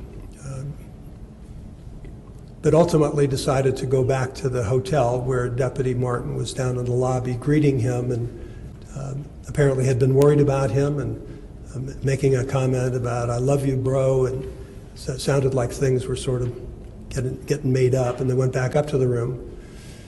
Then Deputy Chan said he went into the bathroom. In the bathroom, he started talking to Leah again on the phone, and then there's banging on the door from presumably Deputy Martin. I forget the verbiage, I have it written in my notes, but angry, like come out of there, that sort of thing. Your Honor, at this time I would object. This is all hearsay, and quite a bit of it has come in. I'll take this down. Again, it wasn't the court's anticipation that we would go into basically what is the testimony of Officer Chan. It was to render an opinion first based on the totality of information that was presented to Dr. Trump. So if you want to have a discussion, come up here to the I can ask more refining questions. Yes, please do that.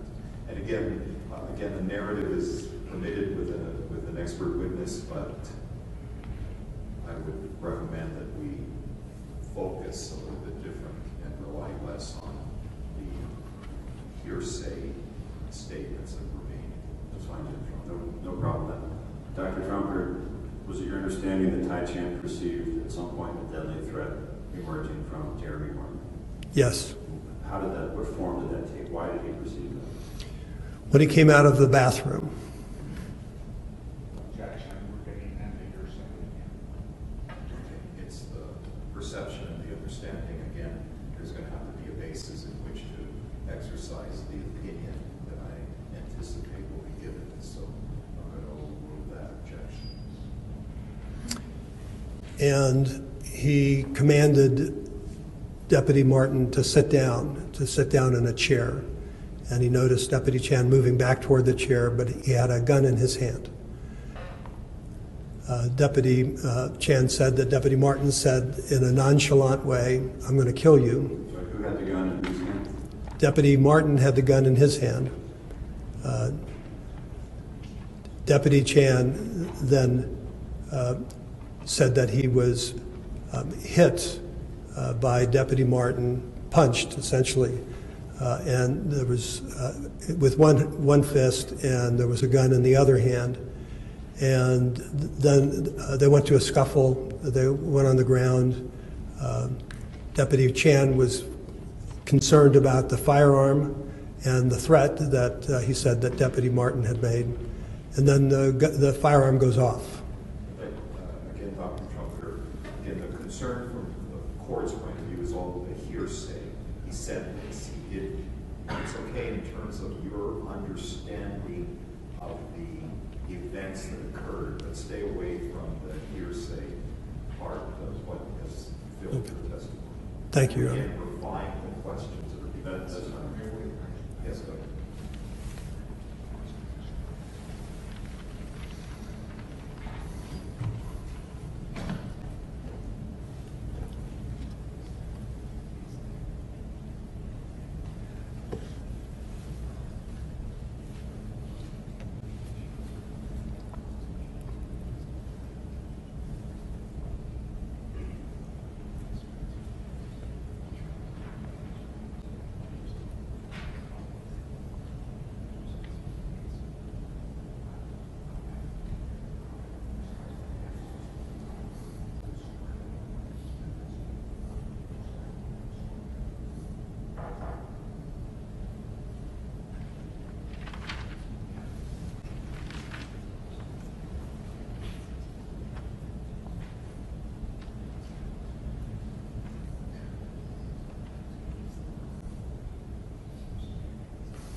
Thank you.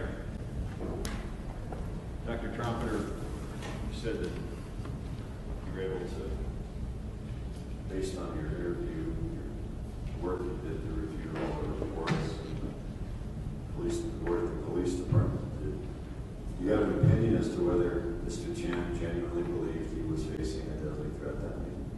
Yes. What is your opinion? I think that he was perceiving a deadly threat. Based on what? Based on what he told me occurred in that room at the hotel just before the shooting, and based on what he said in the patrol car about having to fire on a friend, but the person was trying to kill them and had fired first. And do you believe that Tai Chan acted in accordance with his training as a police officer in responding to that deadly threat? I believe his actions are consistent with the way officers will generally respond to a threat like that. All right, just have a moment. Yes, go ahead.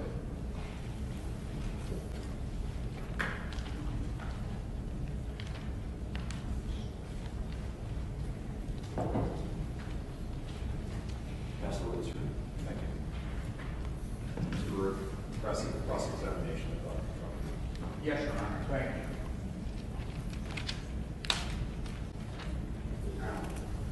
We'll return to this in a bit. You talked with Tai Chan, is that correct? Yes. And the opinion that you just rendered, to a large degree, is based upon what the defendant told you, is that correct? Actually, I had the opinion before I interviewed Mr. Chan, and it was bolstered by my interview. Now, wouldn't you agree with me, if this is the first time that you've ever testified in a case of this nature? I would agree with you. Now, as I understand it, most of the times when you've testified as an expert witness, it's been in the field of a conservatorship. Is that correct? That's correct. Please explain what a conservatorship is. In California, it's essentially a guardianship where the public guardian is appointed the conservator over a mentally ill person who's unable to provide for their food, clothing, or shelter. And that has nothing to do with a criminal case or police officer shootings. Is that correct? It is. Now, I want to move on. You said you've talked with a lot of officers who've been involved in police officer shootings. Is that correct? Yes. Now, in those interviews, how many interviews have you done? Of officers in shootings? I estimate 400 to 600. Now, in those 400 to 600, you would agree with me, would you not, that the overwhelming majority, in fact, maybe all of them, were a police officer who was forced to kill somebody unknown to them they believe posed a deadly force. Is that correct? Almost every single one. In fact, your interviews are with police officers in dealing with the aftermath of the shooting. Is that correct? Yes. Now, in those particular interviews, are you asked to reconstruct what happened during the shooting? I asked the officer or deputy to reconstruct what happened during the shooting. And for what purpose? To give them an opportunity to talk about what this high arousal event, this life-defining event that with someone who can promise them confidentiality and who's not doing an investigation of them. Now, that's not the situation we have here, right? That's correct.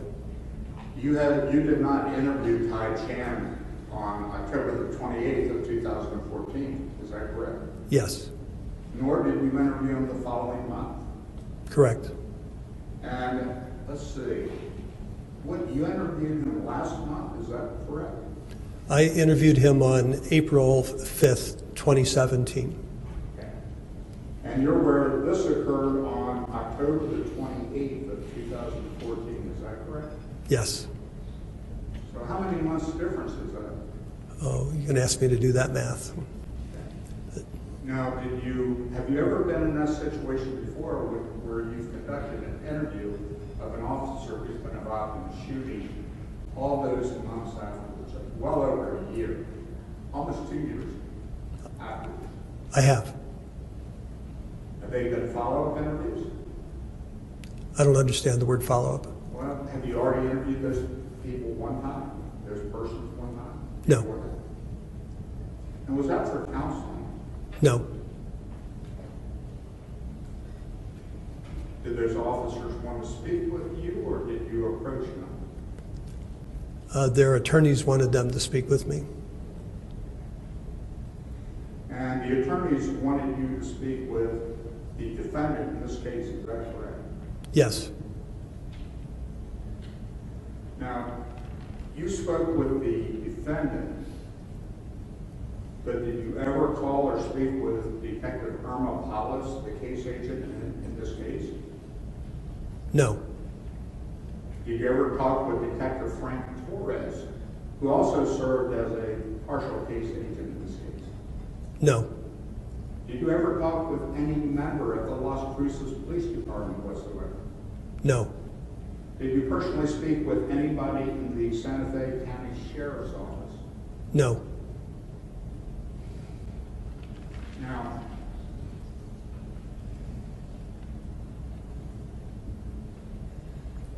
before this particular case, have you ever dealt with a police officer who had shot another person in the back 5 times?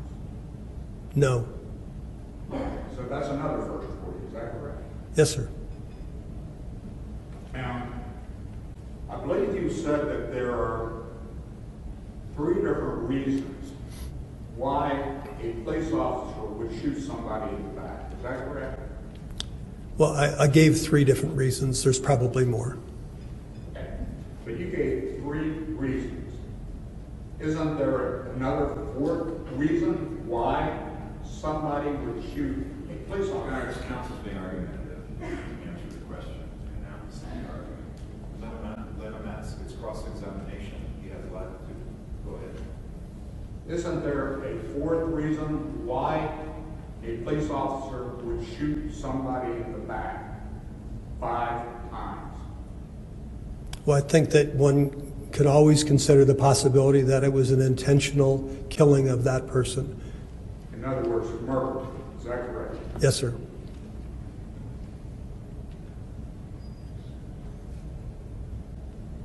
Now, would you agree with me that close in time to a shooting, after a shooting, where a death occurs, that the officer is upset about it? Would you agree with me? I would. And would you agree with me it's the vast majority of times that an officer is upset about it? I would agree. And would you say 99% of the time, immediately after he realizes he killed somebody, the officer killed somebody, that he was tremendously upset about it? I just would quibble with 99%, certainly a vast majority. Okay. And that type of reaction would include crying, is that correct? Could. Would it involve, for want of a better term, shutting down, being quiet, being non-responsive? Yes. Are there other characteristics of people who are upset after people being police officers, who are upset after shooting somebody and killing them? Yes. What are they? Well, some of the frequent ones are ones that you mentioned, some that just become very emotional, but most often with law enforcement officers, they tend to become more shut down and detached. They often don't want to talk about it. They feel worried for their own safety for a while and the safety of their loved ones because their worldview has been changed by this event. Some will, I mean, one of the reasons that we always recommend that officers don't return to work for a while is to give them an opportunity to settle down. But that's a police officer who shoots a civilian who's a threat. Is that correct? Well, I think it's, I would assume that it's a reaction that officers have when they shoot anyone that they perceive to be a deadly threat. And do officers frequently, based upon all your experience, often second guess themselves? They frequently second guess themselves. Would you say that's in a majority of the occasions during interviews? Is that the majority that they second guess themselves? I'd say that it's a majority of officers in the initial hours and days after a shooting will second guess themselves or Monday morning quarterback until or unless they get to the point that they've resolved their questions and come to either a belief that it was a justified shooting or more rarely that it wasn't justified. So the second guessing is usually an initial response while the sort of the dust is still up in the air. But most officers tend not to engage in second guessing after they've had a chance to consider it. But initially, many of them do. Is that correct? That's correct.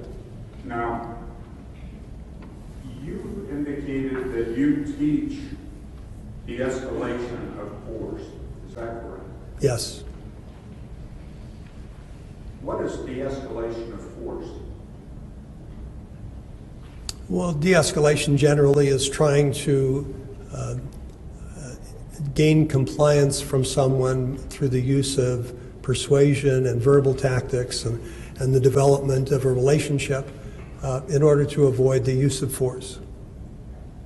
And you teach that, right? I do. Now, is an officer ever authorized legally or by standards to use deadly force when confronted with a non-deadly force situation or threat? No. Now let me give you a hypothetical if I could, Doctor. Let's say a fist fight occurred. Okay? And at the end of the fist fight, somebody turned around let's say the person who may have struck the other, turned around and started running away. Would it ever be justified? Would it ever be acceptable for a law enforcement officer to then aim at that person's back and pull the trigger? No. Same situation. Would it be acceptable